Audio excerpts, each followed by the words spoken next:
Disagreeing. He's 6'2", he's 248 pounds. You look at him as a player, he can come off the edge. Take a look at his production. The SEC is an outside linebacker, playing through an injury, 2 successive years, put up incredible numbers, tremendous motor, can beat you a variety of ways. I think this is a guy to beat that, deserves to be a top 10 pick. Well, there you have it, two of the best football minds in the business, yet somehow they can't agree on anything.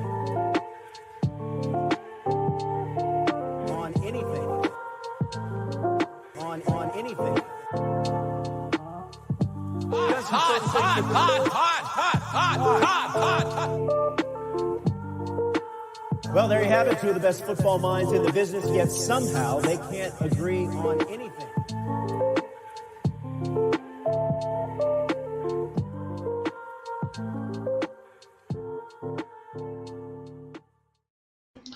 All right, we're back. It's night 2. How we doing? It's myself. It's Cole right now. Benjamin Powers is MIA. I don't know where he is. He has the link though, so he'll be joining shortly. You got to assume. And yeah, we're back. It's night 2 NFL draft. Last night was a night that I think I was entering not thinking that there was going to be a ton of juice, and it kind of started to play out that way at first. And then boy was there juice with the Ravens grabbing Kyle Hamilton at 14, promptly trading away their number 1 receiver in Hollywood Brown, picking up another first rounder in the process, and from there, trading back yet again to take Tyler Linderbaum, Cole's guy. And speaking of which, Cole is on the screen right now. How's it going, pal?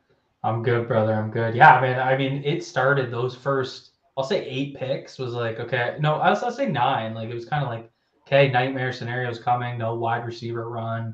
Everything's just going like the mocks. And then that wide receiver run kind of started I guess, where things got interesting. And that, I mean, it looked like Jordan Davis was going to be right there. And obviously the Eagles hopped us to take him. And it led to Kyle Hamilton, which I went through 2 of his games today. And it was interesting play style. I don't think people truly everyone keeps talking about the true center fielder. I don't think people understand how he was used at Notre Dame. He's just way more versatile. It makes a ton of sense. So, but then yeah, the trade obviously popped it off. Tyler Linderbaum made me donate $100 to the Wounded Warriors Foundation of Canada, but obviously a very, very good very, very good cause, so I'm happy to contribute to that. But obviously, I didn't think that was going to be the pick. But still, I mean, the Ravens got better yesterday. I truly believe that. I think it came down to they weren't going to pay Hollywood, so they decided to max its value. Yeah, they weren't, and I guess we can get into some of what came out today on that whole situation where Hollywood goes on to, I think, I Am Athlete, the Brandon Marshall, I think, Pac-Man podcast. Kind of talks a little bit about how he loves Lamar. He, I don't know if he said he didn't want this to happen, but they've been talking about it for years, apparently. And then, he said it came down to the fact that he wants more targets and he didn't like the system fit, which were some interesting comments, I think, because I think the Ravens actually threw the ball more than the Cardinals last year. And that was across 2 different quarterbacks. And, Hollywood was on pace for a pretty historic season. And things kind of got off the rails, obviously. But, it just seems like he's never been a huge fan of Greg Roman is kind of my read on the situation. And he wants to maximize his value before he signs a new contract. I also think the Ravens probably just weren't interested in negotiating with him at this point yet. And that was probably a big part of it. So he is shipped off to Arizona. But what did you make of these comments? So, I mean, he said kind of 2 things. So he mentioned the system and then he mentioned the targets. And, we know the targets in terms of a factual sense was not the issue. He's number 10 in targets last season, which Spenny threw out on Twitter. So, I mean, that wasn't what it was. So, I mean, the question is, what's he referring to? I think, and you can see it in the tape, he doesn't want to run block as much as he's being asked to run block. There were plays this year where, and the Ravens do this a lot, where they'll line up their wide receivers in tight, and they'll have to crack down and kind of do some dirty work. And Hollywood Brown just it's not his game. So I mean, I thought that was kind of the take. And then, were his comments about the targets, is that did he get a lot of targets as a symptom of the game script and having to throw to make these comebacks? Was he upset about I mean, it's hard to say without more context, but some of the answers didn't really line up with reality, and it was a little confusing. But nonetheless, he wanted out. So Yeah, going to a Cliff Kingsbury air raid scheme now with Kyler Murray, and I don't know, maybe he will get more targets, but you're playing behind. If you think Greg Roman doesn't call enough plays, why don't you go run 47 bubble screens in a row and see how that goes for you? Yeah, so Jamin Powers has joined the stream now, and I'm sure he's going to have some spicy takes on that whole scenario. But yeah, what did you think? I mean, you're going to Arizona now behind DeAndre Hopkins. Rondale Moore is still there. They've got AJ Green still there. Weirdly, I mean, if you want to go and be super productive, I'm not sure this is the place to go, especially with a quarterback who is not, as they would say, extremely grumpled right now. What are you about to get into right now? Do you see this, Kyle Hamilton? This is what a grown man orders at Chipotle. That's why he's late. Yeah, to go to Chipotle. Do you see this? Mr. Salsa, beans, rice, and meat. There's vegetables in here. There's guacamole in here. There's fajita peppers. There's 2 kinds of salsa because I'm an adult. Grow up, Kyle Hamilton. You're in the NFL now. No, it's a wonder one of you is all of a sudden a millionaire now and going to be a professional athlete for the next decade. He has a deal with Chipotle. He's sponsored by Chipotle, and he's getting 4 ingredients. Oh, my God. I couldn't imagine. Kyle. Step your game up. All right, so you've trashed their first-round picks, Chipotle takes. What else have you got here? We were just talking about Hollywood Brown's comments today.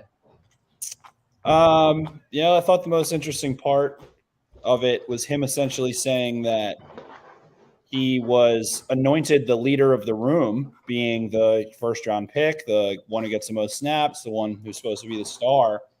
And when he said other guys in the room, or the room itself, everyone in the room, wanted him to have some difficult conversations, that he would be labeled as selfish, mistakenly thinking it's about him, wanting the ball more. And so he decided to stop doing that. And basically it was like, okay, so what does that mean? That there's no leadership in the wide receiver room? There's no one who can go have a difficult conversation with, or a conversation with the coaching staff? Just a really weird, whole weird circumstance where the wide receivers have ruined the NFL. That's what it's come to. Wide receivers have ruined the NFL.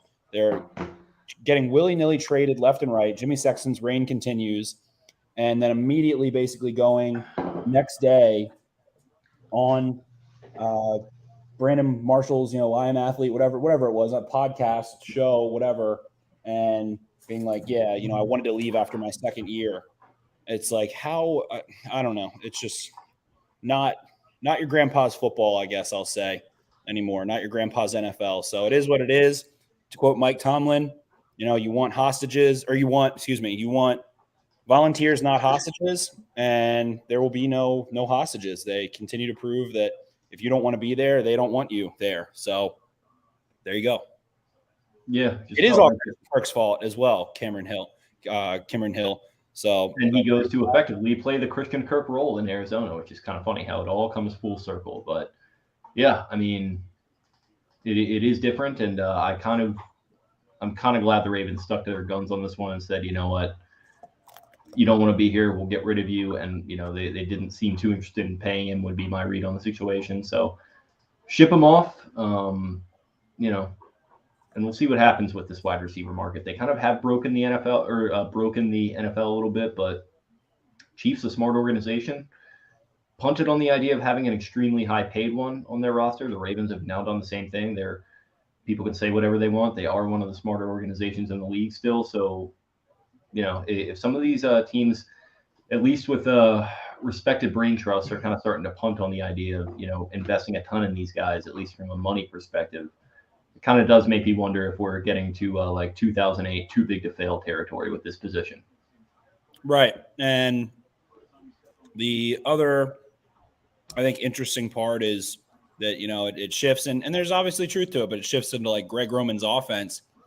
But I had a realization. It's like, if that's the case, and do you really think that John Harbaugh is like, it's John Harbaugh's offense. It's John Harbaugh's team. John Harbaugh wants to run the football. And then again, we hear the other side of it, in a way, they move on from Wink Martindale. What is John Harbaugh's first comment about Kyle Hamilton? One of his first comments, that he's going to get his first career sack in Baltimore, because guess what they're going to keep doing? Blitzing DBs and blitzing and blitzing, because John Harbaugh wants to blitz. He wants to stop the run, and he wants to run the football. So, he brought it. Greg Roman's the coordinator for a reason, because it fits what John wants to do. So if you want to have the conversations about Roman coming out of it, I guess let's have the conversation about Harbaugh, I think, instead, because it is his team. It's his coaching staff. He is at the head of it. And it's like, oh, he's not calling the plays, so it's not his. No, it's not how it works. It's his Secretary of State. He sets the philosophy. Yeah. Exactly. So he's going to hire guys to do what. The only thing I'd wonder then is, like, when we had Marty Mornhinweg, how many times were we screaming to run the football? Right. So then, what did he do? He's like, we want to run the football. We don't want to be a West Coast offense. Yeah. So there you go. They're not. They bring in a guy to do what Greg Roman does. And in the world, this is going to. I'm not trying to soapbox Greg Roman, but it's like Kyle Shanahan marries the pass better. Arthur Smith. There's some.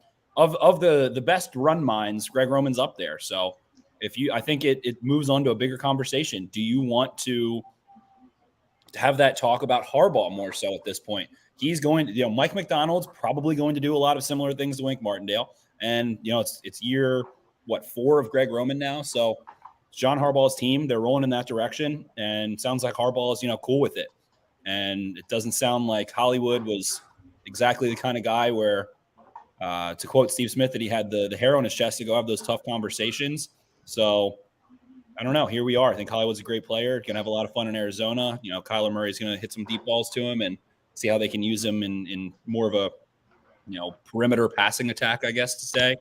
And it is what it is. But a lot of the national media has a very different view, I think, than a lot of the local media in terms of what Jake said, what a stock is, viewing a receiver as a stock and when to sell. When to, go draft another one instead of paying one, and what it looks like and all those things. And imagine if A.J. Brown didn't get traded, which has stolen the headlines away from probably this situation. And it became more of like 2 more went and A.J. Brown went. Oh, and also Hollywood Brown. So Browns, man, they love getting traded to other teams and getting new contracts. Orlando, A.J., Hollywood, there we are. Yeah, Buccaneers pick is officially in. Ravens are on the screen as far as the ticker goes, which is always a nice sight. But yeah, as far as these picks starting to roll in, it sounds like Malik Willis has a chance to go pretty early here. Sam Howell, Matt Corral still on the board. Ritter is too. So hopefully some of these kind of transient franchises throw some darts. Maybe Houston throws a dart. Maybe Seattle gets Willis. Maybe Atlanta throws a dart. Indy could, pick a quarterback of the future, certainly. So hopefully that happens. Yeah. We're getting some comments rolling in on Voss and him losing his mind if the Ravens draft Travis Jones. You guys were way too drunk to be having that serious conversation. Listen, we weren't the ones who instituted it. It doesn't all. Vaz's points don't end up. There's missing synapses firing to connect the dots. It's incomplete. I watched 2 games on Kyle today, and I've said this before you joined, Spencer, but the description of Kyle Hamilton has been not in line with what he did last year. What do you mean? Everybody touts his versatility. He gets comped to Derwin James and Isaiah Simmons. I mean, well, I guess, no, sorry, I should be clear. In that conversation that we were having about, another split safety, another deep center fielder, it's just not, I'm referring to the Voss conversation. Like, I don't think he really sees how he's going to be used as a true defensive weapon. Like, he actually likes that pick too, which is the funny part about all this. Yeah. Well, he loves safeties, and he loves. Oh, Logan Hall! Wow. Yeah, he was the heavy favorite to Packers trade up. I was thinking it'd be Andy Booth. There it is. Simeon Rice dishing it out. Packers trade up to the Vikings. What wide receiver do they take? Probably another quarterback. That would be so sick if they took like Ritter, who's like feels like kind of the low T version of Jordan Love. Could you imagine if they don't go wide receiver right here though? Sky Moore, I think, makes sense. He feels like a Packers wide receiver too. Yeah. Yeah, the gambling odds did tip Hall. That's what I was saying. We have in the comments here. It's been Hall for like at least 6 hours. I don't think he even had odds at like 38 or something. 37. Pick is in on the Packers. The Packers are the first team in NFL history to use 3 consecutive first-round picks on players from the same school. Eric Stokes, Quay Walker, and Devontae Wyatt, the Northern Dogs. There's no way they don't go offense right here. Jake Vogel's team. Yeah, it's got to be something offensively. And they're kind of in a weird spot on the offensive line, similar to the Ravens. Bakhtiari going through some crazy injuries. Elton Jenkins, one of the most underrated players in the NFL in terms of like Bernard Raymond makes sense here. That's true. That would be true too. I think he would fit. That's a good fit for him, I think. But gotta be a receiver at some point. Just curious to see what happens with Ebiketie. It's just like, who are they jumping? Did they jump the Giant? I guess the Giants maybe. I saw who the Packers took. I don't know if you guys want it spoiled. Yeah, that's fine. Stay tuned. We can spoil. Christian Watson to the There you Packers. go. So they're probably jumping the Giants. It's the perfect Marquez Valdez-Scantling replacement. Very, very similar players. So let me ask you this, because I didn't watch. I mean, first of all, I shouldn't be watching wide receivers, and I didn't watch wide receivers. So like, who are the fits for the Ravens? Like, what do you think in that regard? Fits. Well, we like Pickens as a player, but I have a funny feeling he could slide very out of the second round, out of even maybe the third round from the sound of it. I don't have a problem saying this because, I mean, you guys know how I do with this stuff. Like, I got a message today that said, just don't bother tweeting anymore about George Pickens to the Ravens. So that... Yeah, that's what I said. That's why I said last night on the stream. Yeah. You don't draft Kyle Hamilton and Tyler Linderbaum and then draft George Pickens. Yeah. It wouldn't make sense for what they like in guys and the character they seem to like. So. And, I mean, you saw it with Jermaine Johnson. Like, Jermaine Johnson was as high as 3.2 points, and he slid to 26. And it's coming out today about, people didn't like him in the. He didn't interview well, and so anyway, I mean, it happens every year with multiple guys.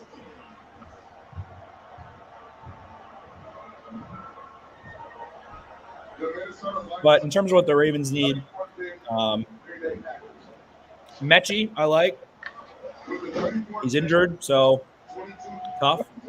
Mechie, to me, has a really complete skill set. He's not, a terrible vertical threat, but I think he has a complete game. He can get off the line of scrimmage. He does the dirty work. He can separate. He has quick change of direction at the top of his routes. He's comfortable working inside and outside, comfortable working over the middle of the field and on the outside, outside the numbers. So Mechie's an interesting one. If you want to try to have a similar threat to Hollywood, then for me it's Calvin Austin. Jalen Tolbert, kid out of South Alabama. Yeah, Tolbert. I actually saw Tolbert play live one time. Yeah. He was pretty nasty in that game. It was FCS, but very, very, very good player. Overall. I saw Tyquan Thornton get mentioned in the comments, so I was told that they were interested in Tyquan Thornton. So, I mean, he's like a string bean, but with souped-up speed, track speed, long stride track guy. So, I mean... If there's something the Ravens seem to value, it's speed overall, regardless of position. And if there's something they seem to not care about very much, it's size. With Linderbaum, Marquise Brown, Patrick Queen, those kinds of guys. So I was dying with those Linderbaum videos today. He's just like, he looks like, I mean, Spenny, you showed up to practice the first day of camp. He's the big boy that it's his first day playing football, and he's just looking for his helmet. Like I was fucking dying. And he's so little, like it's insane. He is. He's not, much. It's not to say he's not much larger than Harbaugh, but just didn't, look like, oh wow, that's their new offensive lineman there. He's a small guy, so the video of him getting out of the van was mesmerizing. Yeah, Like I was taken by that. He he gives a little, somebody like says something at the beginning, they're like, "Oh," or something like that, and he like kind of like stumbles on the little paddle coming down. It was quite good. I need Tyler Linderbaum content. He's got a little bit of a Charlie Brown-esque flair to him. Linderbaum definitely looks like a Pixar dad. So I read a couple of interviews with him today, from like back before, like this was after or before the draft, and he said so he grew up in a town 15 minutes north of the University of Iowa called Salon, Iowa, and he said like it's a small farming town. He grew up on a farm, and he said he didn't even know scholarships were a thing for football. Like he's just like your typical, like I grew up in a town of 1,000, and it's like he's from Athens, Ontario. Like it's absurd to the way he described it. And you guys remember, oh my God, what's his name? He used to do the film articles for Beatdown before Spencer joined. Logan was recruiting in Salon one time, and he just said it was like, it's a town of 3,000. Like you can tell these people have never been to a big city. Like Wait, it's who was not. recruiting where? He was recruiting like in the town Linderbaum grew up in. Logan Levy. Oh, really? Yeah. You talked to him? Really? Interesting. Okay, I haven't talked to him in a little while. I get in his DMs and annoy him because I miss him. Yeah. He probably. I mean, he was Spencer before Spencer was Spencer. He was like Down's go-to film guy. I learned a lot from him. Roger McCreary comes off the board. No Andy Booth yet. Yeah, a lot of teams apparently are turned off by Booth's injury, so it could have been pretty severe. Could have been hernia type deal. You know, it's kind of what I imagine if Bateman had his injury, a core muscle injury, and required surgery right ahead of the draft, then he probably would have plummeted too. What's going on with your video? I'm eating a burrito. You got a bowl and a burrito? No, you get a bowl and then you roll your own burrito. We don't have Chipotle. Your Chipotle burrito go wrong. I've always said that. Actually, that's a lie. We just started getting Chipotle in Canada. I like McCreary for the Titans' defensive scheme, being able to play inside, and they like those kind of. They really value feed on guys and patience. I think he pairs well with Fulton to a degree and gives you a lot of inside versatility. So, Titans in a weird spot. Hopefully, Traylon Burks can come on, but it felt like they've desperately needed someone other than A.J. Brown, and now they don't have A.J. Brown, and a lot of quarterback, a lot of Desmond Ridder whispers because of Vrabel's relationship with their head coach and at Cincinnati, and now we're Jets traded up. Yeah, they took Breece Hall. Oh, okay. I was thinking the Jets could be a threat for Pickens. Zeej, you little bastard. Boys? How we feeling? Going on, bud? You got your safety glasses on? What's going on with the yellow tint? Sorry, they're my I wear prescription like for distance glasses. They're like those blue light filtering ones. Yeah. You look like Johnny Depp as Hunter S. Thompson in Fear and Loathing in Las Vegas. I'm big on Johnny Depp right now, so I'm all for that. I think a lot of people are. He is having the time of his life in court, man. Do I need to have a conversation with your girlfriend that's making you drive between South Carolina and Baltimore? That's me. That's me that wants to do that. I'm just kidding with you. I love doing that drive, man. 2 a.m. and there's nobody on the road. How far is that drive? 9 hours. It's like 9 hours. Where I'm at in Charleston, wow. If there's nobody on the road, I can get it done in like 7. So we used to do Myrtle Beach from like from where I grew up, and I remember it was like a good 19 hours, and we would go through Fredericksburg, Maryland. So Frederick, yeah. So we go through there, and then I guess through that western part of Maryland. But that drive haunts me. It is just so damn long. I lived in South Carolina when I was a kid for a couple of years, so I made that drive from here to there many times. And let me tell you, when you're a kid, those long drives feel a lot longer than they actually are. I don't know. I always pop on a podcast with from the boys. And Yeah, this was about 2004, so podcasts weren't really much of a thing. And, I remember I got like one of those portable DVD players, and I just thought I was. oh my god! I thought it was the coolest thing ever. My mom got one of those minivans with the ones up top. That was the coolest you guys, when I was you 8. guys were saying little, and I was like, yeah, but also like, I mean, he's little relative to other offensive. I don't feel like going through my permissions to share my screen right now, but he is as little as you can possibly be as an offensive lineman in the draft. His height is in the 6th percentile. Yeah. His weight is in the 5th. His wingspan is in the 1st. His arm length is in the 1st. He is as little as they come. Is there anyone smaller? I don't think so. Not when you factor in the arms. Maybe. Yeah, his spider chart is not a chart, but he does have some paws on him. He's got 50th percentile hand size. You can see those meat hooks when he gave Harbaugh a hug. the handshake with DaCosta, that was another piece of that video that was wild. There's just a little bit of a. I was gonna bring up Petrie. How you feel about that, Spence? I know you're big on Petrie. I would prefer to see a corner that can play on the outside. Did you guys listen to Harbaugh's presser today? Or not Harbaugh. Yeah, he basically said Stevens is going to play in the slot and play some outside corner. And I like it. I think he's better in the slot, but I like it. I like having a bigger guy like that at that position that can blitz and match up with running backs in terms of physicality, able to go fit the run. Feels like he's the starter. He's the 3rd starter, right? So, I mean, the versatile option we keep talking about where we want an inside-outside guy. Maybe it was just Stevens this whole time. And running back. They need depth. So. Yeah, definitely. And Stevens got first team reps in camp last year super quick. They were mixing him into the rotation with the first team. So and it was outside the slot. He was the first slot on the field in preseason games after dime. They were usually rolling Elliott down in training camp into the box and having him take those split safety looks up top. So good for him, man. I mean, cool story. Just a football player, just a guy that played running back and switched to corner, and it was he's just a football player.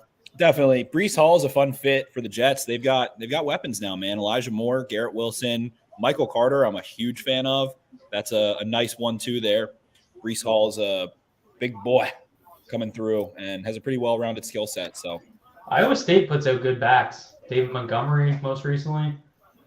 And I remember I'm watching his kind of highlight reel right now, and they're talking about the patience and the vision, and that was Montgomery, the way he'd kind of set up blocks and his one-cut ability off of them was nasty.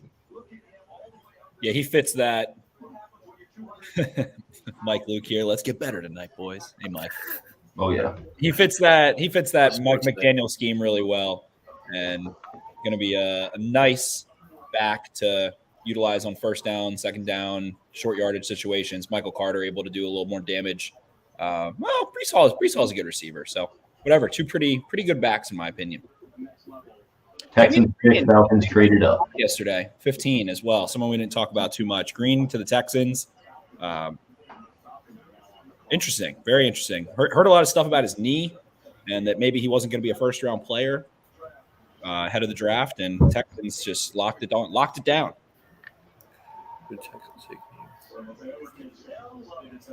Jalen Petrie to the Texans. Falcons trade up. Here we go, my boy. Staying in the big sweat state. So talk about a sweaty city. Houston is a swamp. So they got Stingley and Petrie? Yeah, I'm confused about that. What are they? I mean, they need everything, so they're just... Yeah, but, it just feels... They're building a new team. That's the PFF mock draft simulator needs. Petrie and Stingley, couldn't be more dissimilar, though, I feel like, in that room. You're not putting Petrie outside and asking him to go cover a receiver, boundary body. He's playing close to the line of scrimmage. He's playing inside. If you take Stingley 3rd overall, you're projecting him as a lockdown corner.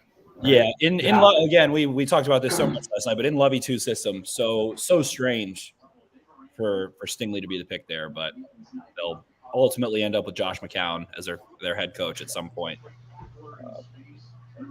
Very, very odd. There's definitely some safeties left. D said not many safeties. Brisker, I like a lot of the deeper safeties too. JT Woods, Nick Cross still there.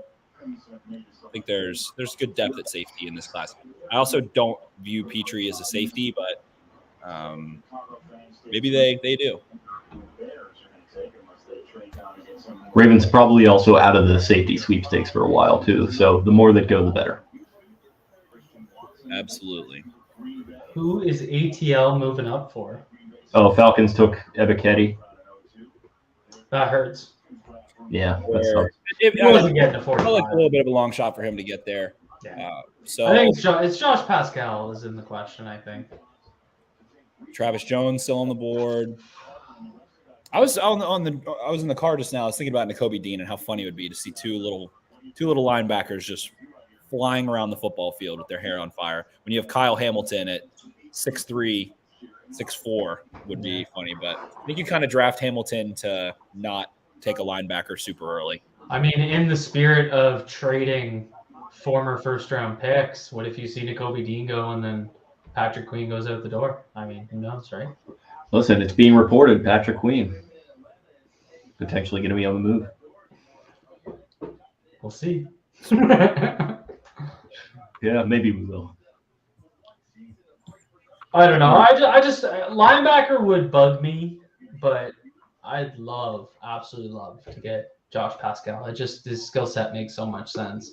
They miss out on Zadarius Smith. They go get, another Kentucky inside option. It just makes I think Ojabo for the Ravens at this point. Mike McDonald knows him best, I would think, of really anybody in the NFL. And just trying to think of, there's always the narrative of like, what would I get mad at if my team's rival did? Like, what would a Ravens fan get mad at if the Steelers did? Or what would Mina Kimes simp for? And I feel like it might be Ojabo at 45. And Pascal could be, viewed. I mean, I don't want to open this whole discussion, but I'm only mentioning it because Spencer, you and I have talked about it 100 times. Like, if their plan is this isn't the year, and the year is when they extend Lamar or whatever, give him his new contract, and his cap hits low next year, Ojabo makes sense in that regard. Like, he's not going to be – he could be a full red shirt this year. Like, he could be back in November, or he could be he could be back in September, November, red shirt, whatever. I mean, it's hard to say. But ideally, with a guy like Ojabo, you're hoping he gets so definitely. Ojabo, that dog bark is going to make dogs bark here. Maybe there's a remote chance, but Ojabo isn't going to be around for a while. You would have two guys coming off of an Achilles, which is maybe other than like a spinal injury, the kind of most difficult thing it feels like to return to form from, and something that can limit explosiveness. But I guess they'll have some direct insight into all things medical with him and comfort there. But Pascal, my guy in this class, makes sense. Could see teams viewing him as more of, a first and second down guy and having a narrative on him that way. And as much. So it would be interesting to see if he maybe takes a little bit of a slide in a super deep class. Sorry about that. No worries, big guy. good pick for the Falcons. Ebiketie, they're having a good day. Drake London, Ebiketie, feel good about that. Good for them. Another team. They've been searching for pass rushers for so long. Feels like a decade. It's like the Ravens looking for a receiver. It just seems like they could never find one. And right. Good for them. I mean, Ebiketie, the hand usage, the stamina late in games, or just being able to continuously make plays away on the other side of the field, running from far hash to sideline in the run game, or running down a receiver. High effort dude. Blocked 2 kicks for Penn State in 1 year, first year there. I think he did it at Temple a couple times too. Ebiketie is a nice player, man. Nice player. Yeah, one of my guys for sure from early on.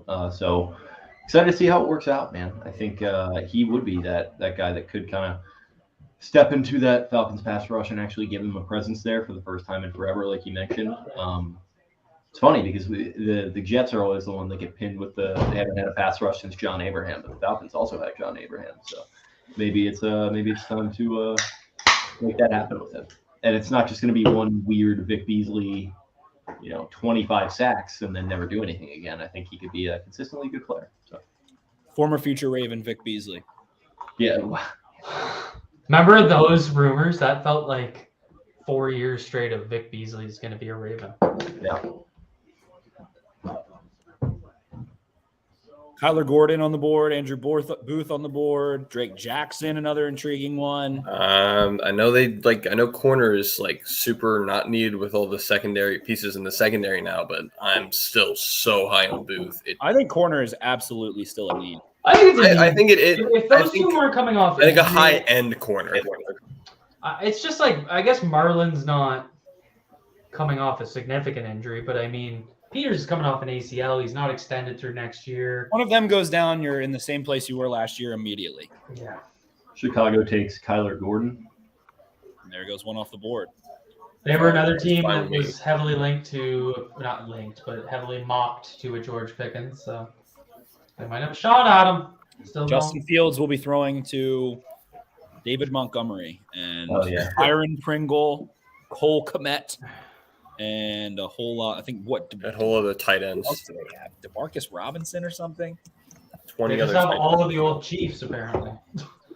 Wasn't DeMarcus Robinson one of the Chiefs? Mm-hmm. He was. I don't know if they have him. I might be making that one up. Also, for all you Orioles fans out there, shout out to the Blue Jays. Equiminius St. Brown, Daz Newsome, David Moore. They do have Darnell Mooney. Mooney's a legit guy. Completely blanked on Mooney, but they got Daz last year. I totally forgot about that. Yeah, they did. They got Daz. So they punted on that one. They don't have a lot of picks. They don't have a lot of talent, and they're in a tough spot. Feels like Seattle's in the market for a pass rusher. That could be an option for one of those guys. Seattle needs corners too, back-to-back picks. So watch Ravens trade down. I'm sure they will. Make sure they get another fucking 5 picks for the 4th round. They're going to pick 8 times tomorrow. Well, I'm going to be on the golf course, so they can have fun with that.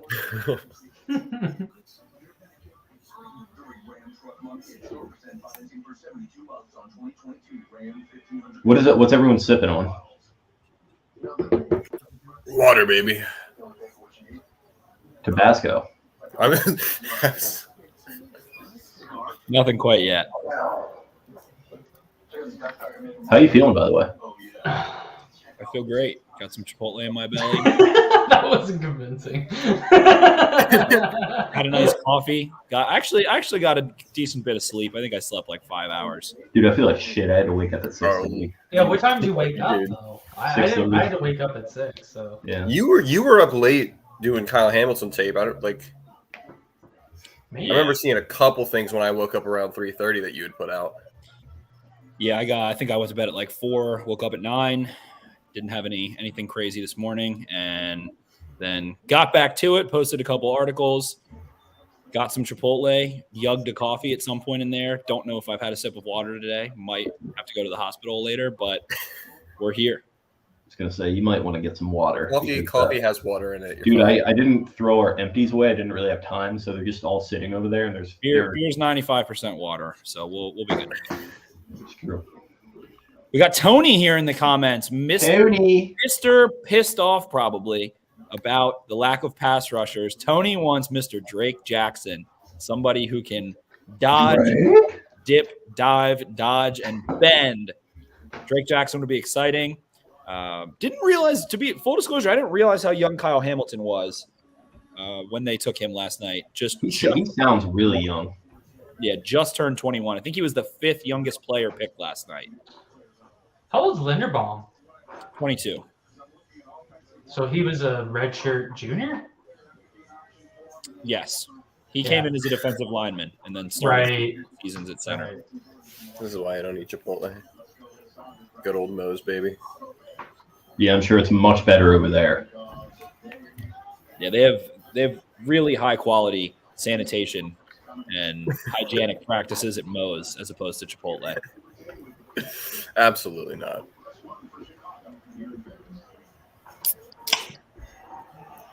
crispy boy.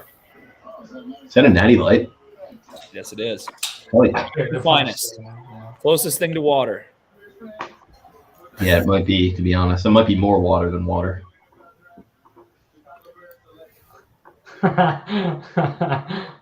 Maryland law so hard. Cole's Frederick Douglass beard is so sick. Man, how many times did he get banned on Twitter? Does he have a Twitter account right now? I haven't seen him on Twitter in forever. Man, like, where did you go? Actually, Cole, check the private chat real quick. On Twitter? No fucking way. Yeah. Don't save it. Don't say anything. That just made my day. Okay, perfect. That was full circle. Oh my god. That's incredible. Yeah. Okay. So that's that. All right. Well, I love Law so hard. He was awesome. Yeah. Digital bulldog. I always find it funny how, like, with Twitter people, like, you just don't know them, but you know them. You know what I mean? Like, you don't know them, but you know we them. know him. I think we know him better than he knows himself at this point. He's an OG fan of ours, and we're a fan of his. That's great. I love it. I'm gonna go follow him. Yeah, I was. Here it comes. Here it comes. Quay Walker, Christian Watson, and a second-round pick, or Devontae Adams, because that's a 1-to-1, and Devontae Adams definitely wanted to stay in Green Bay.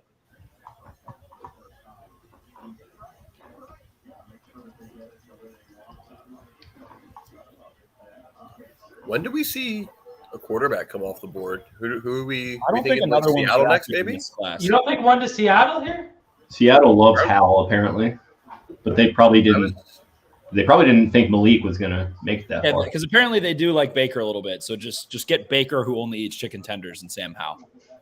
What did you guys think of them getting crossed? Because I was just dying at. We're going to trade Russell Wilson and then build no line. I mean, somebody might have predicted that in their mock draft, but there's also a lot of like, there's no point in building an offensive line because Russell Wilson just runs around like a chicken with his head cut off. Takes. I blame Jake for the Eagles trading up. He's spoken into existence.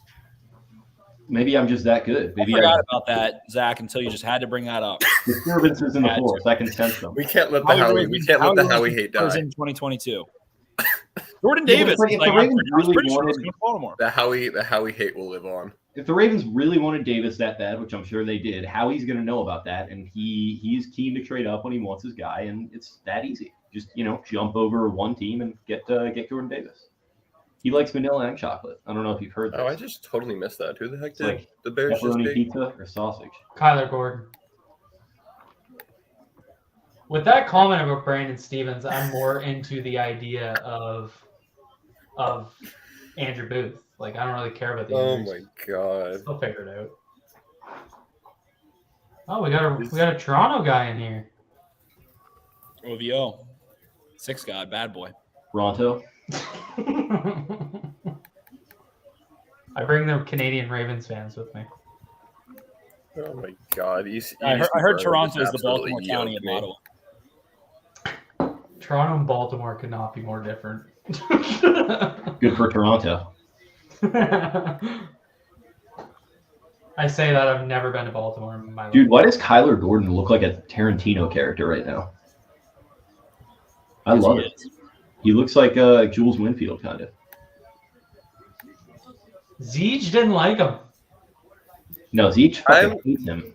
I'm not. Give me the analysis. We're doing the Mel Kiper 30-second hit. You have to give me all points. He doesn't know how to process. Maybe there's a chance that in man coverage he doesn't have to worry about it so much, and he can just kind of run with his guy. But like, I just do not like his mentals up there.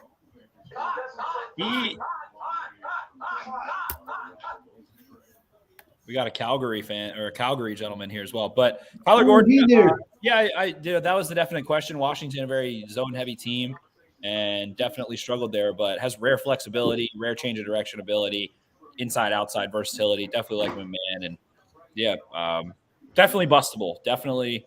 I like him as like an athlete. Development if needed. you want to go and like find him a simple role where he can thrive and use his athletic traits, I love it. But like taking him early second round to be a cornerback just doesn't compute in my head. Hey, stand on it, brother. I just realized Maryland steadfast. I think you tried to see it. I think you tried to go back and look at it through a I'm going to like him lens. Seattle's taking Mafe. Yeah, I did that with the gentleman who was just picked. I tried to go back and be like, all right, what do we like about Mafe? And it was not someone that terribly moved the needle for me, but I hated Mafe as a prospect. He was elite athlete, elite tester. You want to bet on that. And they did that with Darrell Taylor not too long ago, and he turned out having a nice season. Think he's going to be a really nice piece moving forward. So you want to bet on the athleticism sometimes. And like that feels like a position where that is not as true of a statement.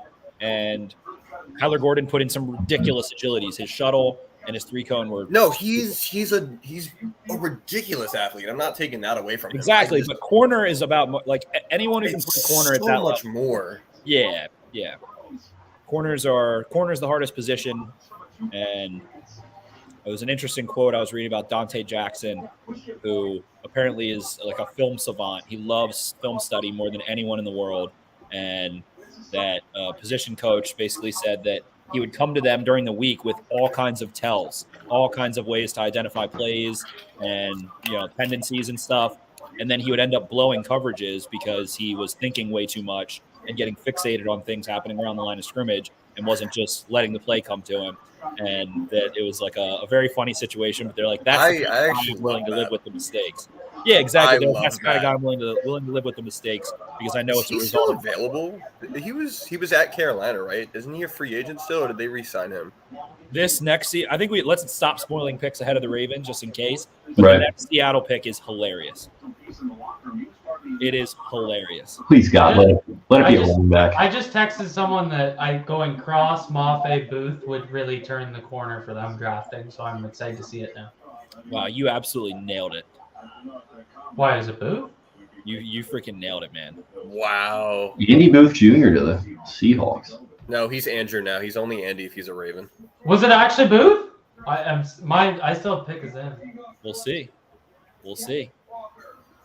Oh boy. Oh, I said please be a running back, and they. The Seahawks really love that positional value in the draft. Dude. I love Jesus Christ. The timeline is just flooded with "Come on, Pete! Please, God, no, Pete!" What a fucking bunch of idiots! So they didn't. I gave them too much credit for the cross pick. They're going full stop with Drew Lock, baby. What did they? I'm gonna text and go. Yes. The gift that keeps. Are they still on the maybe we'll trade for Baker Mayfield train? Maybe. Yeah, that could be the move. That actually, Zach, you're probably right. They're probably going to take Mayfield and Lock and just have like a. But didn't their whitewood dance first-round pick contest actually just play well? For okay, the so what? We're 4 picks away. Booth, Ojabo, Pickens, Pascal, all on the board still. They're gonna get a good player. For anyone joining, and you might not have been on at this point, Zach, but it does sound like Pickens not going to be happening for the Ravens. Oh no, I agree, but people are going to talk about it, so I'm going to bring him up, even if people are going to get mad when. I really like Sky Moore if they want to replace Hollywood. Yeah, Sky Moore's a little. He's a thick daddy. He's not tall, but he's a thick daddy. He's a physical guy. I think he's got some good. He can win in contested catch situations. He's a little bit more violent of a releaser and able to deal with some physicality at the line of scrimmage and run some in breakers and go break a tackle, get a first down, that kind of guy. I don't think he's like a deep. If I wanted to go for the deep tracker route, I'm looking at Tyquan Thornton. I'm looking at Calvin Austin. If I'm looking at that small jitterbug, but again, that's why. And this, I love Hollywood. I was a big fan of him in the Ravens offense. I would have liked to keep him. But that's what I was very confused with his side. You were on him a long time ago about how often he got open. Yes, but so they had John Brown, and it just seemed a little funky with Lamar throwing to John Brown. Lamar, this year was a little different, but he's usually very turnover averse, and he likes to try to put the ball where only his guy can get it, and that works in like the deep tracking area. But in terms of like throwing up a jump ball for Mark Andrews, it just didn't make sense in that way. So I don't know. If you're going to get rid of Hollywood, I would like to see you go after someone that does have a physical profile to them and can force his way through press, can push off downfield and go get some jump balls in your vertical threat. But at this point, beggars can't be choosers. Bitch, this ain't Chipotle. Once you get into the second and third round, because that's a guy that goes in the first round if they can do all of those things. God, I wish Dotson had been available here. You love Dotson. You've been talking about him all.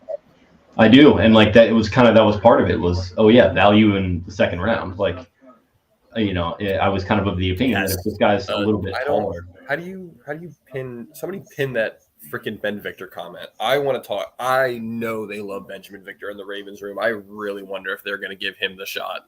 What is? I want to talk. How do you feel about the fact that his we name were is in actually a good Ben? spot with our receiver core, and now I'm back to talking about the Ben Victors of the world. And Yeah, I abstain. Like, I feel like they're going to make a move, I think. they have Victor's got crazy body control. That's my favorite. guys. No, don't do this to me. Fuck, like. For once in a lifetime, I could talk about like Justin Ross would be a great 4th round pick because we don't need him right away. And now it's like, holy fuck, we need a receiver again. Nick Bonito will be going to the Broncos. Nick Casa Bonita.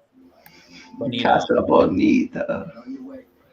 Oh my God, Mom, please, can we go to Casa Bonita? Oh, Casa Bonita. Casa Bonita, Casa Bonita. Da, da, da, da, da, da. I have this old DVD that's called it's like the Tales of Cartman, and it's just the best Cartman episodes, and Casa Bonita is one of them. Casa Bonita is goated. Food very bad. Ambiance 10 out of 10. Sounds like a Cartman kind of place. They actually have it's a cliff diving show inside of the restaurant. Like, that's real. It's a what? They do a cliff diving show every half hour. They have an indoor like cliff diving setup, and they have like professional divers. I feel like you're just doing way too much if that's your gimmick for a restaurant. Like, you would think that, and you are sorely mistaken, my friend. It is fantastic. Casa Bonita is unbelievable. Great game room, great arcade, horrible food. It's like a cafeteria kind of. It's very strange, but brief one to the Vikings. Who? Booth. There we go. Slide stops. All right, I promise I won't spoil anymore because we got 3 coming up here. But yeah, That's a tough one. At 45, Booth, Linderbaum, Hamilton. That's a fucking haul. I said Ravens would trade up to 39 to get Booth if he were there in my mock. You're not trading up, you dummy. Evidently not, even though they have like 6 4th-round picks and 2 They thirds. are going to pick with every single one. Wow, they picked up 77 with that trade back. Well, they gave up 100, but yeah. No, he's talking about The Vikings Colts trade. Oh. It was funny. So Dan was on my stream last night with the trade value chart, and he just kept doing the JJ chart. And he kept every single time he'd be like, "Okay, JJ chart, 96% accuracy. Fuck the haters." He said, "Fuck the haters" every single time. It just literally every time it lines up. Teams use it. I think it's stupid, but teams still use it. It's always fucking close. Like, I don't know why people argue with it. Yeah. I get it. It's stupid, but it's what they use. Like, That's how when we talked to Spielberger, that's how he explained it. He was like, "Yeah, I think it's stupid and like doesn't make." But it's a thing. Yeah. But he was like, "Yeah, they all use it, so you might." Well, Spielberger put out like the Spielberger chart is like what he wrote a book about it. Should do. That's like what they should do. There you go, It's not Spenny. saying that's what they did. Yeah, Are you shutting your camera off? Yeah, that's only you got to pay for that content. If you guys get YouTube partnership program, you can get subscribers, and that can be behind your paywall. Yeah, maybe. Listen, now you're speaking my language.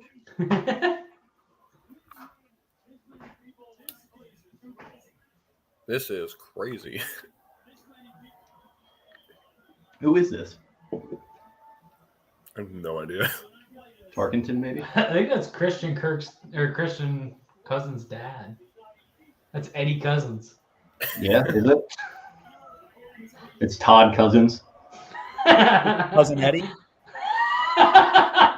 He unmutes himself if the camera's Browns still probably off. would take Pickens. You know what? The Browns probably would take Pickens. And I'd like to get ZJ's opinion on Kenny Ash's comment. What about? And I'm only asking because Jake and Spenny, you guys did the mock with me, and we kept passing on Marcus Jones. What do you think of Marcus Jones? I like Marcus Jones. I actually really liked Spenny's analysis on the mock draft, but no, I think Marcus Jones would fit here. I think, again, at this point, I'm definitely looking for more outside corners than inside. But no, I wouldn't hate Marcus Jones, and I certainly wouldn't be. Maybe I'm being silly with this. He is built a little more thick cut than Ardarius Washington for sure, but it'd be crazy to see him go super high a year after Ardarius Washington gets undrafted. True. Yeah, that's very true. I just feel like, Yo, who is announcing this pick? What is he doing? He's filibustering. He's been up there for 10 minutes. Is he doing a stand-up set? He's soaking the moment, dude. Giants are taking Wan'Dale Robinson. I don't know a lot about Tolbert, but I know that Brugler was very high on him. So I'll give – anytime Brugler's higher on someone, I pay attention because he just knows his shit. Wan'Dale Robinson is a wide back. He was a running back at Nebraska, transfers to Kentucky, ends up playing more out, as a receiver. So interesting gadget pick to come off the board. I just got a text from a buddy. He goes, "This guy needs to shut the fuck up." He didn't have the pick card. He forgot to take it out. I just saw the woman had to bring him the card. Is he wasted? Yeah, apparently. Might be, dude. It's Vegas, baby. What is he doing? Who is this? I spent a lot of time studying Andrew. How many plays did you watch? I just go, holy shit, he's still talking. Oh my god, dude. Trade Tony to the Ravens. Man, Andrew Booth Jr. here would have been such a good fit. It hurts. What the hell is wrong with this whole thing? Yeah, that was bizarre. I didn't hear anything he said because I had the volume down, but he was chewing it up. Yeah, I didn't hear anything, but he looked like he was like flailing everywhere too and spinning in circles. I don't hate the idea of Cleveland taking Pickens. They clearly don't care about character concerns. Yeah, like if anyone's going to do it. That'll hurt. If they take Pickens right before us? Oh, no, doubtedly. That'll hurt. What Giants went? What Giants went? Thibodeau, Neal? Yeah, Thibodeau. Neal. Yes, I believe. So where do they go here? I mean, probably something offensive. Jaquan Brisker pick incoming for the innovative forces. That's a good one. I like that.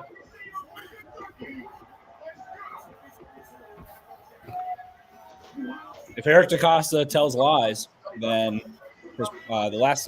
some point I've heard him speak on some content in the last 24 hours. Wow, Wan'Dale Robinson. Yeah, trade Tony to the Ravens. Do it. I don't hate it. Wow. I really, dude, I'm so sad about Booth, man. Yeah, that sucks. They could have traded up though if they wanted him. He was supposed to be a Raven. It was written in his blood. Go get his little brother, Mario Goodrich. At Marlon_Humphrey just bought a Gucci shirt in Finish Line from a lady who was selling them out of a bag in Atlanta. Y'all think it's real or fake? I hate him so much. Like, He just popped off like 3 tweets. If he doesn't stop tweeting about Toronto, I'm gonna get.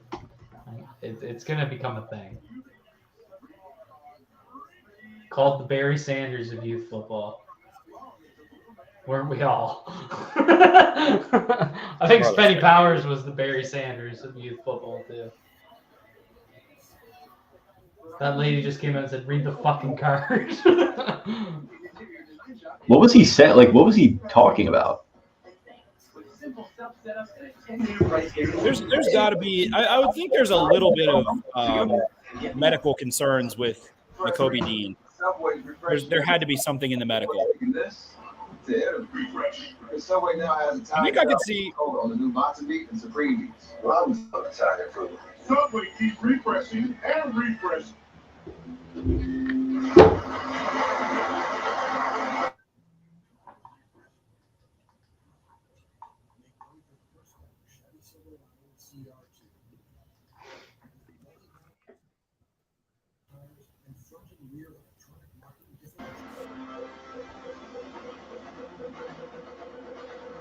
Houston traded up In front of us. to take, and so Cleveland's not taking a receiver. Interesting. I was thinking that You can just say turn the volume down, you know. that's fine. But I was interested to see if they were. So Houston's leaping the Ravens. I would think it's Ojabo, but I was curious about the Browns. I thought that'd be a good spot. They, might have.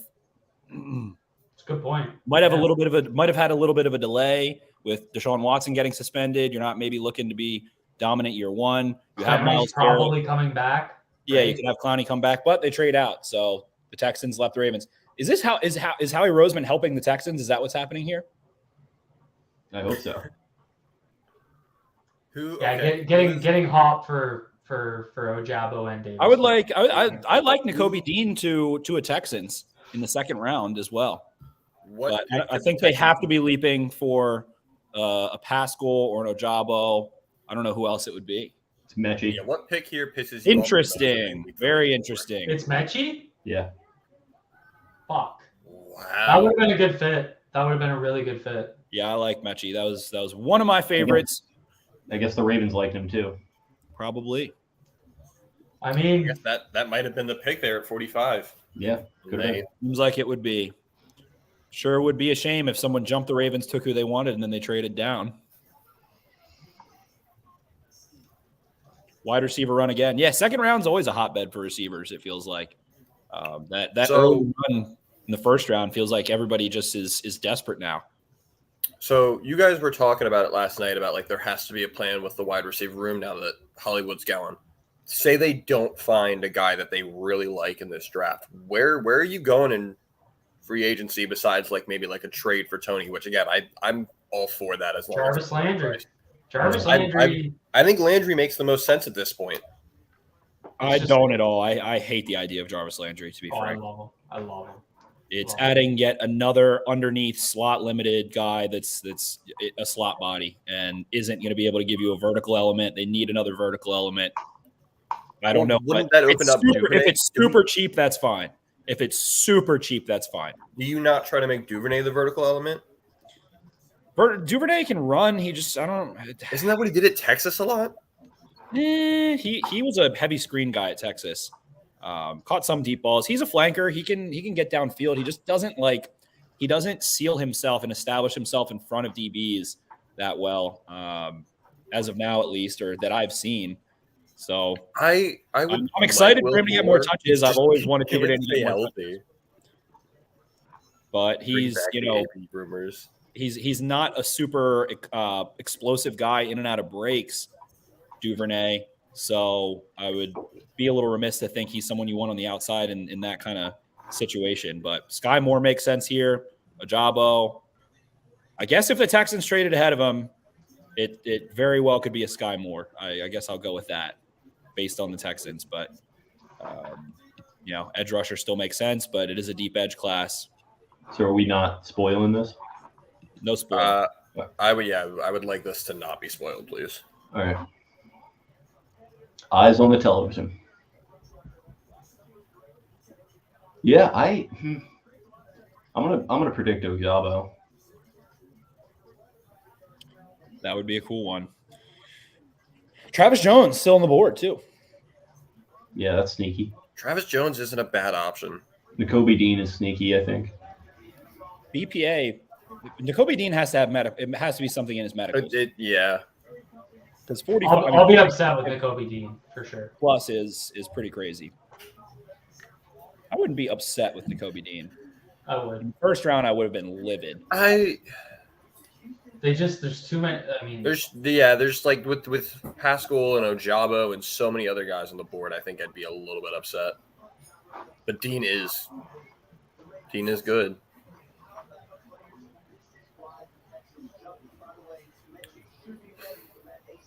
So the Texans sent 68, 108, and 124 to go up to 44, leaping the Ravens.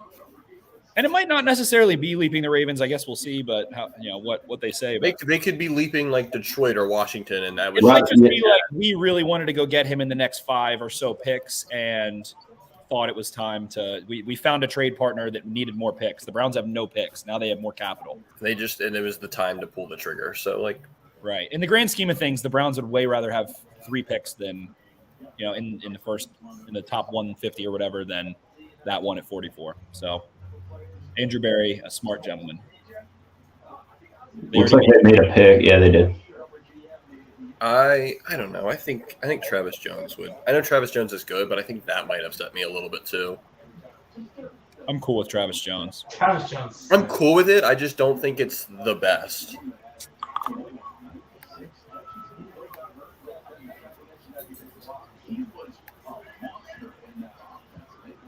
All right, no spoilers. I'm looking away. Clock is ticking down. The pick is in. Yeah, they picked a little bit ago. Did you see the pick? No, but they were DeCosta and Harbaugh were passing the phone back and forth. I just saw them pass the phone. I'm way behind. Sorry, what's happening? What did I miss? The pick is in. Pascal, Ojabo, Sky Moore, Travis Jones, Nakobe Dean. Those are my favorites. If it's any one of those 4, I think I'll be okay. Travis Jones would probably be. You don't like Travis Jones, so you want one of those 4. That's no, weird. I don't. It's not that I don't like you Travis want Jones. one of those 4. No, it's fine. I would want one of those 4 more. It's just okay. Yeah, that's fine. Yeah, I just don't need Travis Jones or Nakobe Dean. Building this defensive line. Again, Dean has to have medicals. This is pretty crazy. Take a John Ridgeway or did they make the pick? This. Yeah. The pick is in. We're just waiting for them to be announced. They're showing David Ojabo. Are they? No, I think they were just talking about him with the Michigan connection and stuff. Yeah, I mean they haven't announced it yet. Yeah, I got nothing yet.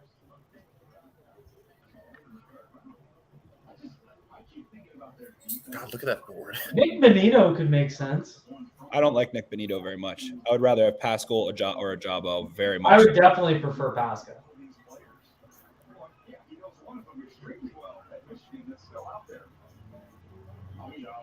This should be the Stover one too, right? Actually, yeah, it is. Waiting for this one.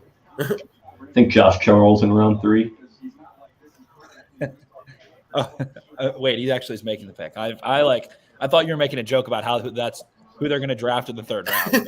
That would have been a good joke. And shout out to NFL Network for having Bradley Bozeman listed as a tackle. Fine. I don't know if it showed that on yours. Boom. I called it.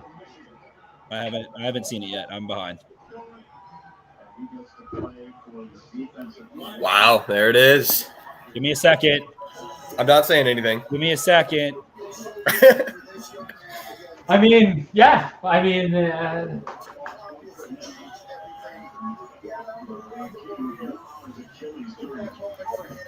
Matt Stover getting right after it. Yeah, he. That's. I like it. I besides maybe Pascal, this was probably my favorite pick that they could have made. Did you see his reaction? Let's go. Did you see his reaction? He's crying. Well, he did this when he got the call. He did that. Yeah, it was like he's got a lot. We got the Nigerian Nightmare, baby. Let's go. He gets to go play with Owe. Boys. We got the Achilles boys and the Nigerian Nightmare. Let's go. Great. That's my favorite pick. That's my favorite pick of the Ravens draft so far. It's again, what did my thought was, what do other teams not want the Ravens to do, and what is the national media going to say? Of course, the Ravens did this. It's David Ojabo. I mean, they got three players so far. They got three players so far. Highest pass rushing upside in this class. If they're cool with the medical, that is, and we got the perfect comment here. Greedo626. Can't believe the Ravens got 3 first-rounders in this draft. 3 guys that were mocking them at 14 all offseason. So one of my favorite. This is so good. One of my favorite moments of Ojabo's time at Michigan, and Cole, I think we talked about this, and you like shit your pants too. Rasheed Walker really was a tough matchup for him for whatever reason, and Ojabo just we know the reason. He didn't have his coffee. He's going to. I mean, that is the game to. It's not. I mean, you depends on how you want to look at it. You can look at that game and say, here's why he's going to struggle, or you can look at that game and be like, this is where he's going to learn. High school teammates. I so forgot about that. Do you know the backstory? The backstory is incredible. Yeah, that he basically was like, "Oh, I can do this, so can I." So he was recruited to that high school to play basketball. He showed up and saw Owe, and he's like, "Why don't I go do that?" Fucking man, it's so cool. Scottish Nigerian background. That Rasheed Walker game. It's why I love Walker so much, though. He's going to struggle initially against guys that do well reaching their set point. Guys that can play that chess match against him. But, I mean, the added context here. He's not going to be as great against a high-level athlete because he lacks that power element. It's the game within the game. It's that you're not going to get it until you've played a lot of football. An inexperienced guy struggling with that isn't surprising. That skull goes right after. Wow. To the Lions, a glass-eating, metal-bending badass. There you go, Dan Campbell. But so within that game, I just retweeted a couple of it. If anyone wants to go look on Twitter, I posted some of those clips. But one of my favorite reps of any player in this class is at the end of the first half of that Penn State-Michigan game. Rasheed Walker's given it to him and is completely athletically matching him. Again, it looked like a day where Ojabo didn't have his coffee. He wasn't up and ready for this game. Penn State goes into the 2-minute drill and is cooking down the field. Ojabo hasn't made a single play on this day, and he just brings the noise one rep, absolutely fights past Walker, gets insane get-off the line in the middle of a nice drive for Penn State, goes and knocks the ball out, ends the drive, goes into the half. And it was just such a gritty example of like not having a great day, and you could tell something was off. The 2-minute drill comes, and one of the best times to scout players is a 2-minute drill because that is when guys fall back into bad habits, or guys can fall back into their instinctual playing a little bit more. So things are faster, things are picked up, and for Ojabo to turn it on that way like he did was so impressive to me. So it's going to be a lot of waiting patiently, and an Achilles injury is obviously a big risk. So the added context around the injury is his DC at the time is their current DC, and their head coach at the time is our head coach's brother. You don't think they have added knowledge of what's going on? That could also be the opposite end too, where it makes you a little more confident in everything. And Rappaport is saying should be ready by October if all goes well. Which is the timeline. I mean, that makes sense. So the thing with David Ojabo for me is, and it goes back to what Spencer and I just talked about, the Rasheed Walker thing. It's a guy like Ojabo who's inexperienced, who needs to really work on his game, is going to not benefit from not having his first NFL offseason. Like that first camp is important, and it's just going to be tough.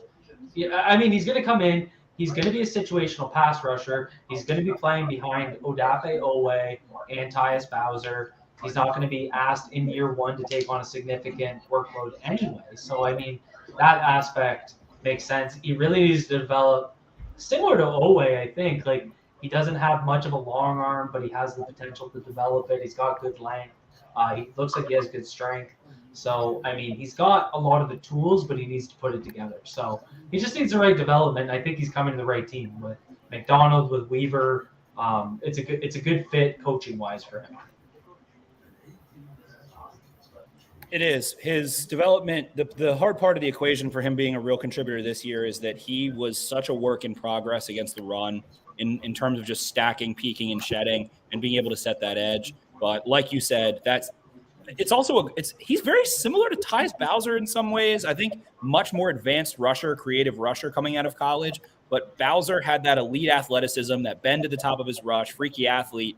And Bowser really struggled setting the edge coming out. He was, a little bit of a tweener, using some different roles, was getting moved off. The Ravens weren't confident to put him on the field, especially on first and second down or in short yardage situations, because of how much development he needed. And it was him and Tim Williams. Harbaugh made a comment about how, basically one of those guys, it's shit or get off the pot time in like year 3 for them.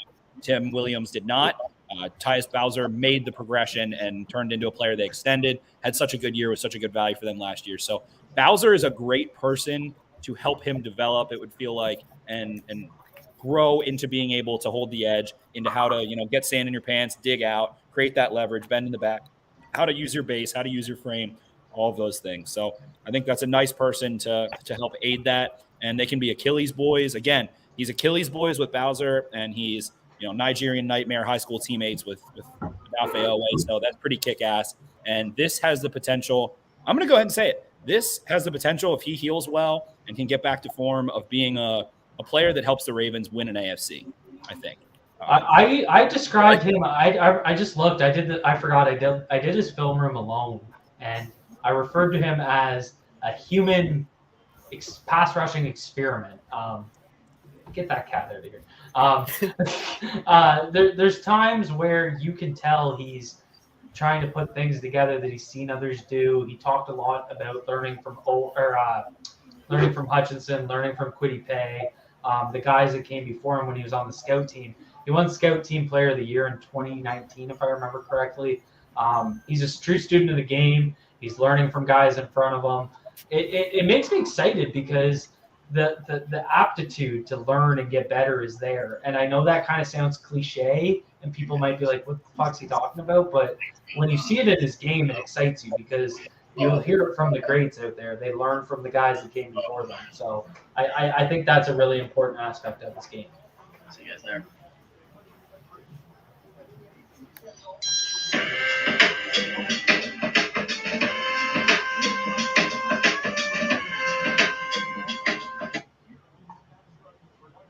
I don't know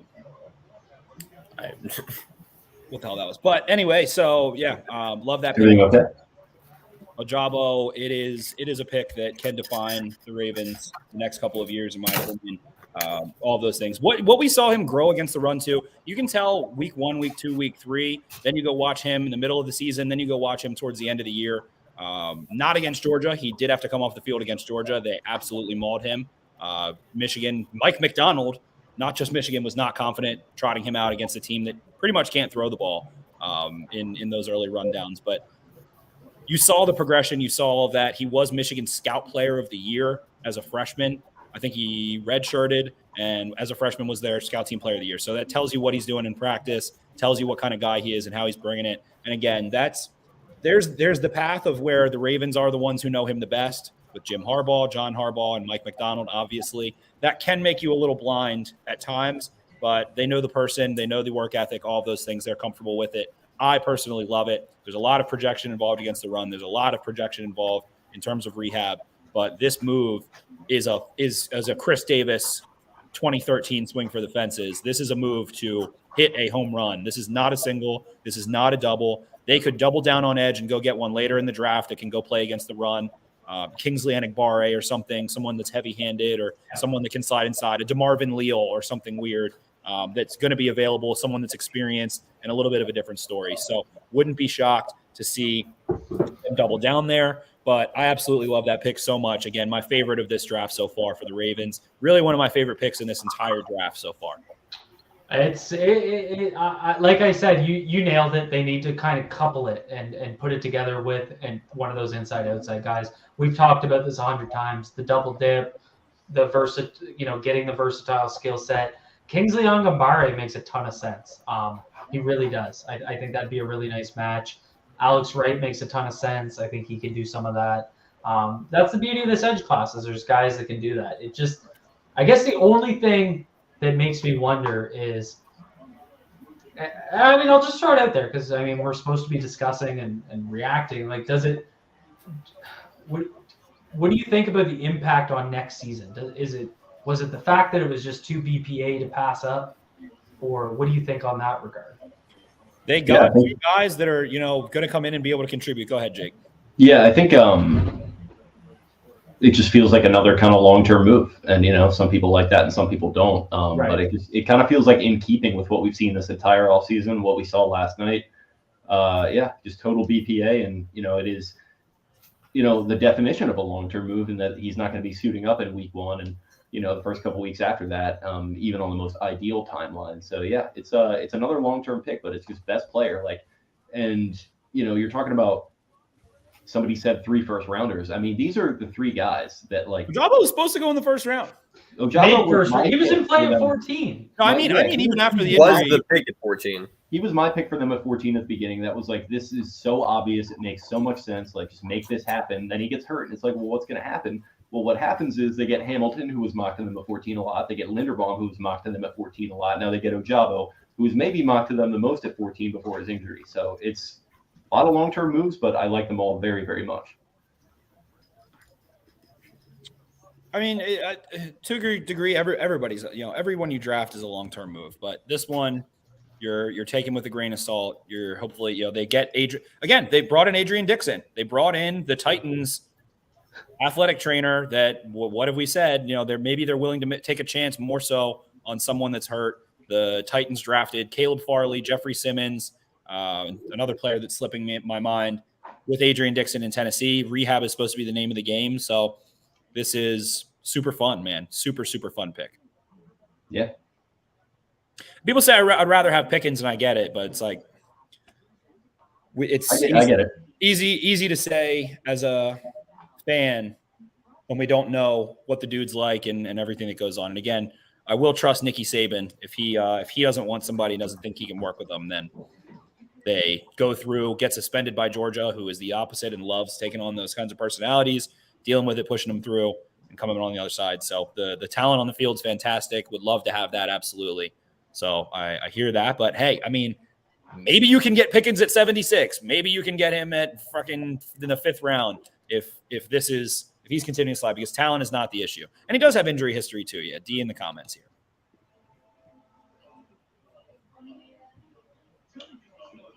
So I'm just looking because I like to look at it for a point of reference. Dane Brugler had him at 43 on his big board. So, again, another pick in line with Brugler's big board, which I love to see. He's one of the best out there. Good value. Excuse me, that the rep was not against Rasheed Walker that I referenced earlier, but it was against Penn State. He was on the other side. I think Hutchinson was battling Walker. I don't know who the right tackle is. Rasheed Walker's sick, though. I hope they get him in the 4th. Does he last that long? I don't know. Really inconsistent, not great production, all the tools you want, though. So we'll see. Again, mocks are mocks, but I had a hard time getting him if I didn't get him at 78. Yeah.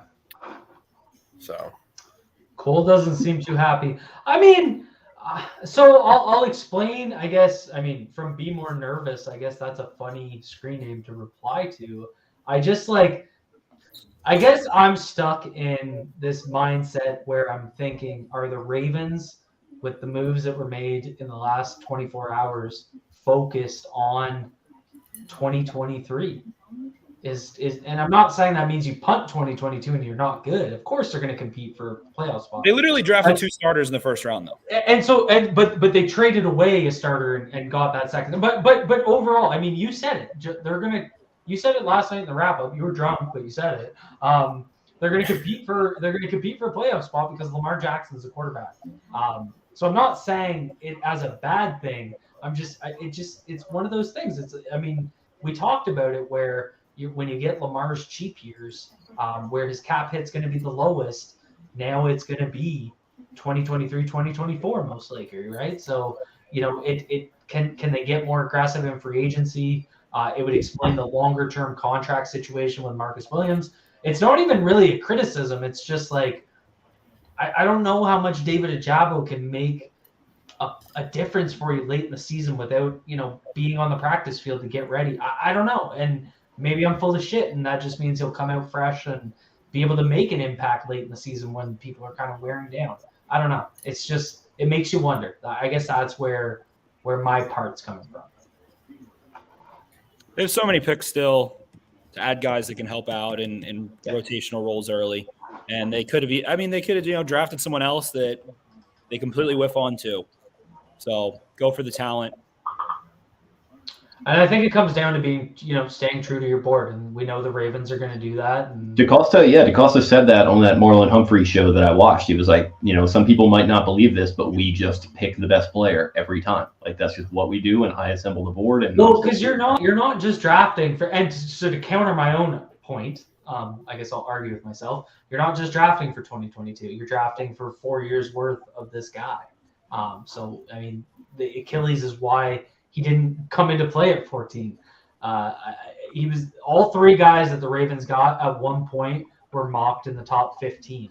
This is kind of the way I'm looking at it too, from Be More Nervous. But is this Lamar's cheap year? Surely when he signs a contract, because his first 2 years of cap hits are going to be his lower. Most expensive year. If they sign him to at least a 5-year deal, go look at Josh Allen's contract. And maybe Lamar doesn't do that, but if they sign him to a 5-year deal plus, this is his most expensive year in the next this season. Go look at Dak. Go look at Josh Allen. All of them, the first 2 years were cheaper than the 40. That was the whole thing about this offseason is like, when is he going to sign a contract extension, because it'll free up cap space for them this offseason. And he could saved up to $10 million in the cap if they extended him this offseason. Yeah, and he didn't do it, and here they are, and that was kind of Spencer's point. And that's where I think it was important. It's like if his cheapest year is going to be around 9-10 million, which was Josh Allen's year one, if I remember correctly, and Mahomes had the same deal with his first year being really cheap. If that's the case next year, they lower that from the 5th-year option or the franchise tag. Sorry, you're saving quite a bit of money there.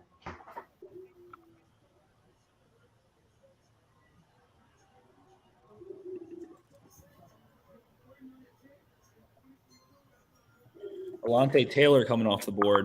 I got a little bit of shit from some of the guys at Cover One who thought he was like a 5th, 6th round guy. I was like, I think he goes 2nd, 3rd round. He goes early because people are going to like the traits. He's going to need some time to put it all together, but he's got some people had him as a safety, and you can see that too. That's not a bad fit for him. That's how ESPN just listed him, so it's not a bad fit for him. It would certainly. I also love people immediately, like Matt Miller's shitting on it. A lot of people are like, geez, that's early for Alontae. Like, Dennis Allen knows what the fuck he's doing on the back end. Nobody develops DBs better than Dennis Allen. But you're absolutely right, Zeej. Sorry to cut you off. No, you're good. Again, Alontae Taylor was one of those guys where I'm like, if they feel comfortable with the cornerback room right now and they don't mind like taking an early guy to develop with traits, I would have preferred Taylor than to like a Tariq Woolen, but we'll say that. Right. I hear you loud and clear on that 100%. Woolen is a developmental grade, whereas Taylor is like, you need a little refinement. Yes, refinement is the word for him. As opposed to a ton of moving mountains and earth. I still really I think my 2 favorite guys on day 3 for corner, like development quarterbacks, are McCollum and Goodrich. I think either one of those would manage to hit it off here, which is weird because you want somebody a little pro ready. I mean, Kobe Bryant too. Oh no, I think Kobe Bryant's a 3rd rounder. I don't think he should make it to day 3. I've not considered him a day 3 pick since the beginning. Cam Taylor-Britt, my guy, definitely a little bit more stiff, but super, super physical. Kind of reminds you of Brandon Stevens a little bit in terms of skills. A little bit. I like Britt. I just don't see the fit. I'm not sure if the fit is the most seamless. I think he would succeed here. I just don't think it wouldn't be a seamless transition for him. He was pretty heavy zone, right? I think so, but he did a nice job. Pardon me.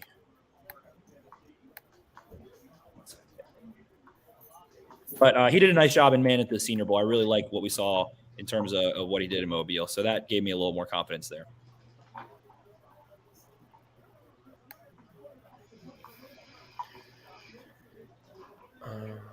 Man. Okay, so I'm still really early into studying this film football stuff. Can somebody pin that Jacob Justice one about the 4.25 big, and can we talk about that, because I really want to get into that.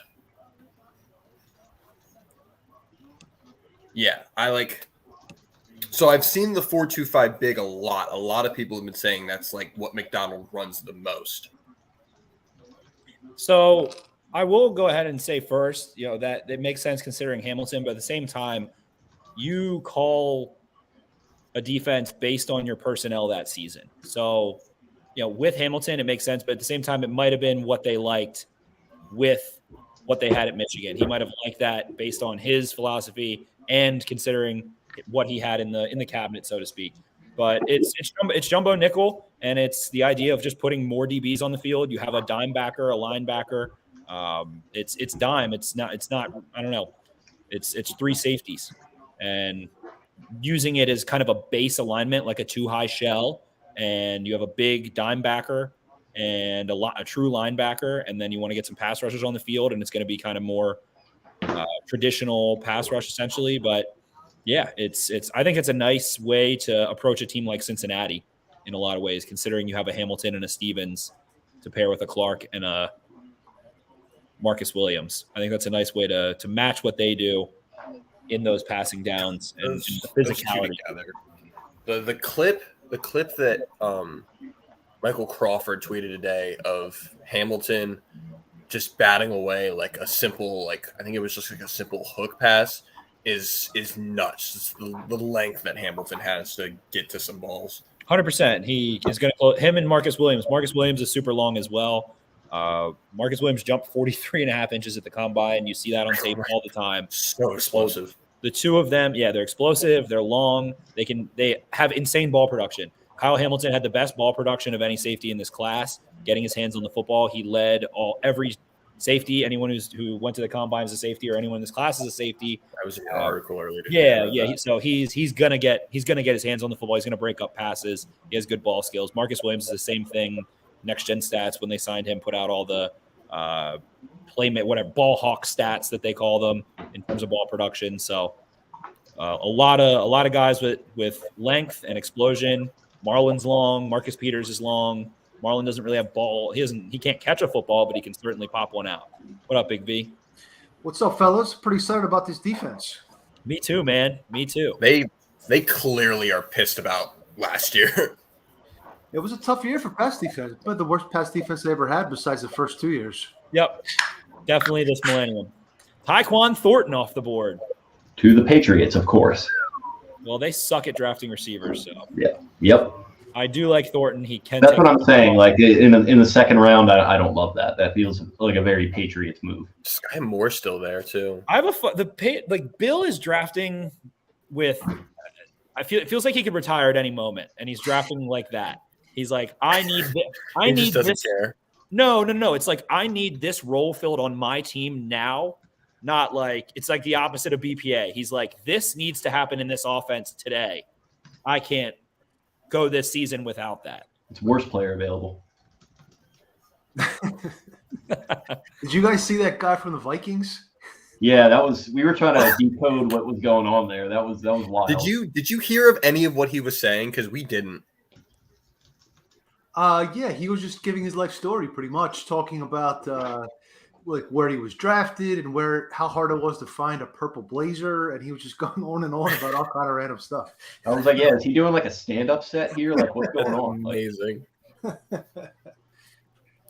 Yeah, so I like the Ojabo pick. I think once they get everybody together, that's going to be a pretty ferocious. All right, so I want to press Bass on this because I've talked to him about it before. Do you think and we just talked about it, so I don't want to annoy everybody, but do you think 2023 is the year? I don't know. No, I don't think they're ever going to really push all in. I don't. But I don't know if they're going to push all in, quote unquote, all in. But I don't think they're going to compete for the playoffs this year. I don't think they have that eye towards the Super Bowl this year. That's how I feel. Last night I was getting at Vaz saying they haven't done anything that is short term this year, except for Calais Campbell. Yeah, we were talking about that last night. Yes. which is only a 1-year deal. I mean, it only affects the cap this year, so it doesn't. What is it, like $4 million? Mine's 2, right, though? $5 But million. mine's 2-year deal. Well, I think it's the second year is just Well, he's going to retire, spread yeah. the money. You know. Yeah. True. I don't know. I guess we'll see. You think they're going to make 6 fourth-round picks? If they're making 6 fourth-round picks, it's hard to. They got to move up tonight. I mean, you can't. They need to pick 4 times roster that many. How are you going to roster that many picks? You They're going to end up stashing You guys trade on them. an hour. You draft them, and then you trade the player for a later pick. Like on Wade. Or you cut them and then have them come back after they go to the Patriots practice squad and try to catch on there because they're a fucking. And then you re-sign the guy that he's supposed to replace. Yeah, and then He's he's talking about Geno Stone or Mason. Mason, who is like the Ravens' answer to Reek from Game of Thrones. He's Patrick Ricard. Patrick Ricard is Ramsey Bolton, and he's Reek. Yeah, I don't know. If they ever expanded rosters to like 70 players, the Ravens would be the best in the league for sure. So here's what I'll go here, Cole. This is what I'll go with to aid your, I guess, thought is that they don't have Lamar Jackson signed to an extension yet, so they're drafting and making moves that can't fuck up immediately. They're trying to hit long. They're drafting and signing free agents. Marcus Williams was not an all-in move. They haven't done anything all-in at all because how can you without your biggest domino piece, the biggest question of being an NFL football team, the quarterback position being kind of sunk in to go on in without that lockdown feels like the exact opposite of what they have always. And I don't want it to sound like I'm saying it's a bad thing. It's not. It's just you're just trying to identify what you think they're doing. Thank you. Yes, and so it's one of those things where it's like, to Vass's point, I think they do have their eye towards the future. I mean, I wish I had the quote in front of me, but EDC basically said we're not building a one and done team. We're doing a Vasanomics t-shirt. Let's do it. Man. Ball so hard. I remember that guy when I used to do podcasts with Logan Levy back in the day. We were just talking about Logan earlier. This has been a big. Well, I was saying because so Tyler Linderbaum's from Solon, Iowa. Like it's 15 minutes north of the University of Iowa, and so I was talking with Logan a while ago, and he was in that area, like specifically in Solon recruiting, and he was like, these people have never, it's a town of 3,000, they've never seen a city. So when I saw that video of Tyler Linderbaum, I was like, he's probably like scared of tall buildings. Like I was just like, I was reading about Tyler Linderbaum. He said things like, I didn't know scholarships were a thing for football. Like he's just like a true farm kid. I don't know how to love him. It's funny. But yeah, man. I'm coming around on Linderbaum slowly. I still kind of a little sad that Hollywood's gone, but a lot of time before now in September, or even the deadline. I'm more just emotionally sad. Like I watched simply what's his Twitter handle? Alex. He does all the simply AS10. Yeah. He did like a 4-minute just like tribute to Hollywood, and I was just kind of sad that I was like, man, he's really gone. I think you can make a case he's the best receiver they ever drafted. I mean, it's either him or Torrey. Oh, yeah, I think he is. I mean, I think he's a little better than Torrey. Is he the best receiver they've ever had? See who Pittsburgh just got? No. Yeah. No, tell me. Are we spoiling because it's not near us? Yeah, you can. Yeah, go ahead. They took Pickens. George Pickens. Okay. It's a good pick. That hurts. Yeah. That hurts. Good pick. I gotta pull up my board here and Makes see sense what wide if you receiver. got a guy like Pickett. I do, Vass. I will throw this out because you weren't here when I said it. But if you go back to mock drafts before pro day started, so even post combine, in those mock drafts in the top 16, you had Hamilton going top 5, you had Linderbaum going top 16, and you had Ojabo going top 16. So I agree. It's been going well so far. It's definitely been going well. Back to your point earlier about or I guess Spencer's point. I don't necessarily agree that you don't try to win the Super Bowl because Lamar's contract isn't solidified or locked up or it's unknown, right? But it's not that they're not trying to. It's not that they're not trying to win a Super Bowl. They're still making moves. Just yeah. None of them aren't a long play. No, I agree with that. I think it's smart to see where you're at the trade deadline. I had this conversation with Dan Reeves several times. Leave those levers, leave those extensions and shit where they can create the space. And leave some money. And maybe the thing is, like we were talking about last night, you build a team that looks like a wild card team going into the season, and then you see where you're at around the deadline, and that's maybe when you push. They haven't done one restructure yet. Not one. Right. And they will have to, because I think they have about 8 million, maybe 7 million with Hollywood. Yeah, it's about 8 or 7.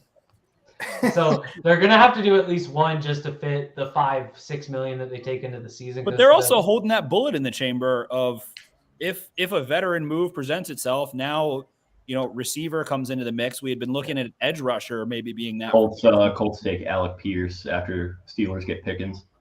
And now Jurgens. Oh, okay. Cam Jurgens is a weird fit. Is he even going to play year one? For who? Who took him? Eagles. No, I think he's a pretty good scheme fit, right? He is, but they brought Kelsey back for a year. Yeah, so you park him behind not Kelsey. staying there long term. It's a great spot. Yeah.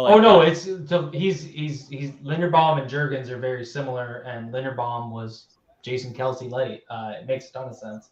So I just think Ojabo. You sit a year behind Jason Kelsey, you learn everything, and then that's probably a dream for Jurgens.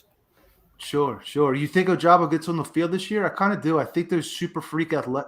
We were talking before you got on here. Rappaport was tweeting that if everything goes according to plan, October is the timeline. Wow, that's a pretty good timeline. That sounds a little early, but even like he gets a couple games in December at least. Didn't Suggs do his draft weekend or the week before the draft? I think it was. Yeah, it was like April or May. I think. Right. Yeah, I think it was. It might have been draft weekend, but look at Claypool. Yeah. What's? Oh God. Nakobe Dean. To who? Indy? To no one. To his couch still. Well, he's got major injury history and he's small, but he's had an injury on like every limb, like both ankles, a shoulder, a wrist, and he's small. It's like operation, like you're just like picking out the different limbs. Why? There's got to be some joke about Chase Claypool announcing the George Pickens pick. There's got to be would bully Chase Claypool like that. There's got to be something weird about that. There's some joke in there. Pittsburgh took Thickums. I don't know. I think what if you could trade for Metcalf? Is Metcalf a guy worth trading? Odds. I try to trade for Tony because he's still on the rookie deal. I don't like Tony personally. I love the player. Tony feels like more of a flyer than like that's a low spend move. But I do like Tony. Metcalf is Terrell Owens to me, and yes, you trade for him. Or McLaurin. Do they? That's my number one guy. Number one, yeah. If you want to go from a receiver that wanted out after year 2, that was unhappy with his role, that doesn't like the style of offense, and flip that on its script, then go get Terry McLaurin, who will literally die trying to block someone. Marcus Peters and George Pickens are definitely fighting twice a year now. Yep. Chiefs take Sky Moore. I'm going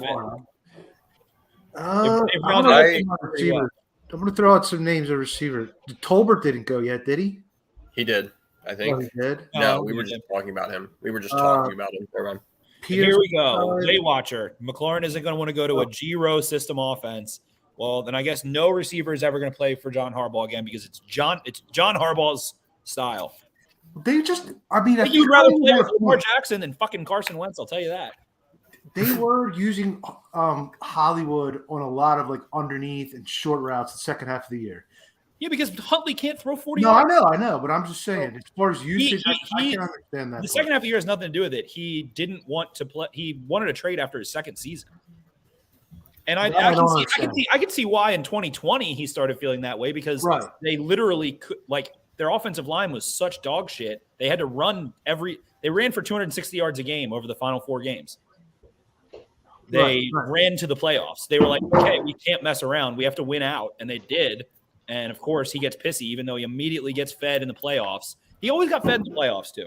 Yeah, he was a big game player. And that's what he said. He said he basically wished he got used like every game was the playoffs or whatever. But it's like, all right, what do you want? 200 targets? Whatever. Good riddance at this point. If that's if he has, that. I'll say it 1,000 times. It's Mike Tomlin. We want volunteers, not hostages. So if you don't want to be here, then all right, there you go. He's a good player, but he's not worth that headache. It's like, okay, no wide receiver wants to play for Baltimore. Well, then you're gonna have to keep drafting them. Yeah. So if they hostages, so if they aren't willing to pay somebody like Hollywood the $20 million that he wants, are they going to be willing to pay it for a DK? Like, that's my thing. I just don't think they're willing to pay big money for receivers, like, ever. It's certainly possible. It's certainly possible. I think for a guy like DK or McLaurin, it's worth it. But there's probably only 8 guys in the league that are worth that kind of money. I don't think Hollywood's one of those guys necessarily. And I think that's part of it. I think it was like, okay, this is the contract that he's going to want. We don't think he's worth it. He wants to go. Let's get rid of him. But like, if a DK were to come here, would they be willing to give him that money? How many receivers have been drafted? 15? It feels like a lot. What about Gray? You guys like, or Shakir? SMU. I like Khalil Shakir. He can move the chains. He's but again, it's just like you already kind of have that, and I feel like Duvernay, Prochet, right? Yeah. So give me an outside body, but they're just dwindling. Justin Ross, but again, more medicals that whatever that we don't know about, I guess is the best way to put it. They're gonna draft Jeremy Ruckert. I wouldn't mind that. Who took Alec Pierce? The Packers? No, the Colts. The Colts. Pardon me. There we go. Wide receivers flying off the board. Makes me think they were. What would they have in plan, trade or free agency wise? Like, what's out there? Landry, right? Yeah. Someone Someone mentioned David Bell. One that I'd be willing to give money to right now. The thing that gets me excited about David Bell is, again, Brugler bias, but Brugler and Lance Zerlin talked about this, and they were like, who's the Cooper Cup of this class? And they both said David Bell. Wow. Which was interesting. I mean, that's zero guarantee, but it's that guy that's not going to go early, doesn't have the athletic profile, but he's a football player, right? He just finds ways to get open. But it was just interesting that they both went. Yeah.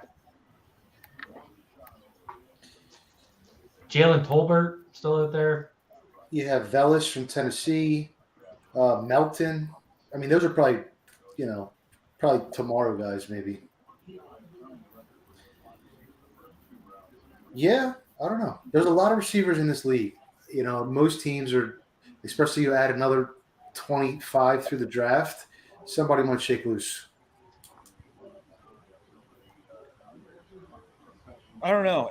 The funniest part about the whole receiver thing too, and going back, I guess, outside the draft is like, don't they just want to get paid? Isn't it just really about money for how? Like, I don't know. It was just very strange. I guess. I think so. I'm guessing the Ravens weren't engaging with him on contract talks yet, and he just kind of said, "Fuck this." Yeah. But then again, he said year 2 he started thinking about this. So yeah, he can say everything that he wants. It sounds like he didn't even tell Lamar about this. I just think he didn't want to run block. I just think he's like, I'm not here to. He didn't. That. He didn't run block. So no, I know.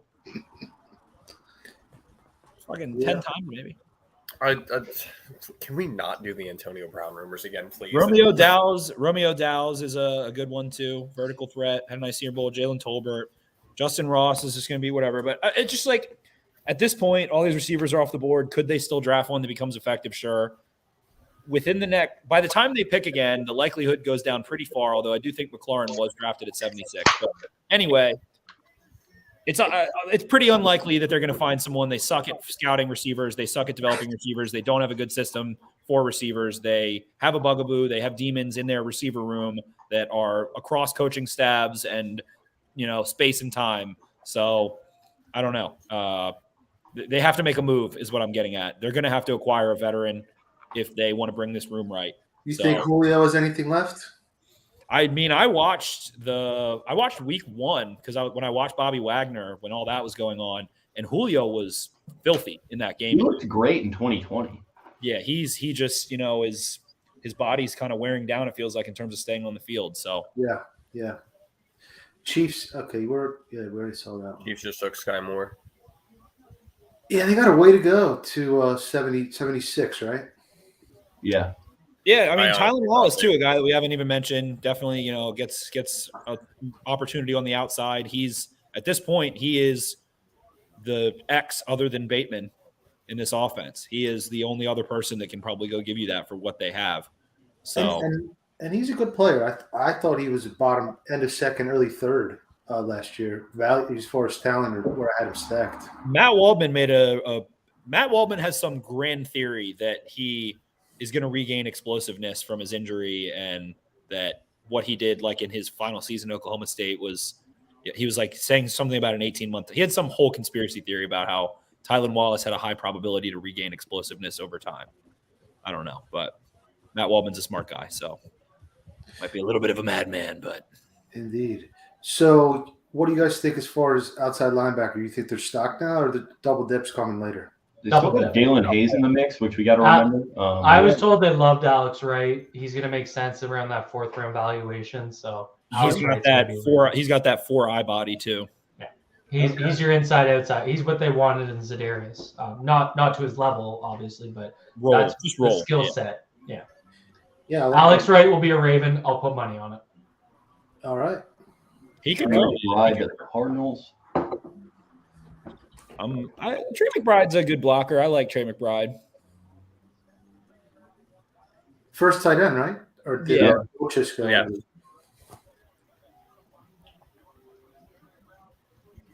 The other name I was told that, I mean, this isn't going to be relevant until late 4th round, but Tyler Batty out of Missouri, the little you're a little batty. Yeah.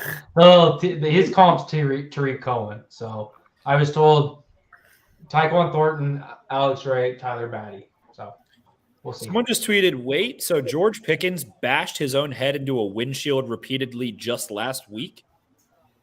Who tweeted that and why? What? It's someone with a check mark and a lot of followers. He's literally sick in the head. Like he's sick.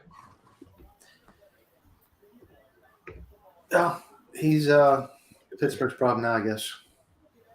Pickens was a passenger in here we go. Rappaport tweeted it.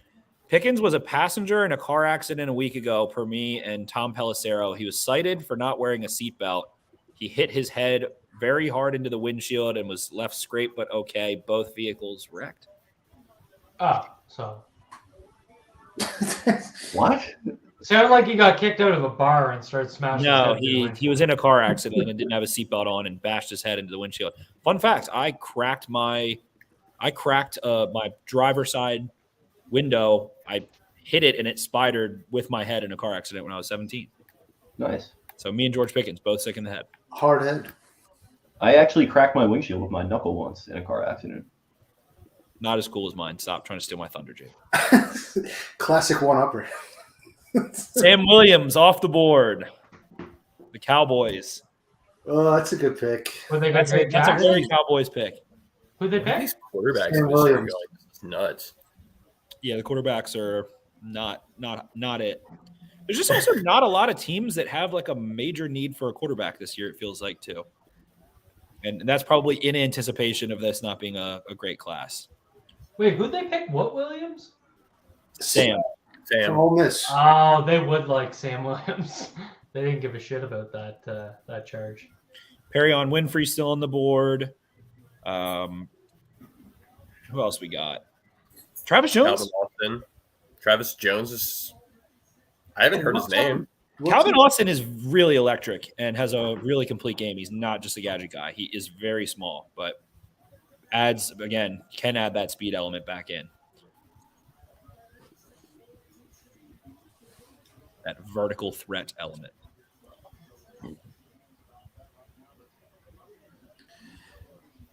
Yeah, I liked Williams. There's a lot of upside without the character though.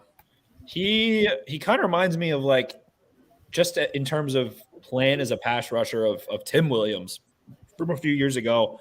And his interviews in Indy, he got asked about like, what is your pass rush plan? And he was like, speed. He was like, I'm fast. I'm faster than the tackle. I'm just going to go speed and see if he can get his hands on me. And that's it. And it was like, then I went back and watched more games. I was like, oh, wow, he really just goes after it 100 miles an hour every single time, and that's it. But pursuit speed, awesome. He has a really great frame. He doesn't know how to use it against the run very well. He does marry his hands and his hips okay, but good pass rusher, man. I like Sam Williams. Yeah. He's thicker than Tim Williams. He's got more of that 3-down frame. I just meant like the plan is just like, all right, you're just going to go run after the quarterback as fast as you can. Sure. And maybe be a lack of a plan. But yeah, he's got a really nice frame. He's got a frame where he could be like an outside linebacker, stand-up guy, or a base end kind of guy too. He's real built. Yep. Ojabo's chain and like logo is sick. I love that pixel. Ojabo. What's your favorite pick so far?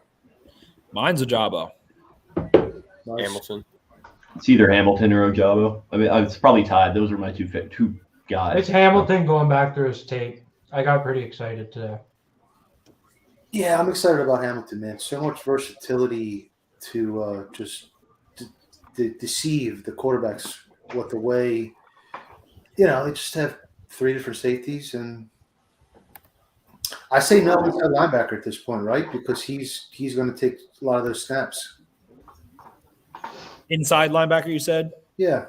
Yeah, no, I said that I think earlier before you came on that Ravens, I would say there's a pretty high chance they take one at some point in this draft, but depends on what they do with their force. Like if they're gonna trade up, then you're gonna lose a couple that you can take on one. But say they end up with 3 or 4, are you prioritizing one of those towards a linebacker? I don't know, but if you keep all 6 and just pick, probably you're gonna come away with a linebacker. Sure, that makes sense. Same with running back. Like, do they need to go get a running back? It'd be nice, but do they need to? I don't know. It really depends.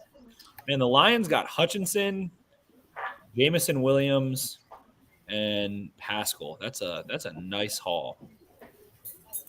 Quite a bit. Corner still on the board that I really like. Who do you like, Zach? Corners? Whoever. I think Cordell Flott hasn't been talked about enough, but I think he's going to be mostly an inside guy. I really like McCollum. He is the exact opposite of what I normally like because I normally hate corners that are that tall. But I think he's got potential. I like Jalen Armour-Davis, Kobe Bryant. Josh Jobe, I thought was going to be like a really high pick last year if he had come out. You like Goodrich a lot. I love Goodrich. I don't know. I love the way Clemson's corners played this past year. I love Goodrich. I think you can get Goodrich at what did they pick up 130? I think you get Goodrich at 130, and then by next year he's taking significant snaps. Again, just another violent dude. How about Mathis? He went. The Pitt guy. Sorry, never mind. Damari Mathis. Yeah, from Pitt. He's cool. I didn't watch a ton of him, but he's cool. Like I wouldn't hate that. He's kind of that. He kind of has that same aggressive physical style.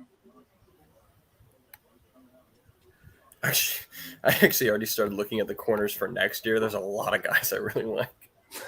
Joey Porter Jr. I spotted Joey Porter while I was watching. I was watching somebody from Penn State this year, and he popped out to me, and I was like, "Who the hell is this?" What do you guys think of Castro Fields? I like watched Castro. I gotta be honest. You didn't like him? You did. Yeah. I mean, I'm not a corner guy, but he seemed physical at the line of scrimmage. He seemed to really work receivers where he wanted them to go. Seems like an outside guy, so that obviously makes a ton of sense. His name sounds like a Cuban cigar brand. Yeah, I mean, Maryland you need native. those hyphenated guys. He's selling on the corner. I don't know. There's a lot of hyphenated corners. There's like 6 of them. As long as Darion Kendrick doesn't end up a Raven, I'm happy. I don't think he's going to be drafted, man. I like Damari Mathis too. I like his back pedal a lot. I like the aggression, like you said. I think he's got a nice combination of like fluidity in his back pedal with aggressiveness. I don't think he can throttle down well. He can't decelerate very well. But so like guys that can stop start very much or like hit. He's gonna get like he'll get his ankles broken a little, or he just won't like be Bateman would kill him on like comebacks and stuff. Yeah, guys who can go pace variate through gears, I think can get him, and guys that can snap a bit. Jay, do not remind me that Darion came in for a 30. I didn't need to hear that. Thank you. Who came in? Darion Kendrick. I was talking Jacob. I was talking with Jacob on Twitter. The dude who's obsessed with Georgia. Yeah. And I argued with him about Darion Kendrick for so long. I'm sure you did. I'm sure Jake had Darion Kendrick's back. I'm just color me shocked that Jake had Darion Kendrick. Man, I'm writing a briefing note on First Nation communities extending their boundaries the other day, and I get tagged in a DM, and it's about my opinion from the Baltimore Beatdown about Jordan Davis's conditioning, and I had to have a Jenny Craig debate about whether or not it was worth Jordan Davis at 14 because he might not stay in shape. And I was like, what the fuck are we doing here? Emerson, the man loves him some dog. Very weird fit for the Ravens, it feels like, but interesting player. I think they could wait maybe and then take a slot only. I do like Kobe Bryant also, who somebody mentioned that. Yeah, I like Kobe Bryant. I only saw Kobe because they need an outside guy. When I did the Ravens pod, they were like, I want you to come on and talk about Sauce. So I was like, okay, I got to actually watch him if I'm going to go talk about him. Josh Williams, too, I forgot. So I'm watching Sauce, and I'm like, they don't fucking throw the ball at Sauce. They're only throwing it at Kobe Bryant. So I only saw Kobe because I was watching Sauce. And he stood up. That's what I love about him. He was good. He stands up so well, do so many more targets than like almost 46% completion rate on 72 targets, I think it was, according to PFF's draft guide. That's pretty fucking good. He doesn't he doesn't stand out, but he just does everything right. He's just a football player. He reminds me a lot of Averett. He'll get into the NFL and he'll be productive, and he might get dogged because he gives up a play here and there, and people don't really get it, but he's gonna put together a good play. Wow, people are so obsessed with Sauce Gardner's name that they don't talk about the fact that his teammate has maybe a cooler name than him. Yeah, Kobe Bryant. And there's another Kobe too, right?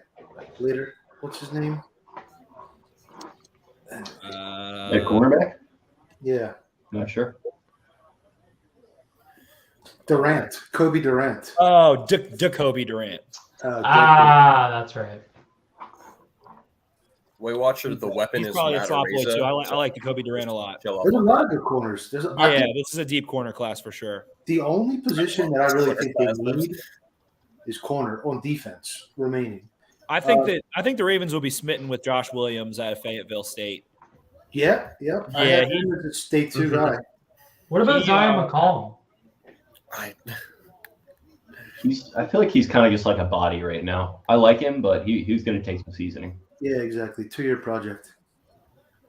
But they're gonna. I don't know. I could definitely see them liking McCollum. Yeah, it's good length. I mean, he's a good fit on paper, I think. And again, I think they love those Bama guys. I think Jalen Armour-Davis probably stands out a lot to them. Press guy. Yeah, that's another one. I would say my best bets are Jalen Armour-Davis or Josh Williams. Those are, I think, the best. Those are not bad picks either. Yeah, and I think they could get those guys with one of those 4th-round picks. Relatively. You mentioned Marcus Jones would make more sense if they needed return value, which they don't. Well, if Duvernay's a starting receiver, they might. Fair enough. That's true. Can't hurt. But it's just objectively you need an outside corner. That is a need right now. But guys, what are we forgetting about? What are we absolutely forgetting? James Bradbury. Right. I don't forget about it. I'm just until it happens, I'm not sure that it's happening. It's so Chanel's on the board still. Ed Ingram, Cole. Do you want me to say it? Go ahead. Oh, he got drafted. I thought you were gonna say for the Ravens. I was like, he's probably off their board. Oh yeah. No. That's a weird fit. I think he was probably the best puller in this class. Supremely athletic. I thought he'd be a good fit in a gap scheme. MD, I agree. Did they just draft a guard last year too? Kobe Dean will go after Troy Anderson, who comes off the board. Who's the kid from Ohio State that Minnesota drafted last year? Wyatt Davis. Wyatt Davis. Yeah, Wyatt Davis. I like him. Fuck, how many guards do they need? Yeah. If the Ravens draft a pure guard, that will piss me the fuck off. I agree with that. Yeah. So now we've got some real fallers, some the guys who are going to go way lower on the big board. Is Travis Jones still available? Nakobe Dean, Drake Jackson. I like Drake Jackson. Jackson. Have we talked about Kadarius Toney at all? Like, I am curious what you guys. I didn't really watch him last year. I've said a lot. I think he's. You're a huge fan? I think he would be awesome here. Like a dynamic Duvernay, like a more dynamic guy. A more dynamic Duvernay that actually he's got so much sand in his pants, explosiveness and twitchiness, which like Duvernay just does not have at all. And like Duvernay, that was what was driving me nuts. And I mean, people might get annoyed that I say this, but like when people were like, use Duvernay as a running back, like Debo. He's just not a Debo. He's not a Debo Samuel. Like it's. Well, he did it in Texas. Debo not only has the horses in the back, Debo is just a fucking horse. Like Debo is the horses in the back. Like Duvernay does not have that. The guy, you put Debo if you want horses in the back. Duvernay is very straight line, and Tony's like extreme elite agility. So they're very different. I feel like. And everyone saw Duvernay hitting. Everyone saw Duvernay hitting the LSU kid on the Brett Delpit, and they're like, "Oh God, look how physical he is." Like I don't know if you really see a ton. He doesn't play that way all the time. I wish he did because he has he has that running back body. Freaking use it. He can't bend. He can't turn. He can't. Yeah, he's tight. So it's like, how is he going to be a running back if he can't fucking turn? Like, I never got it. It was I never got into it because it's just not. It's a speculative argument. It's probably not worth it. But so Nakobe Dean went to Vegas last night. Wow. Bills trade. Yeah, we talked about that, didn't we? Yeah. He was number 24 on the big board. Who did Cincy take, or who's Cincy taking? Right, they just traded up. That's why. I don't know. That's what I'm thinking. But other than that, I have no clue.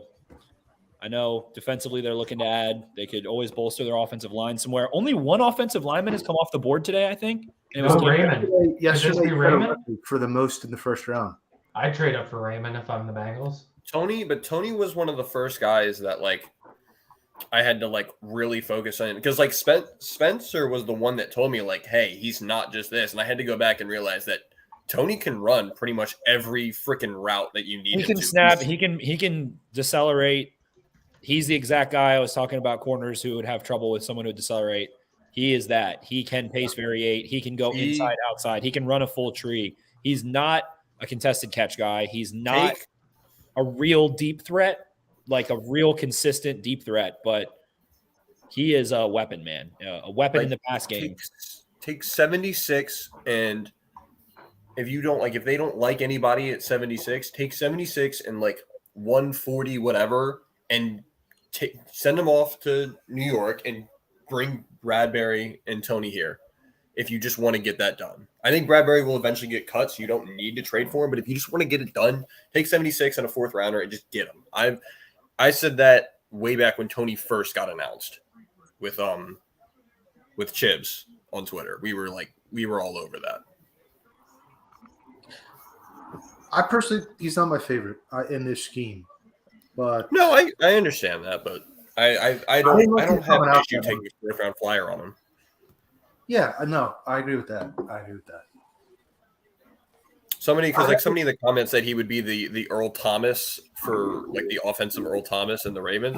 Yeah, but he wouldn't cost freaking however many a year and give them dead cap, and probably wouldn't punch somebody either and be late for the car wash. I love the fit of the player. The Ravens, again, it just feels like aren't going to acquire a gruntled player or a gruntled type player. Was it somebody just today was talking about the fact that they were like, man, I don't understand this. Back when I was on the Ravens, we had to make sure we had 2 or 3 guys that had felonies, and somebody was somebody was just like talking about it today, and I was like, man, I kind of wish we had some of that energy in here right now. So I'm going through the consensus board. Go. I'm sorry, guys. If you guys go ahead, I'll go through it. No, I'm just going to say I agree with the idea to have some badasses on the team, but I don't know if they necessarily need to have felonies. Misdemeanors are okay, maybe. I don't know. No, I thought you were the felony guy. There needs to be felonies on my sheet. This was the funny thing because, like, Vass, you asked me like 3-4 weeks ago. You're like, "What do you think about the Red Star thing?" And it's like, yeah, I remember I replied and I was like, "The Red Star thing, like the leadership and the captain and blah, blah, blah, blah, is different than the charges and stuff. Like that's where you're getting into." So I mean, it's not that I got what you were saying, because I mean it's like just because someone wasn't, you know, Ben Bredesen, a 4-year starter, a 3-year captain, that doesn't mean they should be the pick, right? And so James Ogden did a really good article on his website, Red Star Baltimore, where he basically compiled all the recent offensive line picks and we're like, what's their profile? And it was all Americans, captains, all that. So I mean, and look how that's worked out for them. They've had a bunch of guys that just haven't really panned out. So I mean, it's definitely it's something that I think gets conflated with the charges and taking guys off their board due to domestic violence and all that stuff. I think that gets conflated, but I don't think that's what you mean. And I think that's why it was good to clarify that, because MD Law is right. They've been so burned since Ray Rice. They have. Yeah, I mean, they got Peters, and then Earl Thomas added on top of that. And so that's what I mean. Like they didn't. The crazy thing about Ray Rice is Ray Rice was like a Red Star kind of guy before. Yeah, exactly. He raised his entire family. He raised like his brothers and sisters. Do you guys remember the fucking the fundraiser he did at Rutgers? It was called Run Ray Run. I was hanging out with him at a wedding last September. He's still the guy. He's such a good dude. That's why it's so funny at the end of the day. It's not funny. Yeah, it's not funny. Not funny. Okay. No, I know but you know what I mean. No, 100%. But he was the guy you put on the billboard as like this is the role model that, you know, we want. He was the guy that they would call like for, you know, we need to do something in the community. Like we're gonna call like Ray and like he'll take care of it. He Bengals took Cam Taylor-Britt. Yeah. Who did? Bengals? Yeah. It's a good pick. Model franchise geniuses. I'm surprised. Are we gonna have to be calling it? Is Mike Brown going to be Mr. Brown pretty soon here? No. Funny, strange, not funny. Haha. What do you guys think of Raymond falling? Falale falling? We talked about this. He's not good. He's not good. Maybe. I don't think he's not. I hate him. I hate Bernard Raymond in this class. He's just 25 and not physical, so it bugged me. I don't even give a shit about that. He is very robotic in movements, very like stiff and weird, and doesn't have length. And he like moves his upper body ahead of his lower body. He lunges to take care of like speed rush at times and opens up inside count. Like, I don't know. He like has to, there's so much, it's so over processed when he's going through the motion still. And it's not smooth. It's not natural. He's not consistent to me. I don't like it. What's up, boys? How we doing? How are you guys? Good, man. You look like you're in a futuristic setting right now. What's going on there? From Battlefront Black, it's Bobby Trossett. I don't know why it says Bobby Baltimore, by the way, but it says that. That's a sick name, though. I love it. On, brother? I love it so much. Problem is, I think there's a rapper who actually snagged that name, so I'm probably copywriting. So don't tell him. Well, you're right, making all a about little bit of a copywriting career change now, so that's the perfect time to rebrand to Bobby Baltimore. The other good piece of news here is that I think he's black, so I can be the white Bobby Baltimore and he's black. There you go. WBB. Yep. No, just flip it. Just be Baltimore Bobby. That's not the truth. I've been waiting to hear that voice all night. Can you hit me with a Barco Cena now, please? Yeah, I'm wondering. I saw your tweet yesterday. I'm like, what is it about Barco Cena that you love? Oh my God. The bass in that voice, Bobby, it gets the people going. He like drags it out too a little bit. Barco. Yeah, he played. I got a funny story for Bobby. So he knows what he's doing. when I first met Bobby, I remember I sent Spencer and Jake a message, and I was like, Bobby has such a radio voice that it just kills me. Do you guys remember that? Sorry, I got distracted. Cole, I just got distracted by the comment that Jake put up. What the hell was that? Oh, I know, man. Bartender in a strip club. Like, Bobby could, if I had Bobby could be the on- announcer at a strip club next on the stage. Can be. I'm taking that. I'm taking that to the bank. So how's the draft going for you, pal? How was your stream last night? Yeah, I've had I didn't even drink last night, but unlike you boys, I had a couple texting conversations with Jake today about your night, but I got this fog all day long. I've been like zombie mode trying to kick this headache, but yeah, it was a long day. 1-man band and a 4-hour stream's a lot, but it was good. How about you guys? It was good. I had to go into the office as we talked about, so it was a little bit of a struggle bus there. I'm just not that young anymore, as I'm learning. Yeah, I mean, rest of us, You're so old. Yeah. True. I still probably am, other than ZJ, the youngest one in here. But yeah, it was a good day overall. I think. How do you rate the David Ojabo pick here? Yeah, first of all, I don't even think I've actually ever met ZJ or Voss. So what's up, guys? I know we've been on various things, maybe spaces here and there. What's up, Bob? Good to see you. Likewise. Big fan. Yeah, appreciate it. The Ojabo pick, I mean, you guys have covered it already, but what? Before the pro day, the guy was expected to come in at top 15, right? I mean, pick 14. It was David Ojabo. Yeah, right. Pencil it in.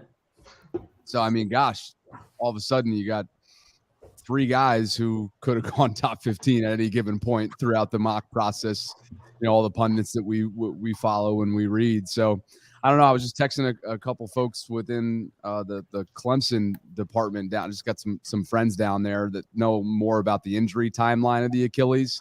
I know modern medicine's kind of on the uptick here in terms of how long he'll be recovering. But I saw Rappaport said October, and this guy from Clemson was doubling down on that as well. I mean, you guys think that's realistic? I read an article, is the extent of my knowledge on Achilles injuries, essentially. It's like whenever there's an injury, Spenny goes and he researches some academic paper and he. No, it was, my experience with Spencer in this regard is talking about Ronnie Stanley's ankle, and he's like, "Well, my mom's friend is like an ankle person." It's like, all right. He's an ankle person. my mom's been a nurse my whole life, so my grandfather was an orthopedic surgeon. I don't know anything, but I know who to ask or where to look for smarter people than myself. To be fair, whenever there's an ACL injury, I always talk about my ACL injury. So There we go. But so I read an article. It was by Jordan Rodriguez of The Athletic, who covers the Rams, and it was just about Cam Akers. And essentially, from my memory, for special people that can have this surgery, that with the world's leading doctors and surgeons, it's a less invasive surgery now. And they essentially don't need to peel back the Achilles and open it up and have a lot more stitches in it. They put something, this is a little loose for me, but they put some sort of bridge, they called it, in that helps support the healthy area of the Achilles, because when you're rehabbing from the injury, the healthy part gets overworked and stretched and then leads to re-injury. And basically you weaken the strong part. So it gets into a weird path. So that bridge is supposed to help. And the fact that it's less invasive now is supposed to help the recovery time, just in terms of the stitches and in terms of being able to start the rehab process sooner. So the timeline has decreased on it, number one. And number two, they feel like you're less likely to essentially mess up the healthy part of the Achilles in the rehab now. Is what I read from that article by Jordan Rodriguez of The Athletic. If anyone wants to go give it a look. It was about Cam Akers. So if you search Cam Akers Achilles, Jordan Rodriguez, you'll find that article with The Athletic. But that is my thievery of someone smarter than me talking about it. Yeah, get used to hearing the name Cam Akers over the next several months with this, because that's going to be the thing. People are like, "Oh, you can't compare to Cam Akers. That was unprecedented." And it's the other way around. It'll be like, "Oh, well, Cam Akers did this." So it's just. What Seminole just went, Vaz? What do you? No, Cam Akers is the Seminole. Right. Well, actually, the Chiefs got Drake Jackson, or not the Chiefs, the 49ers. 49. I was just about to jump in. 49ers took Drake Jackson and Brian Cooks off the board as well. And he's probably going to be a 13-sack guy for them. That's a great pick for San Fran. Bobby, I was going to ask you Cole's question earlier. Do you think the Ravens are kind of have their eye towards 23 a little bit with trading away Hollywood and then picking Ojabo, who's probably a year away? Do they have their eye towards what? 23. 2023. Oh, 2023. Yeah, I'm thinking to myself, geez, they were originally at 23 before 25, right? Yeah, I mean, what, 6th, 4th right now, right? As we speak. So, you know, they're about stockpiling, Voss. You're all over that. I'm with you. Absolutely. I mean, we can't take it, by the way. All of us can't take it. 6 in one round. That'd be insane. I don't even know what obviously they can find value. You guys know that. We all know they can find value in the 4th round when it comes to some of their more pressing needs, whether it be, you know, some developmental interior defensive linemen, or I'm sure they're going to have to bring in some more edge rushers before the weekend's over, right? Yeah, 100%. How's Ricard doing, by the way? So Pat's funny, right? Because he's always on the media good guy list at the end of the year, deservingly so. Like, he's so generous with his time. He's the greatest dude ever. He's pretty insightful. Sometimes he gets real serious during an interview, right? And last night I had him on for 30 minutes. That's probably on me. I shouldn't have. The timeline was off because I didn't know they were going to have a second first-round pick. I wanted him to be on there for 14. But did you guys notice that the projected time, I think I was texting with one of you guys about this. I can't remember. I think it was Cole, but the projected time was 10.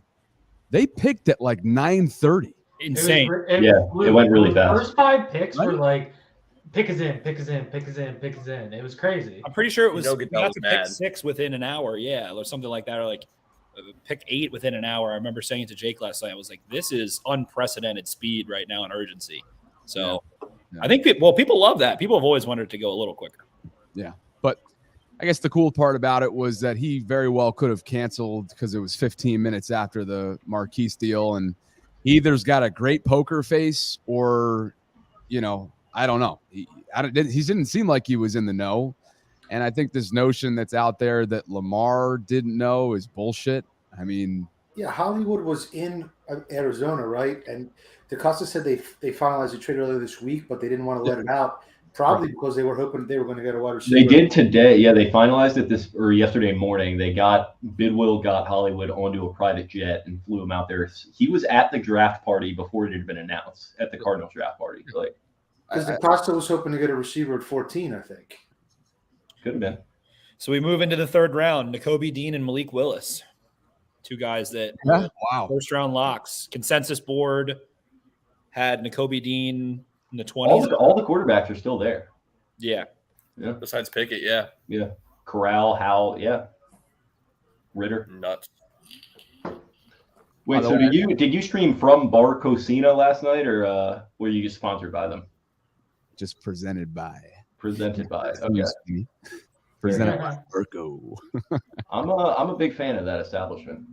Yeah, it's a good time. It's a good time. And then John's Fit Meals as well, which is kind of a meal prep deli's place in Hillthorpe. Shane Lohman, his family owns that. And man, he came back here, and this ping pong table that you're seeing behind me was stuffed full with pulled buffalo chicken and sweet potatoes and sandwiches. And so it was a good time. We did a friends and family type of thing. And I believe you guys qualify as one of those categories. So let's look into the May 12th schedule release. Yeah, let's do it. We'll have to consolidate all the superpowers and get together for a live stream of the schedule release. I like that idea.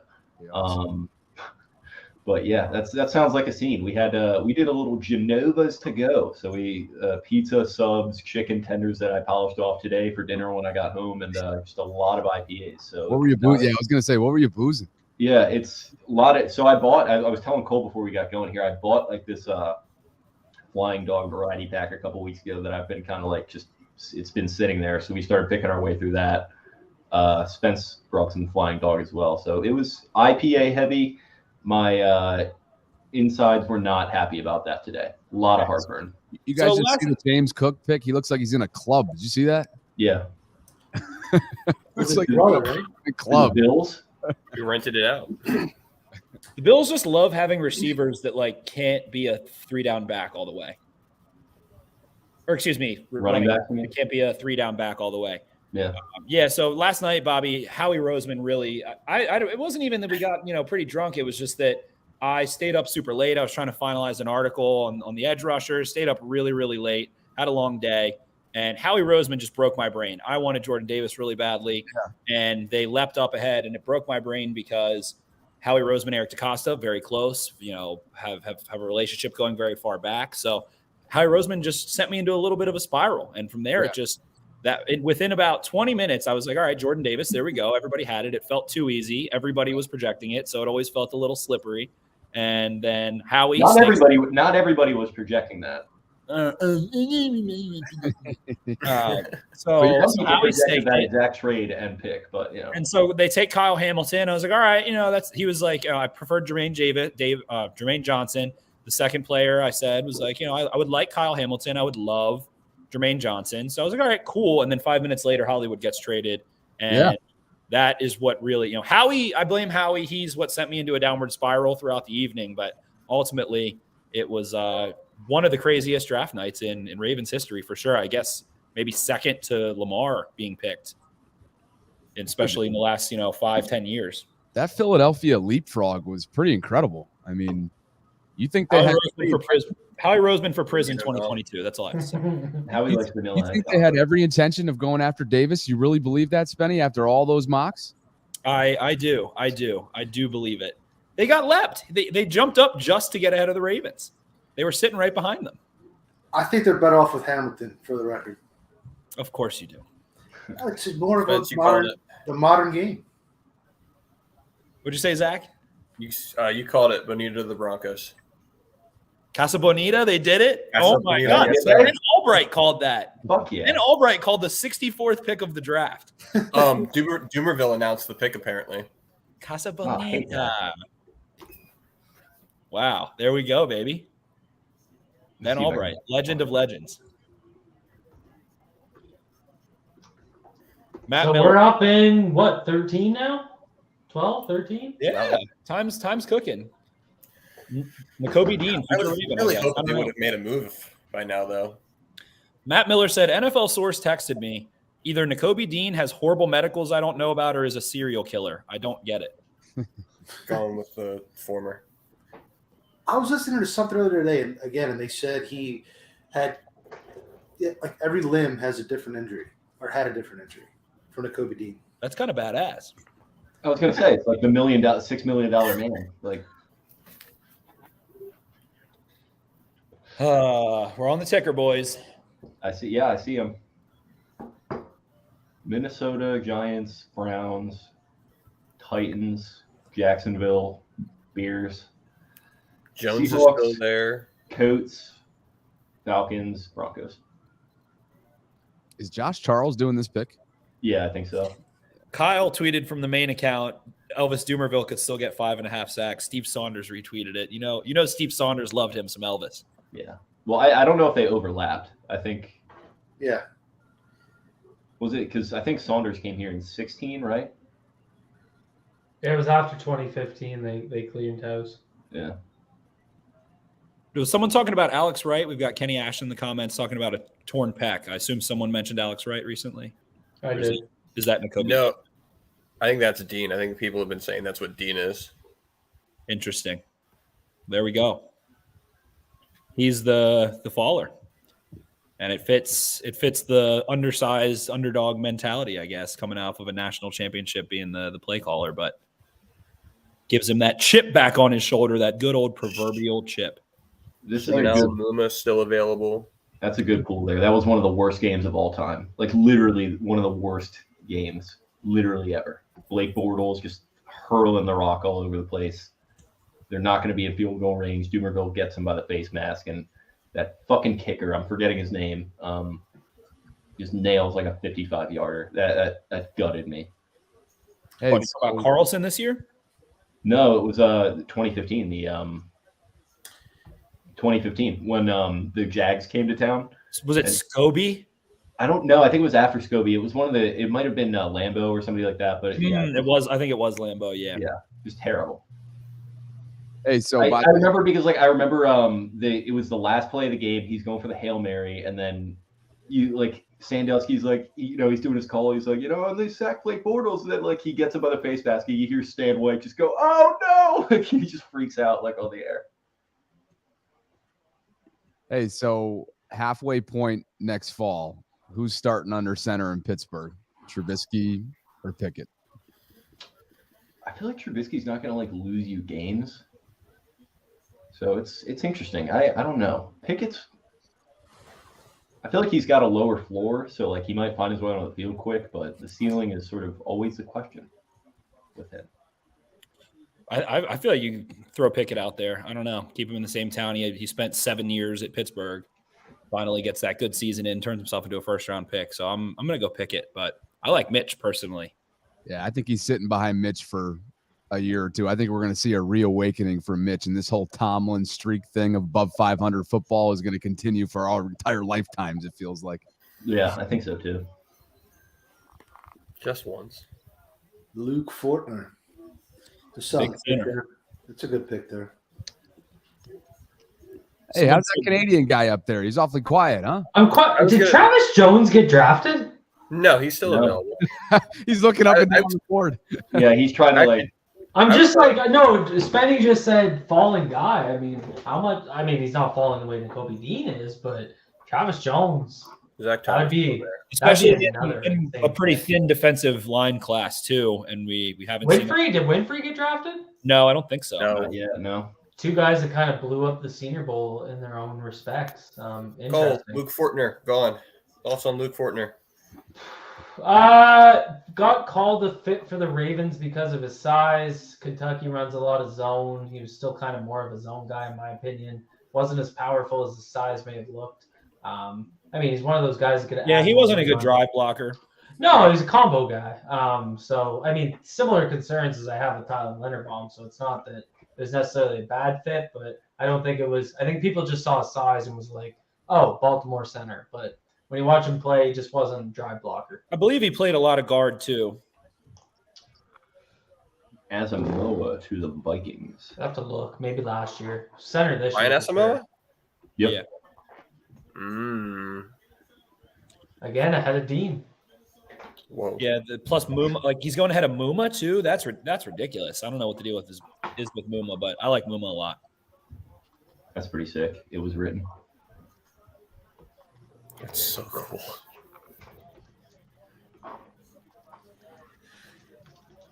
All right, getting pretty close now. We are. We are indeed. Some intriguing gentlemen on the board. 6. 1, 2, 3, 4, 5, 6, 7, 8, 9, 10. What if they go Zach Tom Cole? Does that move the needle for you? I don't think so because I think he's a center. Yeah. I'd rather go with a true tackle. Sailor's still available, right? Walker's still there. I wouldn't go tackle at this point. I'd probably wait till the 4th. Yeah. Yeah, I think receiver or Taylor's still there? Salyer? Jamari? Yeah, sorry. Yeah. Isn't he? Yeah. I haven't seen his name. Salyer's tough because I think his best position on the Ravens would be at guard or center. So, I mean, he can play tackle if you need him to. So it's going to be another McCary situation where maybe he'll step in, he'll battle, he'll get you out of games. Can he do it long term? That'd be tough. I kind of liking the Vikings draft right now. They are having a nice draft. Again, though, so the Kobe Dean this is to keep going back to him. I'm sure everyone on every single broadcast is talking about it to a degree. He tears his pec, but then goes to Vegas on night one and shows up on the red carpet. Would a torn pec really turn you off that much? It's not. That means his agent, unless he was just like, I don't care, I wanted to go, which doesn't. I love Josh Azudu. I'll chime in on that really quick. Super underrated guy, left tackle on North Carolina, probably a guard. He have a lot of good rushers, a lot of fits. He's sick. He's going to be good. The Giants are having a hell of a draft. I think so too. I mean, even just with the first two, unbelievable. Yeah. Unbelievable. KT Neal, Joseph Azudu. Impressive. Don't have a quarterback, but rest of the roster's coming out well. Next year's the year for quarterbacks. Ravens are going to take Brian Robinson here. In the third? I please, no. That'd be rough. Who did the Giants take in the second? Wandale Robinson. That one's a little funny, but that was weird because they just that feels like a replaced Kadarius Toney. Yeah, exactly. We didn't even connect the dots there. We're terrible at our jobs, but that definitely feels like a replacement. Well, they did in the chat. That's why the chat started bringing up Toney. That's why the Toney discussion for us started. Is it too early for Jelani Woods? I would prefer Ruckert. Yeah, I'd go Ruckert. I mean, but that's just preference, though. Just wait and get I don't think it's too early to bet on someone with that skill set. Would feel a little strange. Here's the weird thing with Jelani Woods. He was such an experienced blocker at Oklahoma State and was asked to be a true, Mercedes Lewis type guy, but he had a one metric shitload of bad reps and got beat up a lot in that role. So he took his licks, but it's also tough when you're that tall. He's filled out, and as he got older, for sure, he's definitely put on a lot of weight, gained a lot of functional strength, but he took his licks already. That could be a good thing, but he hasn't really had high level tape as that kind of inline blocker, move blocker as well. So little Austin's still available. Abraham Lucas. Not a big Lucas guy, not a big smart guy either. I kind of lump them together a little. They don't. Who's the second guy? Kennard. I don't think they have a similar game, but those are two guys I'm not very high on. Yeah. In this class, Lucas couldn't anchor at all. Like it was Zion's going to be a 4th round pick. Baltimore Sports Providence. He's unless somebody like really really likes his traits, I don't see him going until day 3. So Austin Gale, per source, Georgia linebacker Nakobe Dean declined surgery on his shoulder, and it's now a major concern. Why do you decline surgery? The Ravens just drafted someone with an actively torn Achilles, so I don't know. And they just set the record for most adjusted games lost in the history of the database. So decline surgery with the hope that maybe that won't get out, and now it's out. I don't know if it's that it won't get out, but He must have gotten some bad advice, I guess, from his agent. Even just if it's not surgery advice, and maybe it was a personal choice there, but to go to the draft just perplexes me that his agent didn't know this was coming.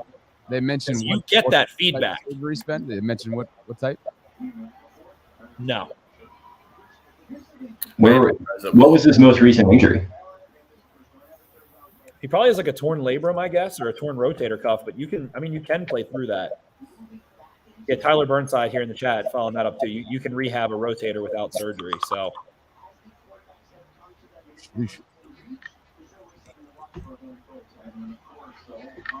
Hey, a little off topic, but I was thinking about this earlier today.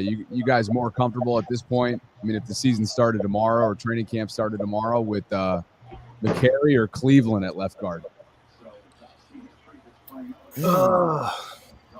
Maybe Phillips. Yeah. Really? Okay. And McCary's your swing? Yeah. Yeah, I mean, Phillips started 2020 and 2021 first team, so they love him. They clearly like him at guard. Bobby, can you read this in your best sultry voice? How about to click on this link right here? Yeah, really. Shocker. Comment from earlier, like the strip club. Is that what it was? So is this my thing now? Is this my shtick? Like next on the stage. This is the tryout. This is the voice recording tryout. All right, let me read it before I actually in my head. So is this how you envision tonight going, Bobby? I'm stone cold sober, so let's just mix it up. Meanwhile, Spenny's sucking down beers up there. Look at him. All right, ready? Let's give it my best try here. Bestcams.fun hot girls and boys video chat.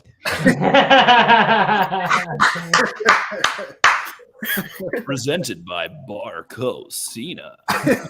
Barcosina. That's gonna be. I'm gonna be clipping that, and that's gonna be all over Twitter, just so you know. For that one. I liked Martin Emerson. That's yeah. I like I'd him. see him go. I liked him in like a real cover 3. Don't ask him to be a real lateral player because he's can't throttle down at all. But the physicality, ball skills, some of that stuff, running on that vertical plane just is a very stiff corner, but gives you that big presence to go match up against a big boy and take him out. Cleveland's got a nice looking defense. Paper champs, as always. How's that D line looking? They lost a couple guys, didn't they? Fellas, what is going on? What's up, Marshall? So, not to bring the chaos in the space, but what do we think about Hollywood trade right now? It's incomplete in my book until we see how they roll out into the season. Yeah. You got to feel like there's a lever that hasn't been pulled yet. What's your lever? What do you predict?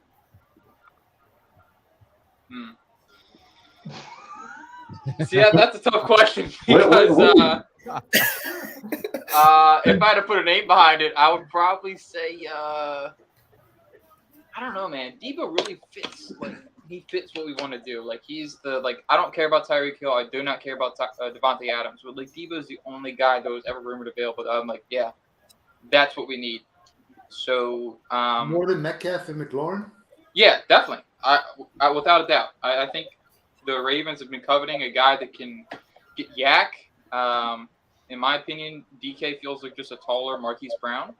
McLaurin's a good, he's a good dude, but he's just the size is not there with him. He's more of a stockier, small guy.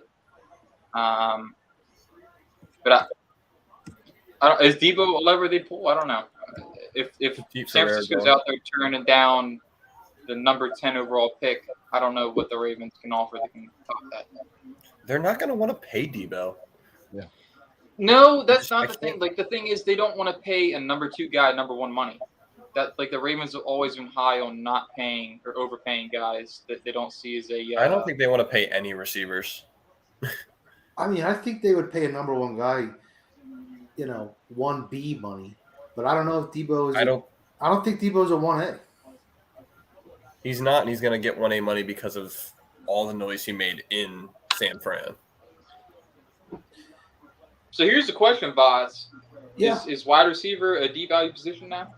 The way teams are trading them away so frivolously, and I mean, I don't think you can say that when you have 3 receivers getting paid crazy money this offseason. I wouldn't say it's devalued, but I think there is an efficiency that you can harvest a little bit there. But I would have liked them to see them replace Hollywood before they let him go. So we'll see. I think in the next 2 picks they have to get one. If not, they got to go to free agency. In more important news, Ryan Mountcastle just hit one over the left field wall for the first time. There you go. Yeah. That's what we like to see. Jags picked up Chad Muma. One of my favorite linebackers in this class, man. How did Bradish's first start go? Does anybody know? He gave up a home run. I didn't see anything other than that. I'm highly keyed in on that. I can't watch baseball anymore. It's just too slow. Grow up. I grew up watching baseball every single night of the week, but I can't do it. Grow down, Baseball was the first love. I was playing baseball since I was 4. Boss, I'm with you, dude. Wake me up in October, especially with this team in this market. Yeah, no doubt. There's Muma, Spenny. They're really filling out that defense, man. That front seven is going to be something fierce. Do they? They got Devin Lloyd. They have 3 linebackers. I mean, they took him. They signed Foyer from the Falcons, and they took Devin Lloyd. They traded up to go get Devin Lloyd. So they have 3 first-round edge rushers right now, right? Yeah, K'Lavon Chaisson. I think he's going to get a change of scenery pretty soon. I was going to say, obviously, Ojabo's here now. What were any thoughts on Ravens looking at that? Maybe if they hadn't gotten the edge they Let me go back through my old takes and let's see what I had on Chase on. I was pretty low on Brian Burns, which bit me in the ass. Because if they're going to get rid of one, it's going to be Chase on. Like they're not going to get Chase on really fit what they wanted to do with the old Sam role. I mean, there were times where he was carrying seams down the field. So I mean, in that old role, it made sense. But yeah, I actually think Tyree Phillips in that game in that draft class year, Tyree Phillips shut the door on him as a tackle, which was interesting. So really, he was overhyped. There's a lot of those more slender edge rushers that seem to bust in the top 15. It's a tough bet.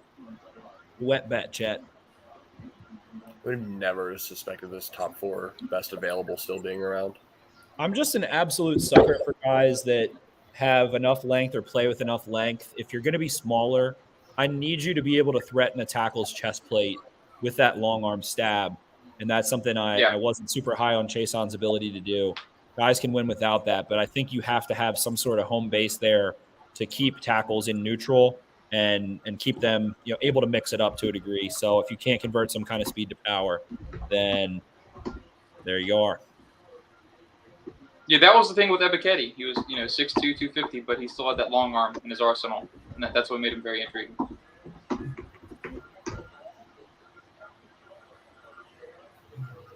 What are we, like 5 away now? What are we thinking? Damari Mathis from Pittsburgh. Yeah? I don't know. To me, I think I like an offensive piece here. Let's see. Wide receivers. Could be Jake. Calvin Austin is still there. Yeah. I really like Calvin Austin right now. I'm zeroed in on that. I think that's it's obviously drafting a rookie to try and replace someone who's a proven player in Hollywood, but you can see them desiring that role if they choose. But they're going BPA according to them and always and so forth, except for maybe like Pat King. Like Travis Jones maybe then? I would love that very much so. Yeah. Okay, so I was low on Travis Jones at 45. I would be thrilled if they picked up Travis Jones here. You like that value? I like that value. I take it too. And I don't like nose tackles very much, but I take him. DeMarvin Leal intrigues me. We were talking about it before the pick. We were like, if they take Travis Jones here, is that Vaz's last straw? Does he just lose it? Perrion Winfrey would be interesting. He's a pass rusher though, so I mean You took the words out of my mouth, Cole. He's a pass rusher. I'm just telling you what the chat was talking about. Grant Paulson just tweeted. Misrepresenting me over here. You guys misrepresenting me when I'm not on the chat. What was that, Bobby? Grant Paulson just tweeted, if the Ravens get Dean at 76, we should all just pack up shop and go home. They're just better at this whole thing than everybody else. I'm fine with a bum shoulder at 76. I'm fine taking that 50-50. Screw it, man. I just don't get the shoulder thing. It can't be that serious. It's a fucking rotator cuff. There's a lot of guys here that I would be okay with Jones. I would really like Austin. I would love Dean. Those are probably my top 3 right now. Kobe Bryant, I'd be cool with here. Kobe Bryant would be sick. Justin Ross, I'd be cool with. Jeremy Ruckert. I think you can talk me into Channing Tindall, even if the Ravens don't like the medicals. DeMarvin Leal, I like here. Let's see. So would they take Tindall over Dean if they're that? Like, what does that say? I mean, Troy Anderson. What about Perrion Winfrey? I like here as well as someone to bring some explosiveness to the pass rushing side. Man, you could talk me into Christian Harris. You could talk me into Leo Chenal here easily. Yeah, Chenal. He hasn't been picked yet. Rasheed Walker, I'd like. Matt Butler out of Tennessee, I wouldn't hate. Maybe I like Travis Jones better than him, but Jones is falling for some kind of reason. Who do you like better than Travis Jones? I do not like Matt Butler from Tennessee more than Travis Jones, but Jones is falling for a reason. So if you're going to keep going, Woolen would be interesting. That would be a swing for the fences. I'm surprised. Like as much as I'm as low as I am as Woolen, I thought he'd be gone by now. I could have sworn a team would have fallen in love with his traits. Yeah, and I don't think he's quite as raw as made out to be at times. He still has some physicality to him, keeps things in front of himself well, and he really can run. And honestly, one of the funnier things is that it feels like because he's not as confident in his technique, he doesn't trust his speed in certain situations. I was watching. Did you watch Crocker's thread on Woolen versus? I wish I did, because that's my number one source. Yeah, you didn't see that one. He did a thread on, I believe it was Woolen, and one of the first ones was against one of the first games he watched was against Calvin Austin. That was you should go and try to check that out at some point. I think Calvin Austin put up some fun stuff against him, if I'm not mistaken. I would be really okay with Calvin Austin here. Yeah, Jalen. If you want to talk receiver, Jalen Tolbert, brings that downfield deep threat ability. Definitely. Okay. What receivers are still there? You've got Tolbert, you've got Austin, you've got Bell, you've got Shakir, Justin Ross, David Bell, Danny Gray, Kyle Phillips. I've been high on the SMU receivers and tight ends. They've been pumping those guys out like crazy. Bo Melton, Romeo Dowes. I don't know anything about Romeo Dowes. Talk to me. Somewhat similar to Tolbert, just a real physical, vertical threat on the outside. Someone kind of like, I would say he's kind of like a James Washington. I think that's a good way to frame his. I wouldn't hate a James Washington here. Yeah, but I don't know. It's just really hard for me to say BPA is any of that. And again, it's like, all right, they trade Hollywood. So you draft a receiver in the third round that when there's already 15 have already been off the board. Not saying, of course, some of these guys can turn out to be successful. Third round, second round usually a sweet spot. Did we just say that? Did I miss that? What? The Colts just took Jelani Woods? Is that what I'm hearing? Oh my God, the dream came true. Mo Alley Cox and Jelani Woods on the same field. Wow. That would be nuts. Well, that's what's going to happen, my friend. Fields, let's not talk about trading back. I expect him to trade up by now. Don't trade back. Don't trade back, please. We got way. Fields, go make your memes. The one you made earlier of me was great. Keep it up. The one of George Costanza on the couch here, and then us in the picture. That was amazing. He DM'd me one of hold on, I might tweet it out. It was pretty good. He sent me the one of you as Hunter S. Thompson. I don't know. Yes, that one. It's pretty good. I might tweet that one out. That might become my new profile. I'm still waiting for Cole to go get in a fight with somebody again, so I can release the edited Fields meme that I have. I think he's in a fight with you. Fields, I love you, buddy. It probably will happen. I mean, we'll probably get in a discussion about Patrick McCarry's arm length, and then it'll turn into some sort of war. That would not end well for you, Victor. No, it wouldn't. Once we get into, I'll try to flip it to some sort of defensive back thing where I understand more. And just let's keep it a yes and mantra. That's all I ask. That's right. Fourth round picks we have right now because a yes and mantra. A lot of film study involved. I think I saw that they're like just shy of owning like 20% of the fourth round right now. It's my final mock draft. Acquire every pick in the fourth round. Yeah, I don't mock draft. Give me a headache. I had to take Tylenol after that. I like that mock draft, Benny. That was a good one. Yeah, I did. There we go. Man. All right, we're getting there. We're drawing close here. I think it's prediction time. Lucas gone. There you go. Don't have to worry about that, Cole. Yeah, I did not like that at all. Good for them though. They go cross. That's how I felt when Kyler Gordon got picked. I was like, all right, I don't have to worry about the Ravens taking Kyler Gordon. No, that's how I felt when Penning went 19. I was like, honestly, that was what a relief. Raymond's still out there. His old ass is still out there. He's a left tackle. Like, if you really are worried about Stanley, but I guess not. I think I'd go Jalen Tolbert at this point, to be honest. I'm going Sheed Walker if that's the deal. That's your prediction? I don't know. Everybody's like actual predictions. I want to hear. I'm going seriously Jalen Tolbert as my pick. Tolbert. I'm going to say David Bell. I'm going to steal Cole's thunder. I'm going to go between Chig or Nope. No between. Pick one. Forgot. Okay. Well, who's the other guy I was thinking about? Whatever. Chig. Good. Spenny. You think they go Dean? I just had it in my head. I was just looking. I'm going to go to Marvin. I'm going to go to Marvin Leal. I love my Aggies. I love my Aggies. So I kind of wonder if Spiller's in play. Ooh. So do the Ravens. Right? What was the guy, the nose they took the year before Matabike that they cut? Dalen Mack. Yeah. Oh my lord. Oh my god. That's 2 out of 3 years they took a. There's also Michael Clemens, who was in my article, Vaz, another one. Yeah. He's a little more base endy, but you can mess around. 5 tech, I think, right? I don't know. This is what Cole. What is? I don't understand calling him a 5 tech. That means he's an out. He's who? 5 tech is outside. Everybody's like everyone always refers to inside players as 5 techs, and it confuses me. What's the context? Who are we talking about? We're talking about Michael Clemens, and it's like we said people say Calais Campbell plays the 5 tech, indicating he plays inside. Outside shoulder tackle. Yeah, outside shoulder tackle. That's 5 technique, literally.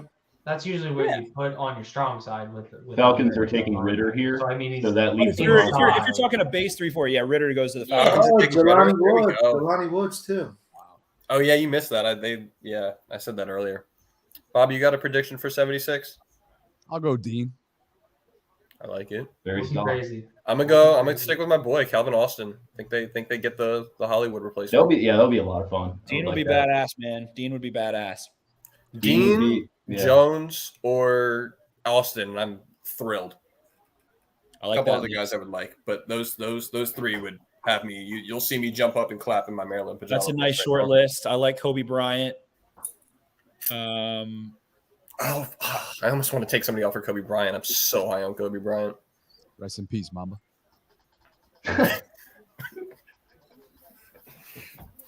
Really might be the coolest name of the draft. Yeah, and like everyone's all like, sauce. Like, yeah, look at his fucking. I think people need to lay off the sauce. His teammate is named Kobe Bryant. How about Smoke Monday? That's a nice one. I'm not going to smoke tonight, but I want to. Smoke Monday. Everybody likes to talk about Smoke Monday's name. Well, they had it. The Ravens already had a smoke. What's the? Are we still on Sincere McCormick? Oh, we are. UDFA from the consensus board and everything. That's my UDFA running back, Laz. That's my UDFA. Heck yeah! Screw taking a running back in the draft thing. Give me Sincere McCormick as a UDFA. I don't know. I'd like Smoke. That'll get me pumping. Board replacement. That's your priority UDFA. Smoke Monday, a hitter. That's it. Or maybe he gets drafted. No, you know who my priority UDFA is? Sterling Weatherford. He's like he was in one of my first mocks, and he's from Miami, Ohio. We know the Hardwells have that connection there too. Mm-hmm. And that's a nice name too, Sterling Weatherford. What is he? What's that, Bobby? I'm thinking about smoking a stogie right now. God damn it! Yeah, you should. You kind of look like you're in like Joe Rogan's studio, and he likes to light up the stogies a lot. So I just need a little stogie. I haven't watched this Joe Rogan episode in forever. Yeah, it's gotten a little weird. So do we know? It's going to start to thin out after this. What'd you say, Zeej? Any words on like why Jones is falling? Which Jones? Travis. No idea, my friend. I'm guessing medicals. This is a thin IDL class. So I was just wondering because we saw we figured it out with Dean. I just haven't heard anything on Travis Jones. Wow, that's the 3rd time in this draft. Yeah, the Texans have moved up. They just traded right in front of him again for the 3rd time in this class. Who was it Is this time? Costa gonna have to fight Nick Caserio? Houston. I bet they take Travis Jones. Yeah, if they take somebody we want. I swear to God, they were going to pick John Mechie last pick. I feel like this is. I don't hate that idea, Cole. It really feels like that might have. I know the pick for the Texans, and it would be one that I mentioned a little earlier. But Cole, we're about to hit that point in the draft where we did that mock exercise, Jake, as well. I think we're about to get into no man's land pretty soon, like 15, 20, 30 picks. It gets weird. It gets really weird. It's just like there's so many. I wish they had traded up by now. I wish they had done a trade up by now. There's no way they can plan on. We got to build depth for 2027 wild card. So if the Ravens take Justin Ross here, I don't have a ton of analysis. I did not watch much of him since his freshman year. Yeah, I was gonna say I remember him as a freshman, but other than that, it's been nothing since then. I remember the hype as a freshman, and then getting into the draft season for this year, and all of a sudden he's like a 4th round pick, and I went, what the hell happened? Let's watch this live, right? Yeah, I wouldn't mind Cam Thomas here either, to be honest with you guys. I'm gonna go scoot and watch this live, fellas. Okay. All right, Bobby. It was a pleasure. Thanks for hopping on. Pleasure meeting you, Bobby. We'll swing it back the other way soon. Beat down, boys. Yep. Yeah, let's do it. All right. See you guys. See ya. All right, boss. How irate do we get here if they take Nakobe Dean? I'm sorry, I couldn't hear you with that vacuum cleaner. Yeah, can you what's going on with your that's your Rat Pack fan, right? Did he just boot it? Oh I no, think he he I just didn't dipped boot him. out. He booted himself. Oh shit! I think he just dipped out. I wish I knew what the question was now. He If said, they go, how irate, Dean. if they go how Nakobe irate Dean. are you? Yeah, how irate. If what? For Dean. For Nakobe Dean, if they take Dean here. I would not like Nakobe Dean, but at 76, how mad can you be about anybody, you know? It's just one of those things, like what I said about the first 3 picks being top 16. Now you got four picks that, a month ago were top fucking 20. Like, it's just the value is insane. I don't really get the shoulder thing. Texans take Christian Harris there. I think Travis Jones. Why not? So if he's ahead of Nakobe, how can he go? Yeah, Nakobe Dean light. That's even my list of 3 or 4 are here. Jones, Dean, Austin, it's Chenault, right? Chenault went. I could have seen the Ravens going Christian Harris. That would have made sense. Harris. They jumped him for another Alabama player. They've got the Ravens on Alabama players. What's up, Josh? Josh, turn your TV down. Josh, you're muted. Last year we had Josh. And, his I think it was his son was like learning the ABCs like during our live stream. It was awesome. Oh, yeah, bro, he just turned 2 years old now, and he's way past ABCs. You got to watch what you say around him because he's a little parent right now. All right, you got to bring him on again if you want. It should be a draft. Nah, man, look, the wife took the kids out on a walk, so Daddy's watching the draft right now, so they're gonna leave me alone for the next hour. There you go. I like that. Real Alaska hours. For real, yeah. We've all done our predictions. So you got a 76. I've been keeping track with you guys. I'm with you as far as Austin Jones, and Dean. Yeah, yeah. Sir. I don't know about Dean. I just think that I don't know if he's fallen this far. Oh, Travis. Oh, I think Travis Jones is gonna be the pick. No spoilers. Yeah, no spoilers. No spoilers. No ceilings. There we go. There we go, everybody. There's the pick. All right, I like it. That's BPA, baby. Yeah, but that's who I was thinking this whole time. I was like, oh, he's still falling. They just brought a human club. Another guy that was considered largely a sneak into the bottom of the first pick. Like, it's just, I did a film room on him and I fucking loved him. I wonder what they're going to say about him. He destroyed Clemson. He had 4 QB hits. They were triple teaming him. Like, it was absurd. Tony's fired up. The value on Jones is nuts here. They're just going BPA. It's clear. He was the thing about Jones is though he tested into a mega elite threshold for interior linemen like Fletcher Cox territory and is in a very high probability threshold testing wise for a couple things he did. So he has outrageous length. The violence in his hands is stupid. Love it. Love it. I could see him being the heir apparent to Michael Pierce as soon as next year. I mean, honestly, this dude is. I love watching him too. He was one of the guys I actually did a profile on. It's also nice to have a deep defensive line group to rotate those guys throughout a game. I think that's something they've missed in the last couple of years, maybe a little bit. So yeah, I like this pick a lot, even though it's not a high value position necessarily. If you can get interior pressure, it's very, very valuable. It's just another guy like Davis that he's not just a nose tackle. Like he actually played more snaps as a 3-tech or 2-tech than he did a 1-tech last year, which I think is it's just another one of those things that gets lost in the. What I really liked about him is how narrow he could make his base and pass rushing downs. It's like. His base literally looks like an edge rusher. I paused, zoomed in, and highlighted in my film room because I was like, this guy looks like he's about to attack a tackle. Like he's so narrow. But he actually had a pretty impressive pass rush combination. You saw him use a nice club rip. He swam guys pretty consistently. He had active hands.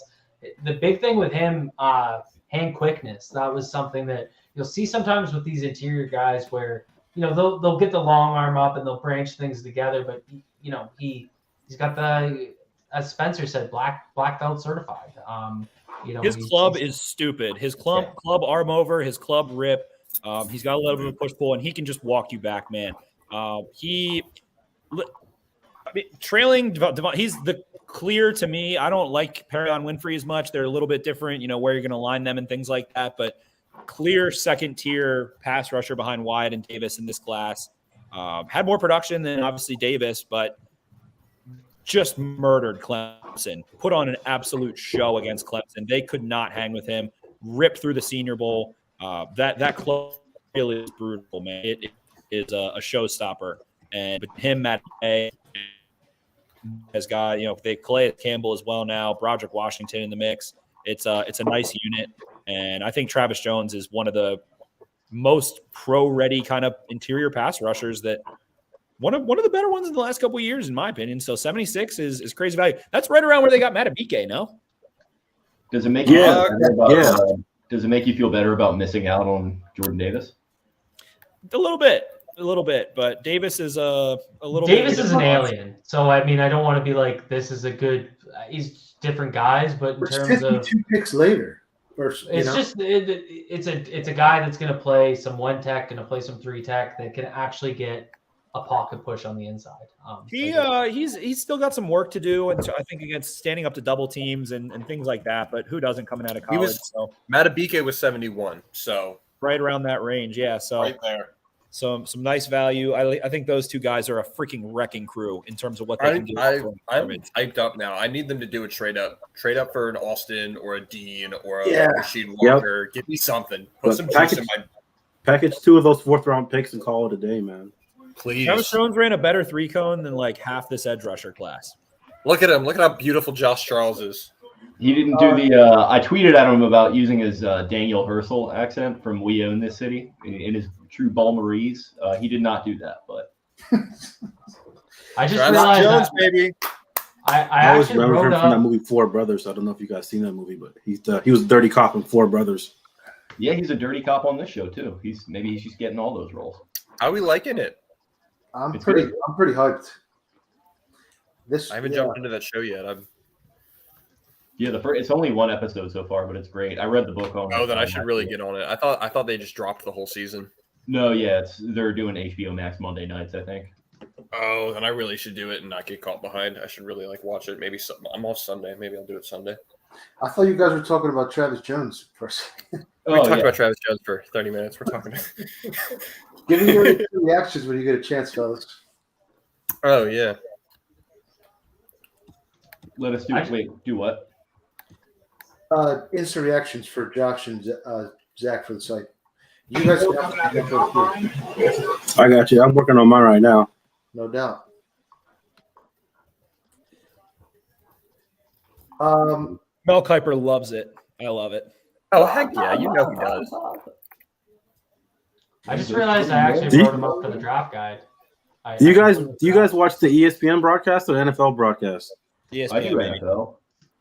I'd want to watch the NFL, but I don't have cable, so I just use ESPN Plus. All right, so the Ravens got on the consensus board 4, 14, 29, and 40. They are lighting the consensus board on fire. Raymond goes to the Colts. They get their left tackle. Who was it, Raymond? That's a damn good pick. They're having a good draft. I'm liking a lot of teams' drafts right now. A lot of teams are drafting really well. A lot of teams have a lot of picks, so it's like all the teams that are grabbing all the guys. It's like, yeah, I like the Jets draft, but I just feel like they're going to shit the bed. I'm still really high. I really want to see how the Vikings close this out. I love pairing.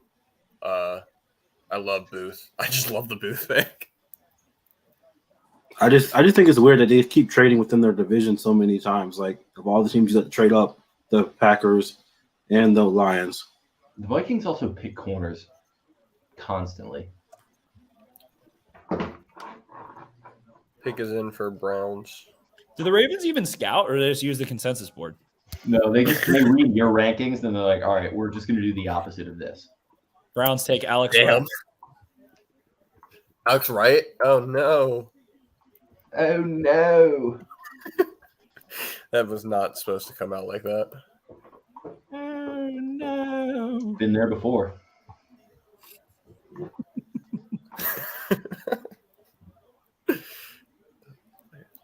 The Ravens don't have the Ravens scouting department is a paper facade. Not real. It's funny because like people are like getting hyped or getting like sort of hip to the cliche that like, oh, this is such a Ravens pick. It's like every pick has been, oh, such a Ravens pick, knocking it out of the park. But like, yeah, I mean, you know, kind of when you do it every time, it. But it is a very like stock media big board type draft. There's gonna be so many DBs in the 4th round now. I'm so happy. There will indeed. I'm so thrilled. I'm thrilled for you. You sound. I'm so high on the DB train right now. I'm just excited that I think there's no chance that 98 is coming back now. Oh no, that's closed. That could be not to go Wait, back. you still thought they might bring him back?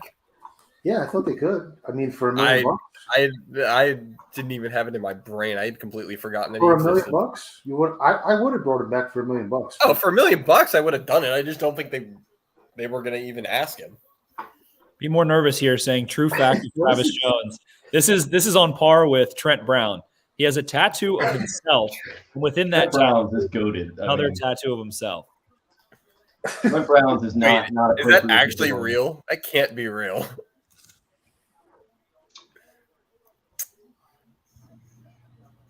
Armour Davis is going to be right there.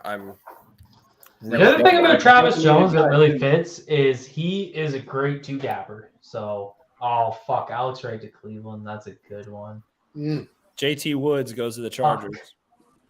That flex. Cleveland's been drafting better. You have to give them that. Yeah. The last 3 years, they've been drafting real well.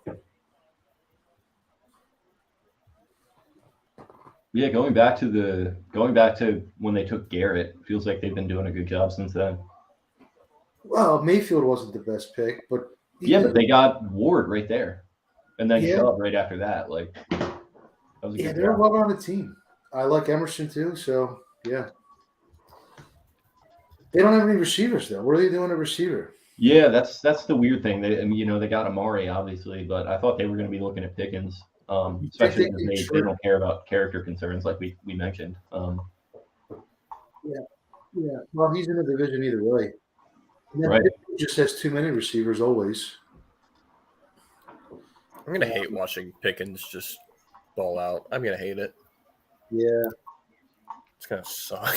Yeah, I mean, have fun balling out with Mitch Trubisky. Mitch is going to get him the ball. Mitch is going to get him the ball in the short, and he's just going to run people over. No, he's not. I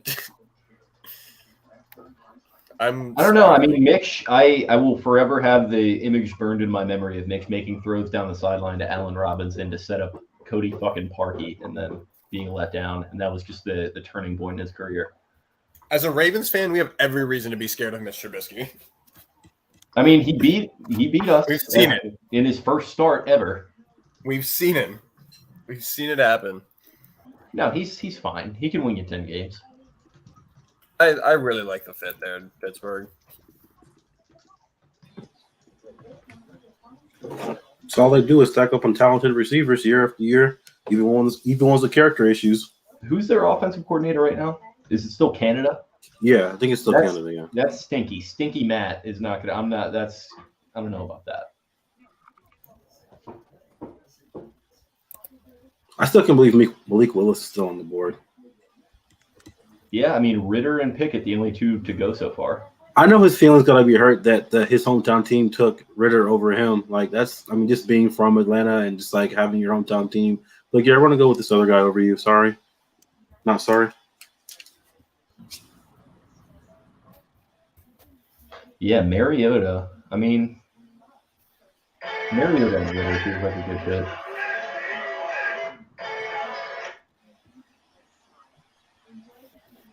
All right, I'll be back. Heard.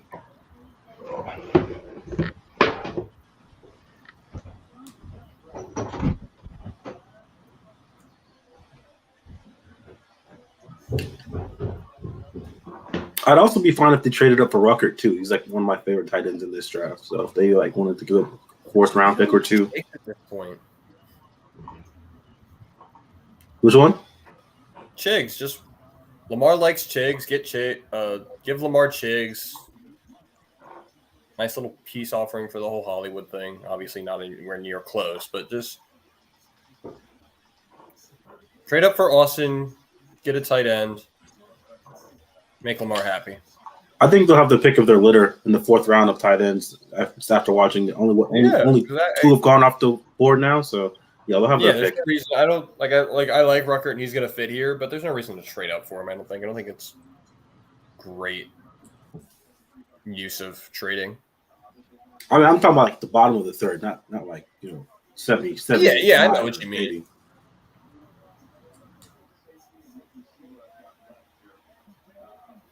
I'd be fine with a guy like Ferguson in the fourth too. I like him at the Senior Bowl. He was pretty nice. There's another good tight end option I like. Where'd Cole go? We'll just dipped out without a word.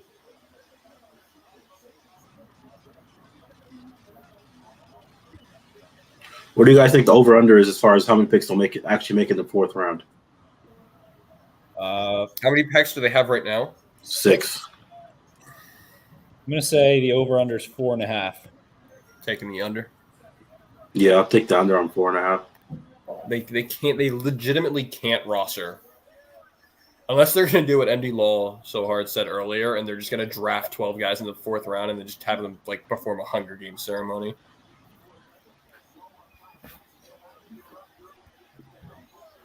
MD with the over.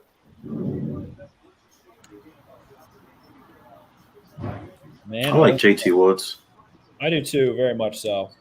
He's a thin boy and he plays thin and light, but I'm surprised Nick very Cross is still on the player board. on the back end, can wear many hats, and anyone who excels in a Dave Aranda defense is a fun football player to me. I'm surprised Nick Cross is on the board. I thought I think he'll probably go in the next 20, 30 picks. I think he's sooner than that. I didn't think he'd have as much as like a Darnell Savage type rise, but I thought like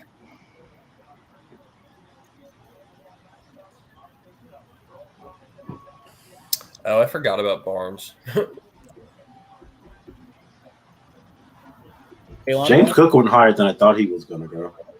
James Cook. Yeah. I thought that was a reasonable range for him.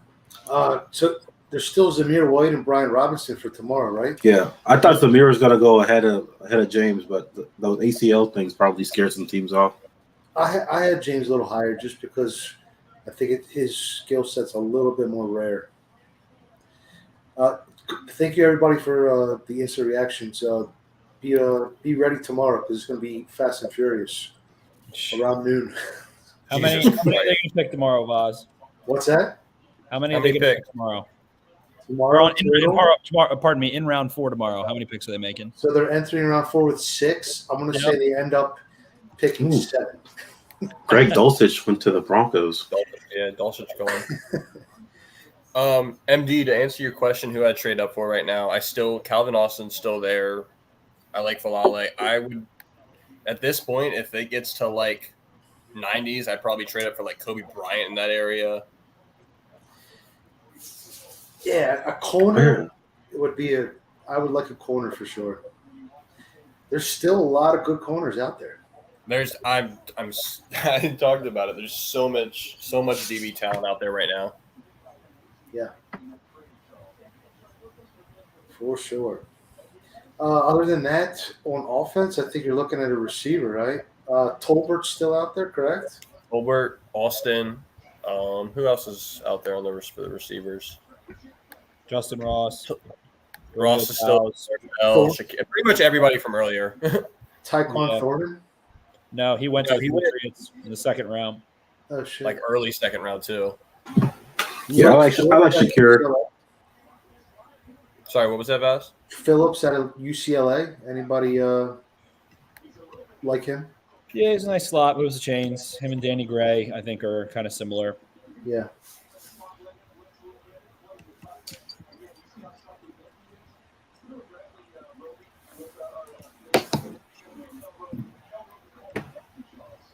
They want a big body. I don't hate. You could probably get a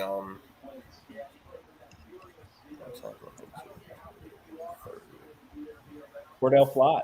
There we go. Slot God. What? He was supposed to be like the guy. Like it was supposed to be him and Stingley as like the duo, and then he got pushed inside.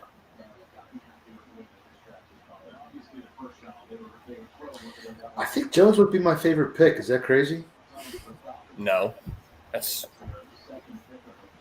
because because you would have hated for you. It might be for you. It would be because you would have hated it at like 45 or 30 or something. No, I honestly wouldn't. I like Jones at 45. I was cool with Davis at 14 because they can rush the passer a little bit. That the problem is the guys that can only do one thing.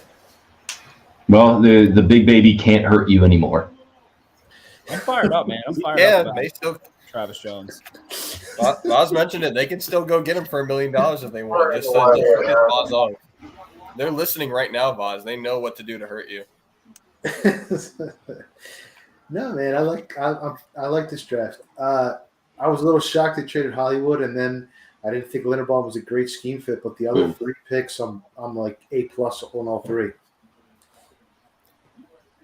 Yeah, the Ravens report card. Sorry, I was just saying Linderbaum still brings me down, but as long as they can adjust the offense to him well enough, then it'll work. They have a starter at center, which I felt like like at the end of the day, they have a starter at center. I thought McCary was going to be a decent starter, so I guess that. Yeah, but I mean, he could be a guard now. I think. Like I don't hate the idea of him slotting in at left guard if he can win that job, and then tackle versatility as a swing tackle. Like it's not sexy, the scheme stuff I get, but like you got a really good player. Like it sounds like teams think this kid is like generational, which teams don't always know what they're talking about. But yeah, I hear you. I feel like the media thought he was more generational than teams because he made it that far. Exactly. No, but I mean, like hearing the Ravens talk about him, like Harbaugh and DeCosta are like centers never go high. I'm not so. That feels like pretty 20. What it was 25? 25 feels like pretty early. It almost makes me feel more confident about like the fact that he doesn't fit their typical profile because they're like, wow, this guy's so good. Like, fuck the measurables and the scheme fit. Let's go get him. Yeah, I think the only reason people aren't as high on Linderbaum is because they gave up Hollywood, and I wouldn't say in return, but as part of the package that they used to. It's basically get that big 1-for-1 Hollywood for Linderbaum. Yeah, but I feel like if you separate those two as isolated things, like it's really good value. Yeah, especially if you're not going to pay Hollywood, which I don't think they were. Exactly. If they'd kept Hollywood and then managed to find someone else, some other way to get to 25 and taken him, nobody would care. Yeah, I mean, people treat Hollywood like he went for like 1,500 yards. The dude like barely cracked 1,000, and he needed to get funnel targets underneath, just to reach that. So it's like I mean, Hollywood's not special, but he was really good. Like I do think receiver is a problem. Yeah. I mean, so you got to fix that. I'm going to follow everything that he does in Arizona. I think they play each other this year. They played each other in 2019. Yeah, 2019. So that was it'd be 23 that they would play again, right? Would it? Because every 4 years, right? Yeah, every 4 years. I'm done with this article now. You guys want to go position by position? Which ones have they gotten better? Which ones have they gotten bad? And which ones they need to attack tomorrow in free agent? QB? I mean, the D line is so much better than it was last year now. Yeah, D line's definitely better. Inside linebacker's the same. I think outside linebacker is better, although two of the guys are hurt. Yeah, you got two guys coming off Achilles. Safety's definitely better. Safety's light years better. Yeah, safety's the most improved. Corner's a little worse. Offensive line's better, but not hugely. And wideout's worse. Right? Yeah, they took a step back at wideout for sure. Wideout is worse. Corner, as long as they add depth, I think can be pretty, especially with how they ended last year, corner can be pretty. Bring me James Bradbury. And Stevens is moving to corner full time now. Yeah, I saw you tweet that out, Spenny, right? Somebody had a chart that like a month ago that sent it to me. One of those where they track it and Stevens was like among the very worst in QBR allowed to slot corners. I thought he was good blitzing, but and in run support. But I like him better as a tight end matchup guy. I will say that. Yeah, they don't need to do that anymore. Yeah, they got the perfect guy for that now. Oh no, I agree.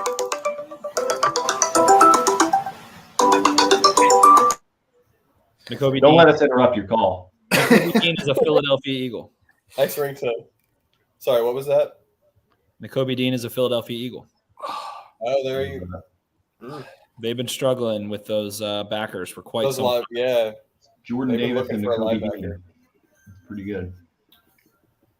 Nakobe Dean's going to be able to run. Georgia's putting so many guys, especially on the defensive side of the ball. It's crazy.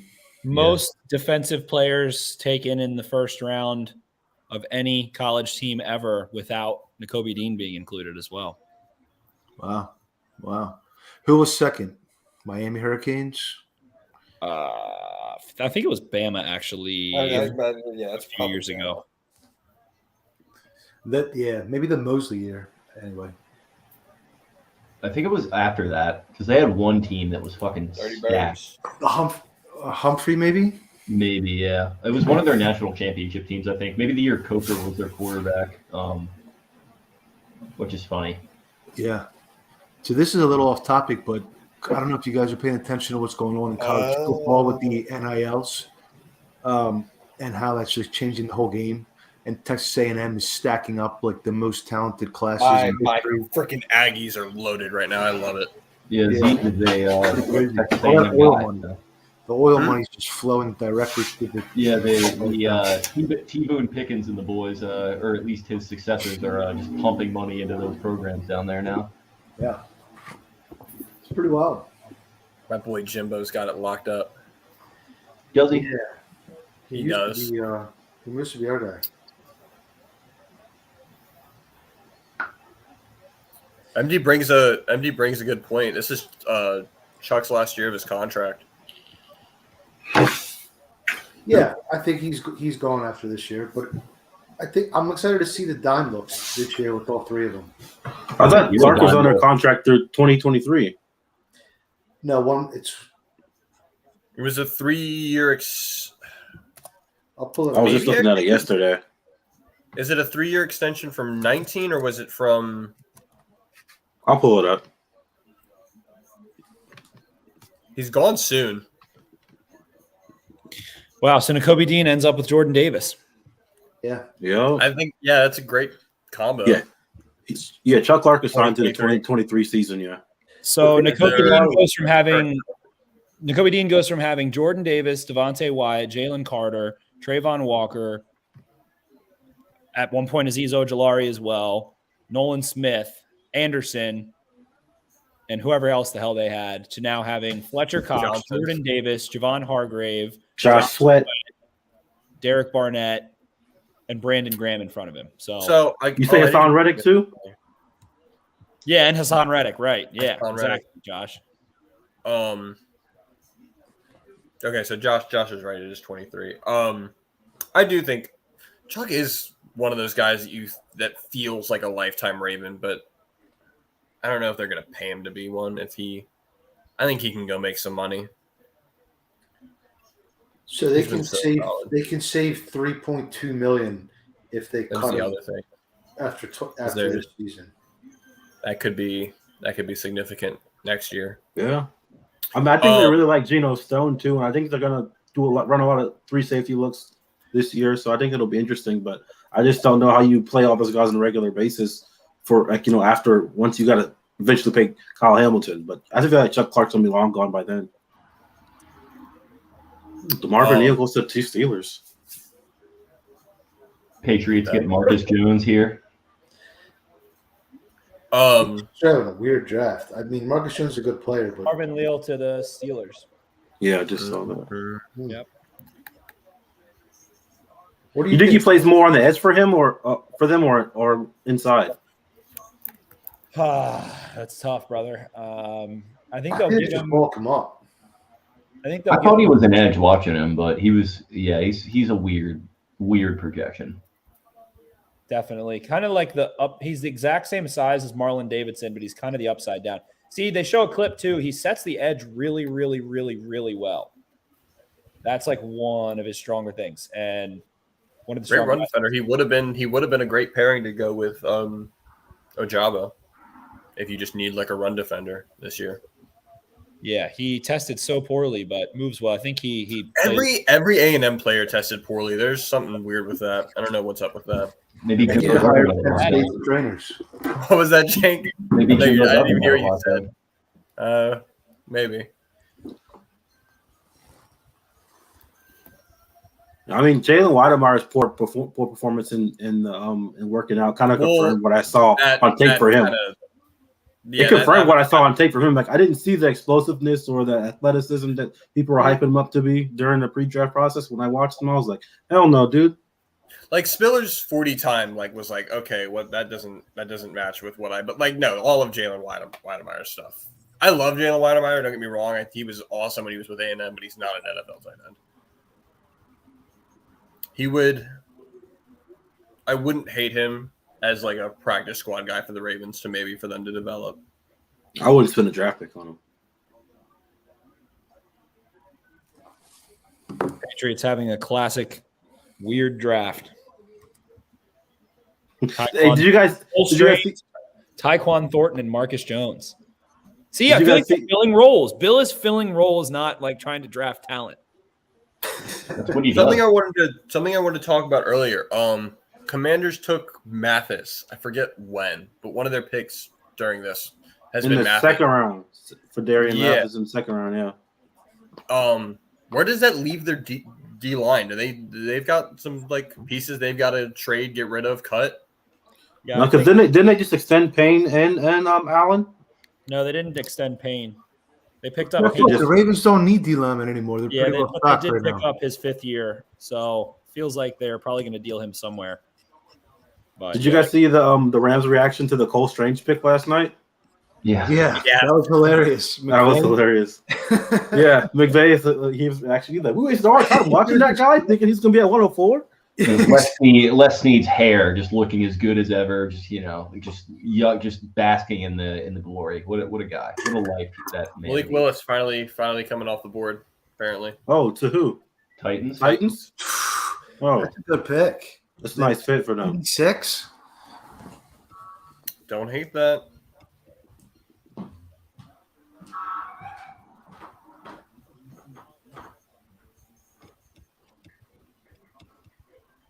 I think Dan Orlovsky. Oh, it was a trade? Oh, okay. They traded up from Malik Willis then. Okay. Yep.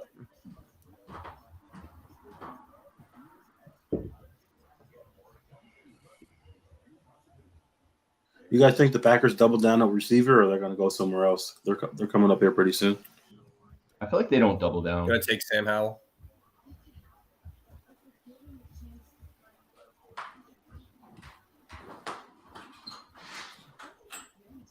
Yeah, Sam Howell for sure. I think Tampa Bay, Sam Howell coming up. Matt Corral still out there too, yeah? Yeah, he is, yeah. That was a little bit of a rumor quite some time ago that they like Matt Corral. I feel like a lot of teams are linked to Corral.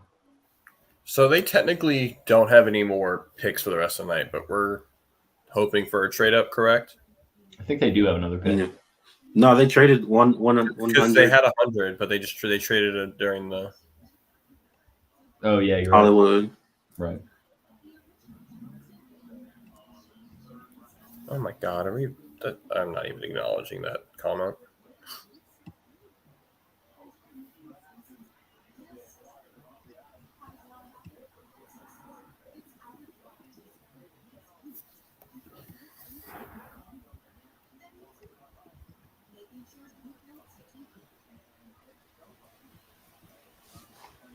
So assuming the Ravens don't come out of here with somebody like, because what, Tolbert's still on the board, right? Yep, Tolbert and Austin are still on the board. So assuming they don't come out with somebody like Tolbert or Austin, who, like, if if I'm being honest, if Tolbert or Austin gets picked, I'm expecting either of them to take significant snaps pretty immediately. If neither one of them gets picked up, we're assuming that there's a pretty high caliber vet coming in, right? I mean, what's the difference in high caliber? Because I don't think a guy like OBJ would be an option, but no, because OBJ is not even going to probably play until November or something. I would love OBJ. I just don't. He's not going to play until November or something. Which if they like where they're at and they think they need a guy for a playoff push, that's not like a mid-season pickup. I don't hate that. Yeah, guys like him and Julio are a no for me right now.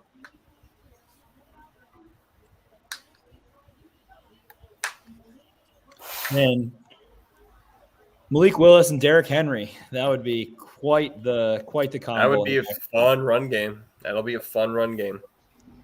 He's going to look good in that uniform. That's VY vibes. Yeah, he will. I'm trying to think. Is anybody else wearing number 7 for them right now? Was it Harold Landry at 7 or? I don't think. That's why I hate everyone being able to wear single digits now. Dude, why is the sky falling right now? Man, I know it's gotta suck when you get invited to the draft and meet in the green room, and then you don't get picked till the second or third round. And a lot of those guys only bring one really flashy suit, and so I don't know if you guys remember when Geno Smith didn't go in 13. Then he came back the next day all pissed off in a sweater vest and sweater. Yeah. I was that's funny. That's gonna suck so hard. I would love for them to grab Terry or DK, but they aren't gonna do that. So just trade the whole fourth round. All 6 picks. What's your phrase, Spenny? A couple of goats for a couple of donkeys. 4 donkeys for a horse. There it is. All right, give me three prospects you think the Ravens should look at tomorrow. Josh Williams. Josh Williams. Oh, Pierre Strong from South Dakota State. He's one of my favorite running backs. Solid. Mm-hmm. Jalen Armour Davis. Okay. Any remaining Alabama players in general? Chris Allen. Ruckert. Yeah. Yeah, Jeremy Ruckert, if he's still there. You could throw Joby in there. Cade Otton, I like him out of Washington. Kobe Bryant from the Lakers. Right. Isaiah Spiller. Spiller. That's interesting. Hey, that's not about Spiller. I like Spiller's Spiller. My Aggies still. I thought he would have gone by now before they were in he was running back territory. RB1. He was a 5-star. Mm-hmm. What about Zamir White? You guys like him, or do you think he's had White problems. His advanced metrics aren't so good, but I think he got a little typecasted in narratives in terms of people not respecting his second and third gear. But who was that? Go ahead. Also, who was that? Who was that wide receiver from Wake Forest they brought in for a workout? I forget his name, but they made a post about it a few weeks ago. They brought him in for an official 30 visit. I can't recall. Yeah, he might be a guy to watch the 4th or 5th round, maybe. Perhaps. We all know how they always find those diamonds in the rough at receiver.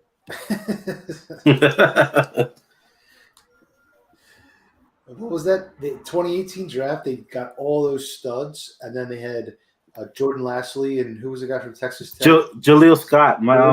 One of my teammates from high school played with him. Really? He said, mixed in with 7-8 picks. Holbert off the board, apparently. I hope not to the Cardinals. They already got enough fucking receivers. Cowboys. Oh, Cowboys. Yeah, that would make sense.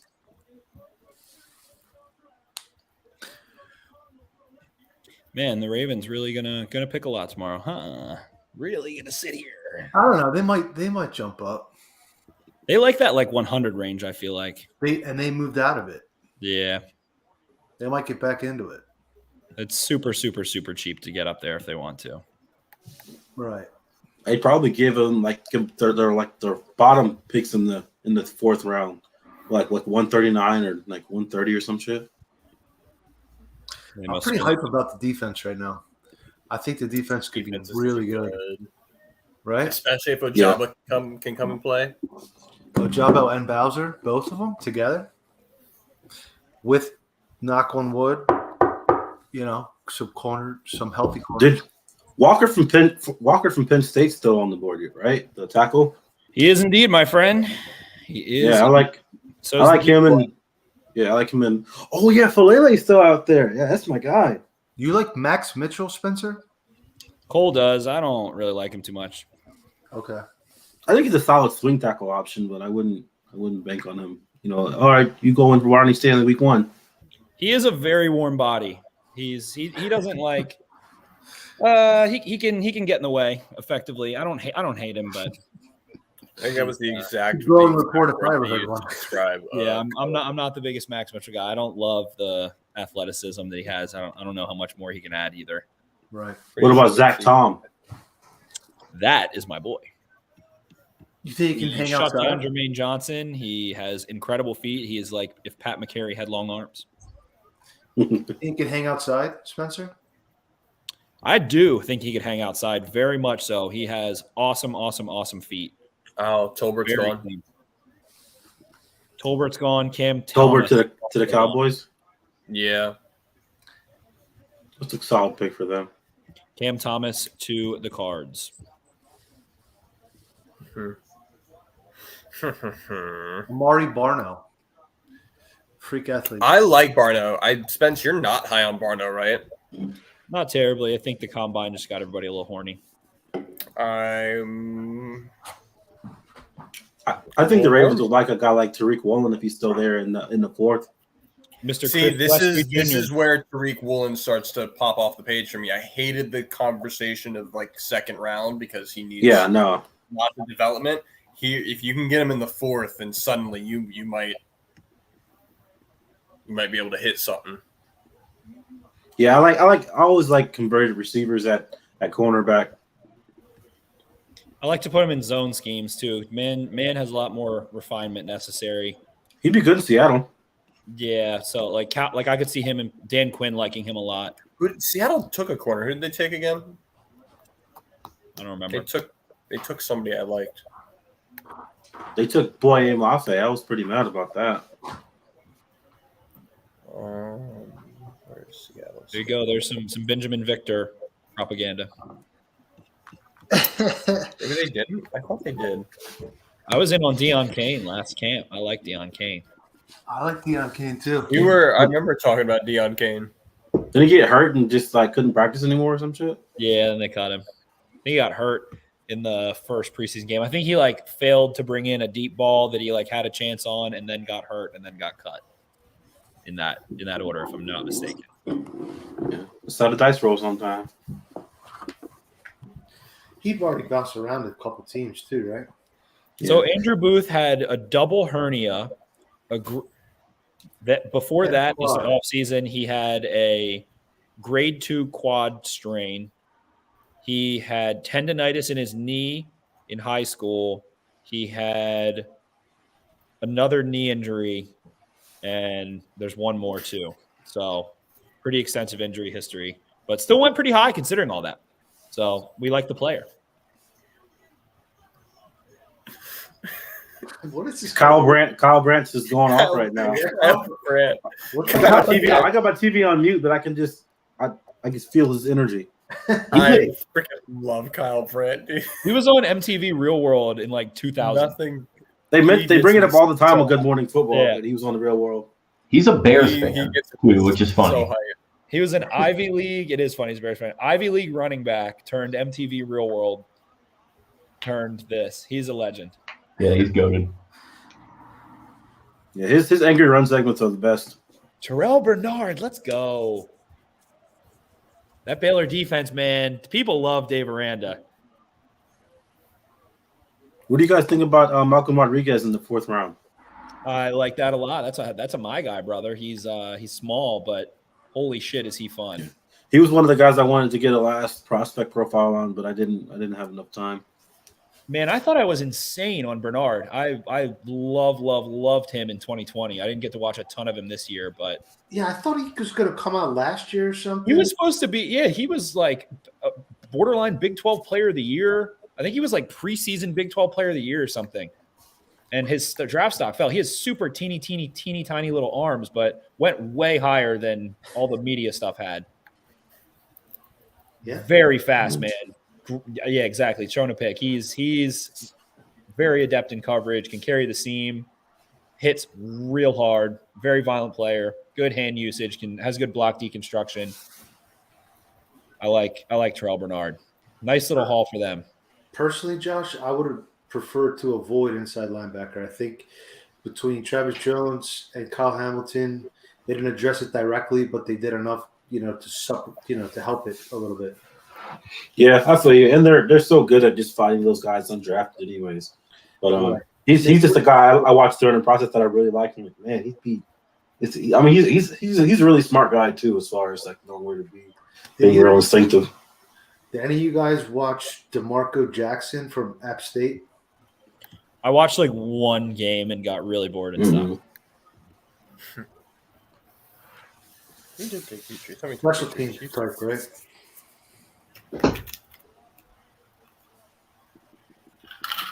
Tariq Woolen and Zion McCollum are both still there. I'm kind of surprised by that. Both those guys. Bucks take Rashad White. Forgot about Rashad White. Well, who took Rashad White? The Bucks. Shit, he was one of my favorite running backs too. Yeah, I remember you wrote him up, Josh. Yeah, he was a real fun watch. So Woolen and McCollum are both sliding a little bit, huh?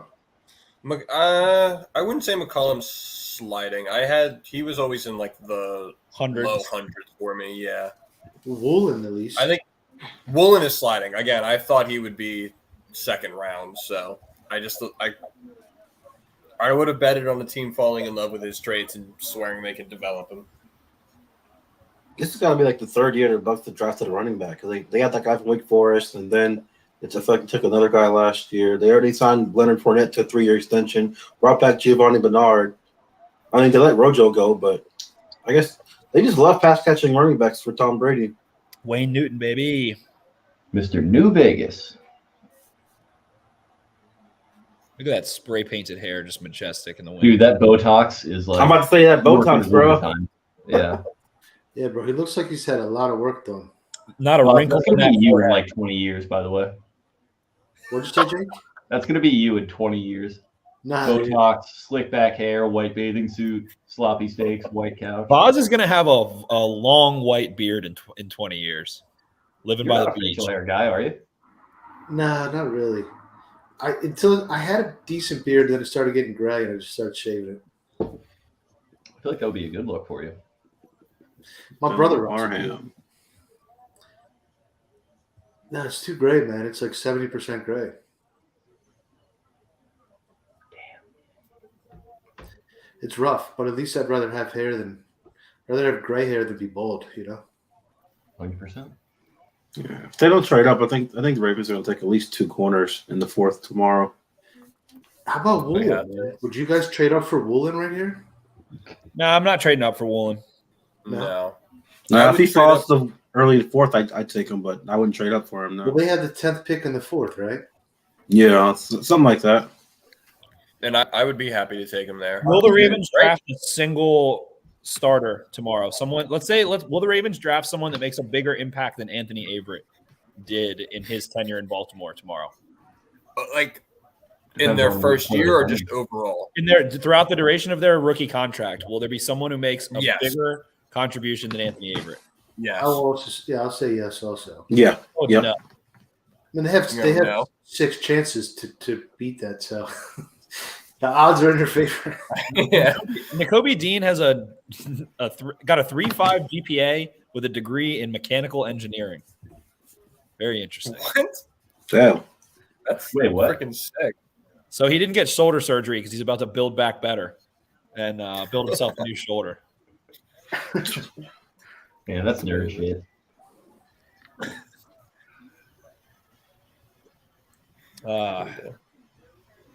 Luke Fortner got like two bachelor's degrees, didn't he? I heard Jeremiah was talking about that. Luke Fortner from Kentucky, Western Kentucky. Perhaps. What other wide receivers, free agent wide receivers, are available besides Landry? Will Fuller, Terrell Owens. Will Fuller. Who else? Terrell Owens. Anybody signed Derek Ryan yet? Hold on, I'm pulling it up right now.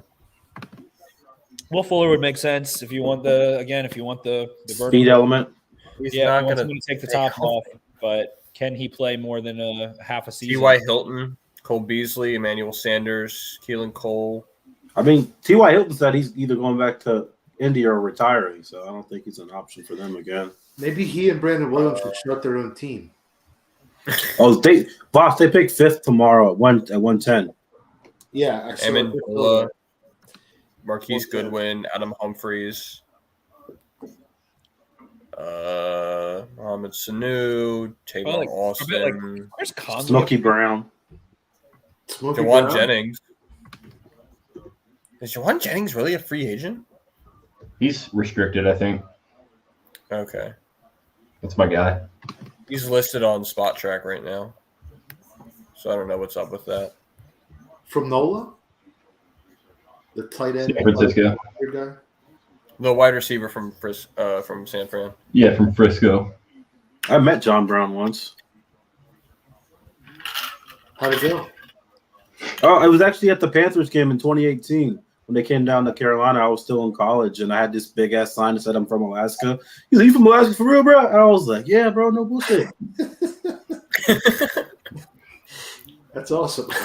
Yeah, they put it on their social media. Cassie Calvert posted on their social media, and then I met Coach, the offensive line coach. I can't pronounce his last name, but Joe D. D'Alessandro. Yeah, there we go. Yeah, I met him too. He said he comes up here all the time to go fishing. Chris Connolly available? Let me know. Did he say that? I didn't see him on the list. Is Chris Connolly available? I wonder if the Browns have to be signing Will Fuller, I feel like, to pair with Watson. You think they'd part with Donovan Peoples-Jones? I mean, he got inconsistent hands, but he can stretch the field. I like DPJ. I would take DPJ if they let him go. Yeah, because they drafted that guy out of Auburn last year, right, as their speedster. Sports. Yeah. Mm-hmm. He's still mad expensive, it looks like. Yeah, they can't even get rid of him. Jason Kelsey said Cam Jurgens is his favorite player in the draft. So athletic, so fast. So does that mean they're going to keep Landon Dickerson at guard then? Yeah, it looks like it. I like him better at guard. Yeah. No, the Texans just gave Brandon Cooks like a giant extension. Not giant, but like 2 years, like 2 or 3 years, 2 years, $39 million, something like that. Yeah, concussions too, man. He's a concussion. I wanted Green Bay to trade for him. I think Brandon Cooks should retire for his mental health because I don't want to walk around like Patrick Willis, just like squinting all the time. Yeah, he had so many in like an 18-month period or something too. It was like 3 in like 18 months that were all bad. Yeah, the one hit in the Super Bowl was bad when he tried to spin the guy around and just. Rashad White could be pretty damn fun for the Bucs, man. They're showing these. Bro, that's what I'm saying, man. That dude is dynamic with the ball. He is. He's really, really, really effective. Just breaking tackles, making guys miss. Oh yeah. He can go up, down, left, right. He can go through you. He can go over you. I like that. I like that a lot. Yeah, some people are poo-pooing on his ability to play through contact, and I was like, what kind of tape are you watching? Because I see him running guys over. Arm tackles are. I love the Shaq West on-screen base pick. That's awesome. The Mo Bamba guy? Yes. Why? Him and Aaron Rodgers chill a lot. Of course they do. It's the least surprising thing. I made that up, Jake. Let me figure out what Shaq West has going on with Green Bay. Would you guys mind if they Shaq West and Aaron Rodgers have been weekending in freaking Joshua Tree doing ayahuasca? Yeah, no, we actually took a trip down to the Caribbean together, and yeah, what's up with Sean Ryan? Made a nice brew of ayahuasca, and that's when he actually came up with the song Mo Bamba. And that was Sean Ryan's going to be a borderline All-Pro in Green Bay. I like Sean Ryan a lot. Are they two Packers first names develop though? Like, offensive what are linemen we doing there? best in show. Nobody does it better than the Packers. They're the class of developing offensive linemen. I don't know. Does anybody know why Shaq West is connected to Green Bay? Because I can't find anything. He liked it. A Packers fan. Him and That's, like I said, I hope that's it. Little I really Wayne, hope Little that's Wayne's awesome. a Packers fan. Joshua Tree. Little Wayne's a Packers fan, and he's like one of the biggest New Orleans guys in the world. So some people are just Packer fans. I love it. It's so sick. It's the most Carolina random trading thing into the third. Wow, look at the Panthers picking for the first time in 64 hours. Oh my God! Look who we've got up here now. Dr. Disrespect. You talk about that guy? Yeah. I love him. I'm not. I don't know. I don't know too many streamers, but Me either. I don't know any. Look, I'm 22. They took another running back. Yeah. 49ers. I don't watch a lot of streamers. I'm 22. I do like a lot of the games. Haven't heard Tyrion Davis Price's name mentioned once. Me either. I haven't heard mentioned once in this draft process. How do they take a guy like that over Strong?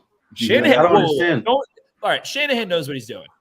Like, I know he knows what he's doing, but like he was a better zone running back in college than what I'm watching. He runs the ball and he knows things. They That's picked what Trey Davis Sermon does. and then Is anyone before picking up Elijah on this? Mitchell, for the record. I just going to trade Trey Sermon now. We run the ball and we know things. Yeah. I'm watching Tyrion Davis Price absolutely obliterate people on this highlight. Have you heard about the show Game of Thrones, Tyrion Lannister? Are you picking up on this reference? Yeah. You guys gonna watch House of Dragons when it comes out? I'll watch it. Can I be honest? To be honest, I know a ton of Game of Thrones memes. I've never seen a single episode. Don't ever watch it. Yeah, it's good. I would watch it. Yeah. I've actually of all time up until picked up the first book. You don't deserve it. I bought the first book like a week ago for it. You get it, dude. You read. Nerd. I actually really want to buy the Witcher series books. Yeah, you got glasses, bro. We get it. You use them. I love the Witcher series on Netflix. Yeah, that's my shit right there. I played all 3 games. That's why I'm super hip to it. See, my roommate in college played the games. I was just like, only game I ever played for real was Madden and 2K, but I couldn't get into the Witcher Panthers are game. getting Sam Howell right here, right? Yeah, it's got to be Sam Howell. I haven't cheated either. Let's see what it is. I'm gonna go to Twitter. It's probably Leo Chenal is still available. He is. That's kind of surprising. I think they're trading. Still They love their the board. They love their Carolina boys. I think it's going to be Sam Howell. Right? For Chenal, that's a bit of a fall, right? Yeah, I think so. Yeah, I saw him projected to be a second-round pick. So they took Matt Corral. Corral over Howell. Mm-hmm. Boo. I hate it, but not my favorite. Corral is the edgy Will Grier.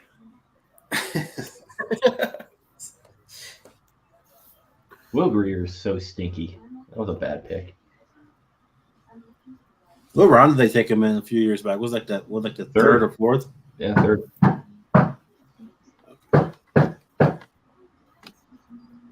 Pat McAfee wear the same tank top every day? Yeah. Yeah, he probably doesn't wash it either. That's dope. He's a frat boy if there ever was one.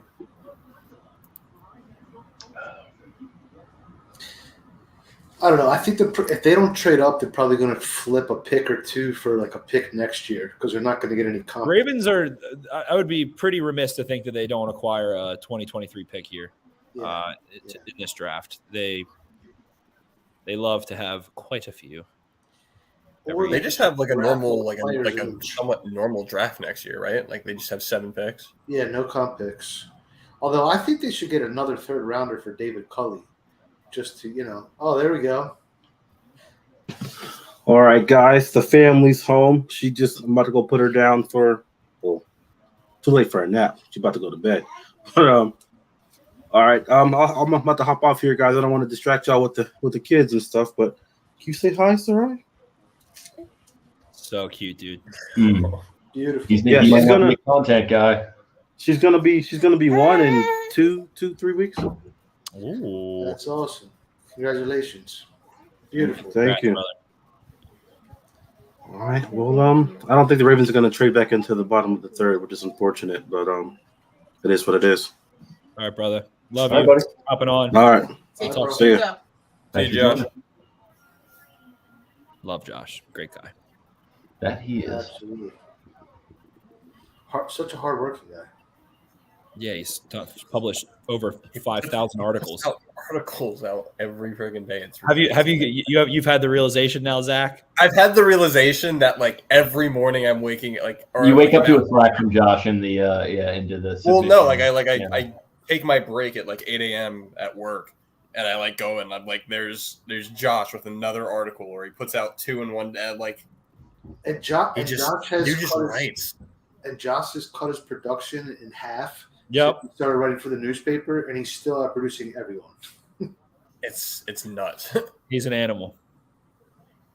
I'm a machine, jerk. Yeah. You can't touch this.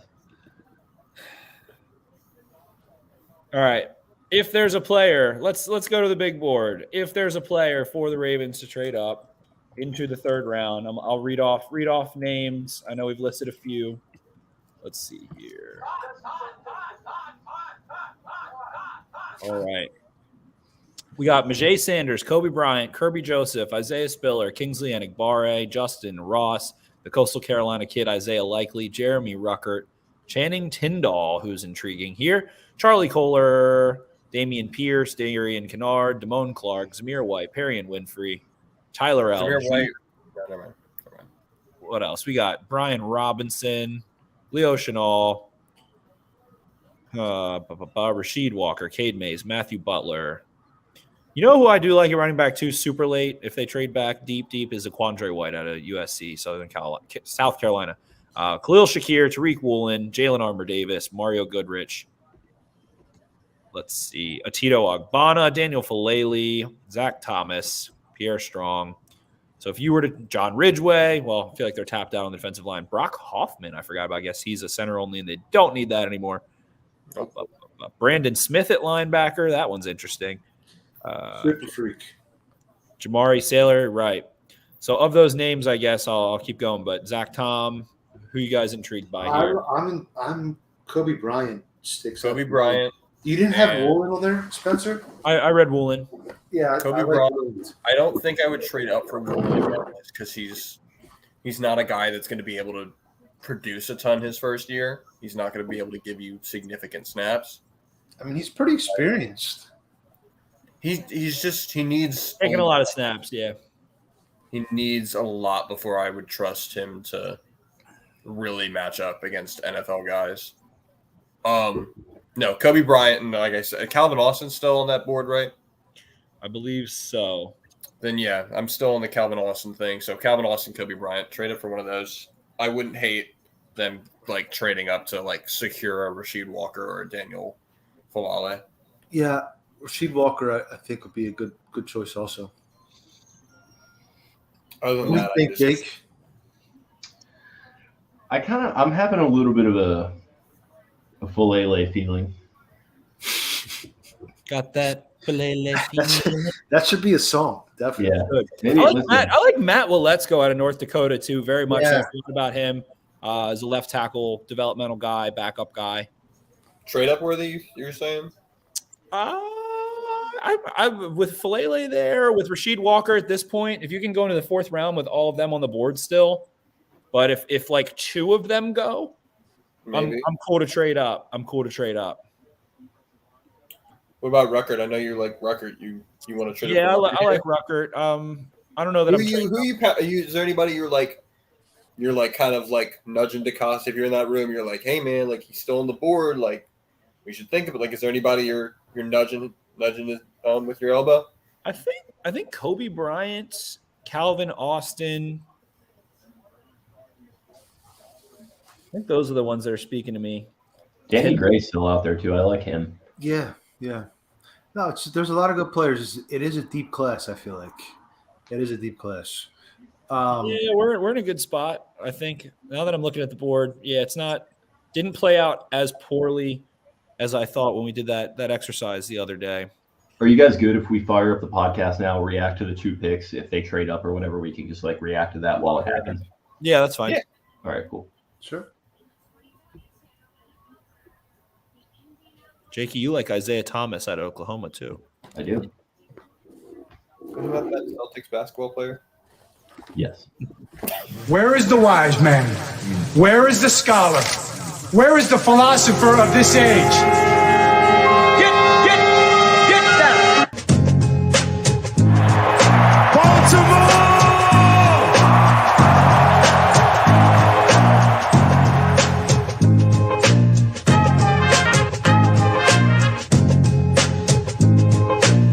What are they giving? Everything out of me. They gonna get a Super Bowl out of me. Need that.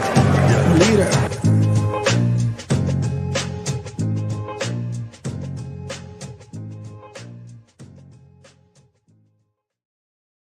All right, welcome back to another edition of the Baltimore Beatdown podcast. It is Friday night, April 29th, 2022. My name is Jake Luke. I am sitting here in the studio watching the end of the third round play out. Ravens have themselves a night in this second round of the draft. We've been streaming it, and we are coming to the end of the round, so we decided we'd hop in and record a little bit of a reaction pod to what we saw, which was the Ravens sitting pat at 45 and taking David Ojabo from Michigan. And then they sat still again in the third round, and Travis Jones falls to them, the D lineman out of UConn. So pretty banner night for the Ravens. High marks all around pretty much. Benjamin Powers, I know you're pretty happy with both of these picks. I certainly am, my friend. I'm not positive your mic is turned on, but we can hear you. But ultimately, pumped up with David Ojabo. That one got me fired up. My favorite pick, maybe in this entire class so far of all picks, not just Ravens. One of my absolute favorites, considering what the reward is. Definitely a lot of concern regarding the injury, regarding needing some development against the run, but has as much upside as a pass rusher as anyone in this class. The bend, the speed, the creativity, the ability to win inside and outside fluidly, the ability to be reactive and proactive as a pass rusher, to turn it on in big moments. It felt like also locates the ball in his pass rush. Where is the quarterback? Where is the carriage of the ball? And how do I pop that sucker out of there? I think he forced 4 fumbles last year. So Ojabo is a slam dunk.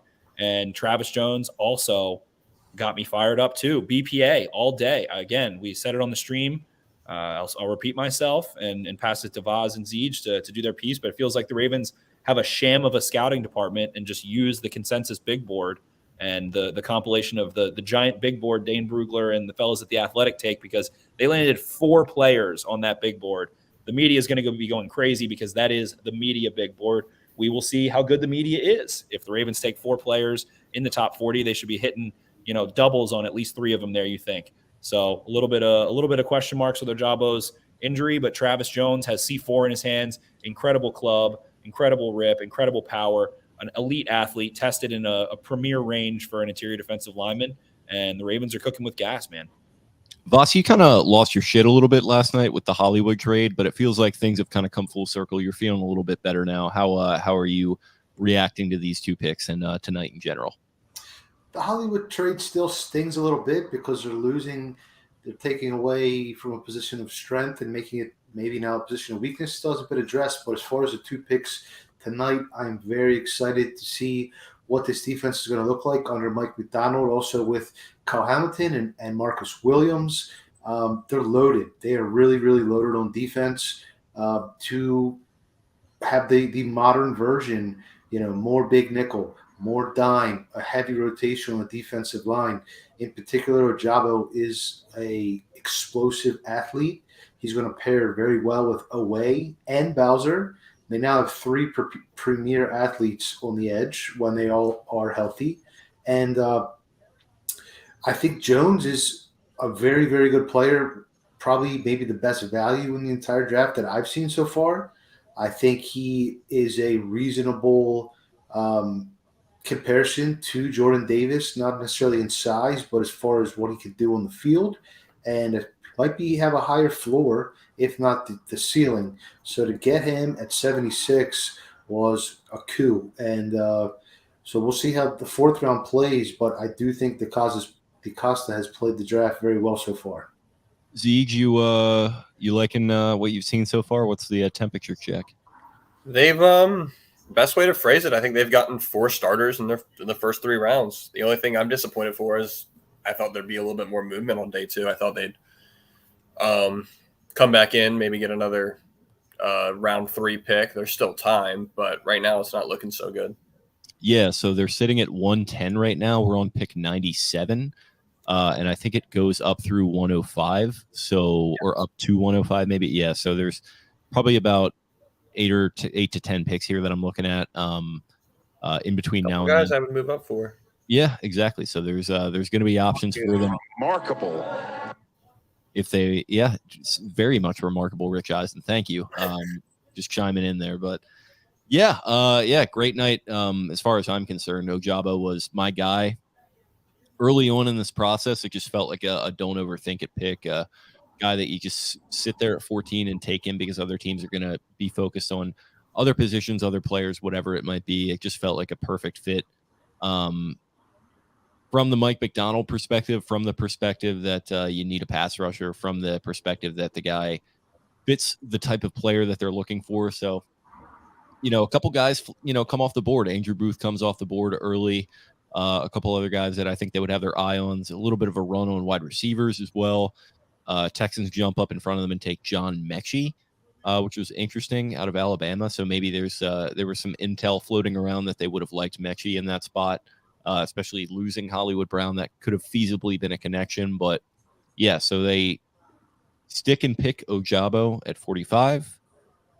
They do the same thing with Travis Jones, and round 2 in general felt like, again, more wide receivers taken than we probably were expecting before the night started. Spen, would you agree with that? I trailed off. I got mesmerized by Chris Olave's dad's outfit. I'm sorry, but ultimately, day two. I said he looked like Don King, like when in peak Muhammad Ali, like boxing promoter, like. I dropped the ball. I lost full focus. I was you got into there. Mesmerized by those Ohio State wide receivers. But yeah, man, Ojabo, fantastic.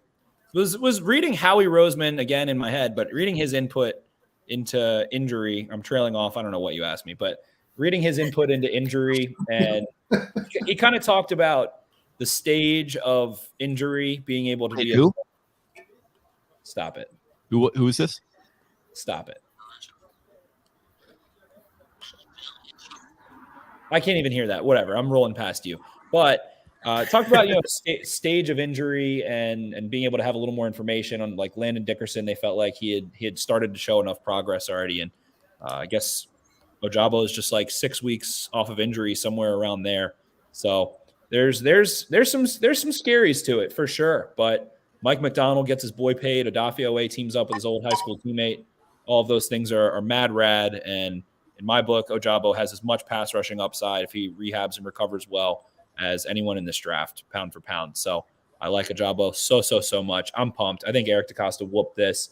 I'm willing to take the risk on Ojabo, maybe never playing a single snap of football there, because I think the upside that is also attainable without having any insight into the medical situation is something that can be a borderline kind of Super Bowl move, bookending him with Ojabo and watching them grow and develop together. But Mike McDonald knows that man well, and I'm excited to see how it goes. The Achilles boys and Tyus Bowser and David Ojabo, the Nigerian Rhode Island boys, and David Ojabo and Odafe Owe. Ziege, what is your general reaction to how the round played out? What were your biggest surprises? I'll be real. I shed a tear when my boy Booth slipped out of their reach. Overall, I'm surprised at how little quarterbacks have been taken up until the very end of round 3. Tyreek Woolen falling shocked me. There's gonna be a lot of good corners coming around day 3 for them to pick from. And my boy Calvin Austin is still sitting there right now. I'm kind of hoping they trade up for him. He'd be a very pretty much immediate replacement for Hollywood as far as just style of play. Overall, I think the Ravens just did what they always do. They went BPA. They somehow managed to get 4 top 50 guys within their first 76 picks. It's nuts how the NFL just keeps letting them do it. I don't understand. Also, Dean falling was a shock that I don't think anybody saw coming. Yeah, that was 100% a weird one. And that was a guy that I think a lot of Ravens fans were looking at 70 or 76, wherever they were in the third round. Like, yeah, this is the guy that they could be looking at. I believe they wind up passing on him, or maybe the Eagles took him before, but yeah, they wind up going Jones, Nakobe, to the Eagles. The bigger falls of the draft. Voss, what were your general thoughts on the night? I thought Travis Jones slipping was equally as surprising as Nakobe Dean. I thought he was probably going to be drafted before Nakobe Dean, before the draft started, before we even knew about his shoulder injury. I also thought that there was a lot of good outside linebackers selected in the second round. Mafe Abaketi, Drake Jackson, Bonito, obviously Ojabo, and Pascal went the 1 pick right after Ojabo. So I thought that was interesting, but I also agree with Zach. A lot of good corners still there. I think they should be able to find a good corner in the 4th round here.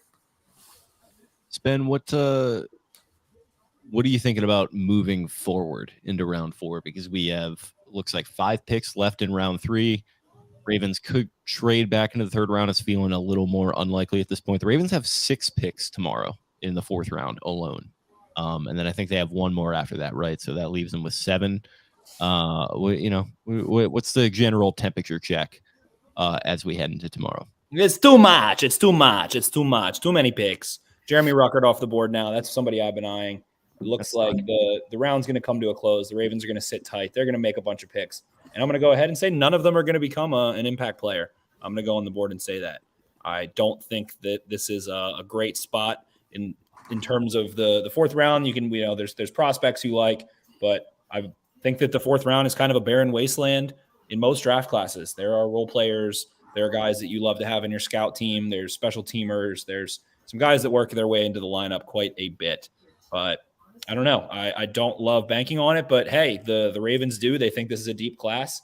They've talked about it for quite some time. So shut my mouth up, and go find 2 starters in the 4th round. Go find 1 impact player in the 4th round, and you are absolutely dynamite if you can. But I'm not. Rasheed Walker still on the board, right? Dan Fulele still on the board. Chiego Okonkwo still on the board. Okonkwo. Yeah, there's Calvin Austin still there, as EJ mentioned. There's guys I like, but they fall for a reason. And I hope that the Ravens are right. And Leo Chenal, all these guys, we can list. There's still guys I like as prospects, but I just don't love the whole let's use this 4th round to make 6 picks. Would be remiss to think they don't trade back, if not acquire 2023 picks. I think that's very, very, very likely to do if they can get an offer that they like or something similar. So sure, I can talk myself into a lot of guys in this 4th round, but I just don't love that strategy as opposed to maybe picking twice in the 2nd round, picking someone between Ojabo and Travis Jones. I would have liked to see, but hey, like I said, I hope they shut me up.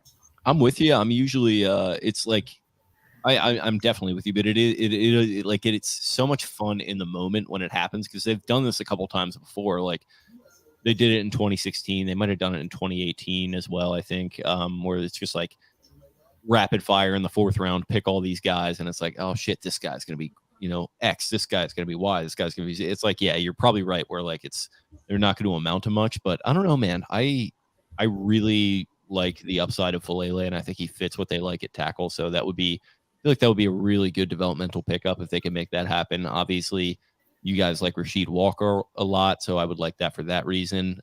Voss, who are some of the guys that you're eyeing up for tomorrow? Well, I think wide receiver and corner are probably the biggest needs. They have Zion McCollum and Tariq Woolen are some of the best corners. Castro Fields, I believe, is still available. and Kobe Durant. So there's some guys there. And then that's really all they need on defense. I would avoid inside linebacker. So going to the offensive side of the ball, Rasheed Walker would be a great pick. Spencer Borford is a developmental tackle. There is Waletsko, who Spencer mentioned earlier, another developmental tackle. Wide receiver-wise, there are a few guys, but it's getting pretty thin. They might want to look to the free agent market there. And a couple running backs, Zamir White would be a name to watch. So the Ravens pick in 9 picks, and there's more than 9 players that I think could be impact players remaining. So if they add one of those, the hit rate in the 4th round is usually about 20 to 30%. So if you get 1 or 2 players out of that, then that's helpful. 100%. Okay. I mean, not really a ton to say. I think we kind of covered it with the 2 picks. They just feel like very stock. That's so Ravens type moves. So yeah, it's a very successful night, a good night overall. I don't know. I guess overall draft grades. Benjamin, do you have a grade on this draft so far through the first 2 days? I will go with a D. For D's nuts, got him. Todd.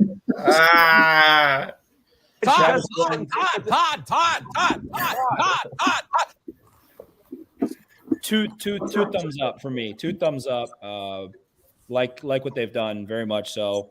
And if Ojabo can heal up, then you're drafting, I think, some impact players, man. I think they have a good shot to walk out with 3, if not 4 impact players.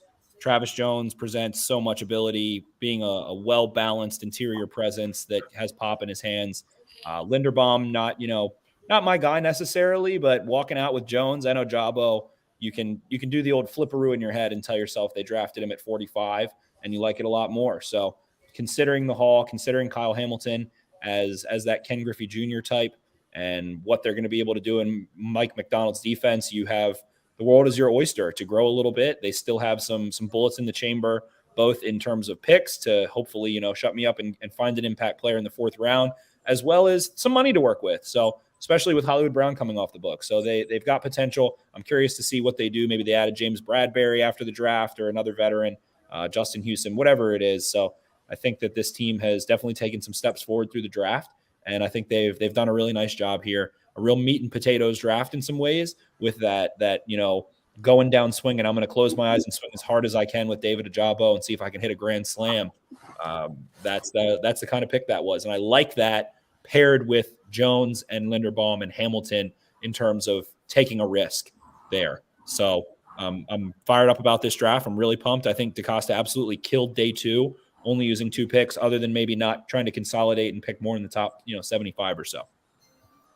Yeah, it's an A- for me. I mean, all the picks have been great. I think, 3 guys that, I mean, really kind of love all the picks that they've made. It's just that the fact that, you get worse at wide receiver, you got to address that somehow. I would have liked to have seen a pick today if the value lined up. It didn't totally. So yeah, I mean, that part of it is unfortunate, but the picks themselves have been dynamite. I'd go A-. Voss, what are you thinking? I'm probably somewhere in the B range. I do think if you had to say, is the team going to be better off? Would they be better off in 2022 with the last year of Marquise Brown before trading him for maybe a lesser pick versus Tyler Linderbaum? I'd probably say Marquise Brown. And this really has been a very true BPA draft. The Ravens say they draft BPA, but there's definitely positional need taken into it, and it seems like some years they took more immediate needs. But the 3 defenders they got are very, very good players. They got great value on all 3 of them. So very solid B for me. Zeej, what about you, man? I'm somewhere between a B- and a B. I think so. I really need to see a corner taken before I can. If once I see a corner taken, it immediately goes up to an A. You're just missing that piece. I'd really like to see a wide receiver as well, but their picks, like you said, their picks have all been good. I just need to see a couple more positions before it shoots up into that A range for me. Yeah, makes sense. Well, we got a full day ahead of us in that regard, so we'll be surely tracking that. It's going to be a lot of fun. So I guess we can close it out there. Thanks, everyone, for listening. Feel free to follow the show on Twitter at Podcast Beatdown. You can follow Spenny at Ravens for Dummies. Zach, where can they find you? At perp_black veins. And Voss, what about you and your stuff? At Vasilis Beatdown, VASILIS Beatdown. Absolutely. And you can find me at Jake Luke. That's LOUQUE. Thanks, everyone, for listening to the podcast. If you want more detailed kind of breakdown in the moment type stuff, you can go to our YouTube page and watch the full live stream. It's running over 4 hours now, but you can go and find the Ravens picks if you want to see our reaction to that in the moment. So go ahead and do that if you're so inclined, and we'll obviously have more content coming out in relation to the rest of the draft, so stay tuned. Thank you, everyone, for listening, and we'll talk to you again very soon.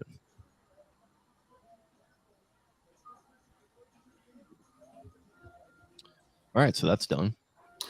2 more picks. We might as well watch it through now. Yeah. Leo Chanel. Yeah, I like what they said, man. The Travis Jones pick really. I don't know if I agree with you here, Spenny. I really like where they're headed into this 4th round, man. There's a lot of guys that I would have taken on day 2 that I would have thought would have been impact players that they're likely to at least have a shot at on day 3, and I think that bodes well for them. Obviously, it remains to be seen what they do, but I like where they're heading into day 3. I wish they would have made a move. I'm with you on that, but I'm not giving up hope on the round 4 guys. Where is Danny Gray to the 49ers? Some fun picks from them. Yeah, I hear you. You know, there's guys I like pre-draft and whatever, but it's just teams didn't take them. I think you don't give 4th round guys as much of a shot, and it's just a little wonky. But you're getting depth. You're drafting depth mainly. So maybe they can find that one guy, that needle in that haystack, and go do something. There's been plenty of 4th round picks that have turned into all pros and Pro Bowls and Super Bowl champions and everything. But I just was hoping much more so to consolidate towards the draft, be a little more aggressive in that sense. So, I'm surprised by the lack of moves. Yeah, they haven't moved up once in the draft. They haven't moved back either. Well, yeah, they moved back in the 1st round, 23. Yeah, I guess you're right. Yeah, to pick up another 4th rounder. Yeah, another 4th rounder. So at 100, if they had 100, I'm just gonna say Arizona took freaking Sanders there. Yeah, so there would have been a couple. Chanel would have been on the board. Tyndall would have been on the board. Bryant, Austin. Great. Yeah, I mean everybody who is, but I'm saying they got the guys who just came off. So that's who's getting picked around that spot, and we'll see. Steve Spagnuolo getting Chanel is going to be fun. Rams making their first pick finally.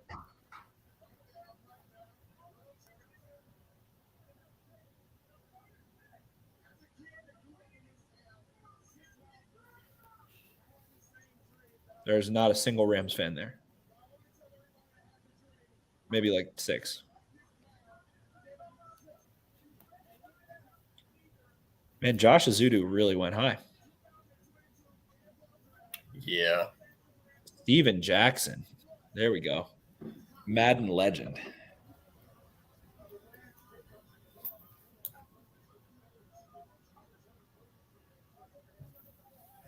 I don't know. Our O-line guy isn't here. I don't know who this Logan Bruss is. I've looked over his PFF page because he's in the mock drafts. They seem to like him, I think. PFF? Mm-hmm. Wisconsin. So that's always worth a flyer in the 4th round, isn't it? O-lineman from any O-lineman from Wisconsin, yep. We'll probably start 20 to 60 games for them in the next 4 years. Wisconsin lineman. Wisconsin. So I hope the Ravens double dip at corner tomorrow. I think they need to. They don't have any on the roster right now. Honestly, pick like 3 picks at the same position. to increase your chance of hitting. Yeah, like at any position. What, at any position? At any position, take 3. Yes, 3 punters. Fullback, punter. Go get Areza. If Areza and what is it, Stroud, and then Stonehouse from Colorado State. Kick Sam. I'm all for the punters. All right, there we go. Danny Gray. One of them will be an All-Pro. Matt Areza, I'm calling it. Putting the money on the Areza boy. If Eric DeCosta really wants to cheat the system, takes a wager that the Ravens will draft an All-Pro in the 4th round and then drafts 3 punters. That's how we're going to do it. That's how we're going to increase the DeCosta assets. What about an All-Pro punter? Kill 2 birds with 1 stone. That's what I just said. That's what we're talking about. Punters are people too, but kickers aren't people. That includes Justin Tucker, but I love him. They just don't punt that much. they go for it on 4th down like half the time. I think most of Sam Cook's value is as a holder because I think he truly has fallen off as a punter in the last couple of years. I think most of his value is a quarterback. He's not. Is the emergency quarterback, the trick play quarterback. Just being able to throw fake punts, that's huge. Not a razor boy. He knows how to do it. I have no idea if he actually does or not. I'm just assuming that he does because he's such a weapon. Take 3 corners and 3 edge rushers, and you will walk out with at least 1 starter. That should be the plan. Just Not a reason might be a robot because of how great he is. So are you really like breaking down Matt Areza tape? His net is profit, okay? Which of these tight ends do you like tomorrow? I've only watched Chig I like Chig. I'm sorry? I like Chig. Yeah. Chig. You like Chig? Yeah, Maryland. Yeah. No, what's the deal with Chig? Oh. Kramer! I'm going the 4th round.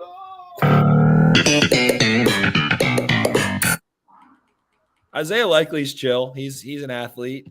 Charlie Kohler, I really, really, really, really like a lot. I have not watched Kohler. Derek D's nuts. What tight ends are out there? Derek D's. Right? I like Derek D's. Kate Otten's still out there. Ferguson. Did they call you Derek D's in college? Got him. How many picks? How late is this going? Is this the last one? It's over now. This should be yeah. It's over. It's over. All right, 105 is the last. All right. Yeah. They're on the clock, but all right. Perry on Winfrey. Yeah, very cool, and he has left us. I'm guessing his that was amazing. Perry on Winfrey, I like a lot in the 4th round. I wasn't a big fan. With your Perry on Winfrey take, he just got whacked in the side of the head. Ty Chandler. Chandler is another fun one. What that just so seamless. I'm a machine jerk, but I'm also sleepy, so I'm out. I'm outie. Tell these people something they don't know about me. Yeah. I think that covers it. I think we're all taked out. That's 4.5 hours. Great job, everyone. Thanks everybody for watching. Doing great numbies as always. It was a lot of fun. And yeah, I think we did do approximately 11 times more on the day 2 live stream than we did on our first live stream, where I shotgun at least 8 beers, which if you guys are idiots, you should have watched that one, not this one. So morons. True. Jets fan said, read my question or you'll read this. So we have to read it. You got me. Hey guys, big fan. What are your opinions on the opinions you guys had on the picks for this season, especially considering the cop did nothing wrong to George? I don't know what that's referring to. I don't know, but we answered. What are our opinions? They're great, so I'm not racist. Goodbye. Solid analysis. There we go. We started off with the Cam thing that Bobby read, and now we're ending on this. That was the big takeaway from this was Bobby pimping out the. That was my first time ever talking to Bobby. That was sick. Yeah, he's a real smooth operator. He is. He's an operator for sure. All right, clowns. Well, that is all for me. What's the plans tomorrow? Maybe a Twitter space. We're not streaming tomorrow. Yeah, I'm gonna be on the golf course, so we can get space going, and maybe I'll pop into that. The plan tomorrow is to pick 7 All Pros. Yeah, 100%. Heck yeah. 6 step, guys. All right, boys. Love you. All right, thanks, fellas. All right. Yes, sir.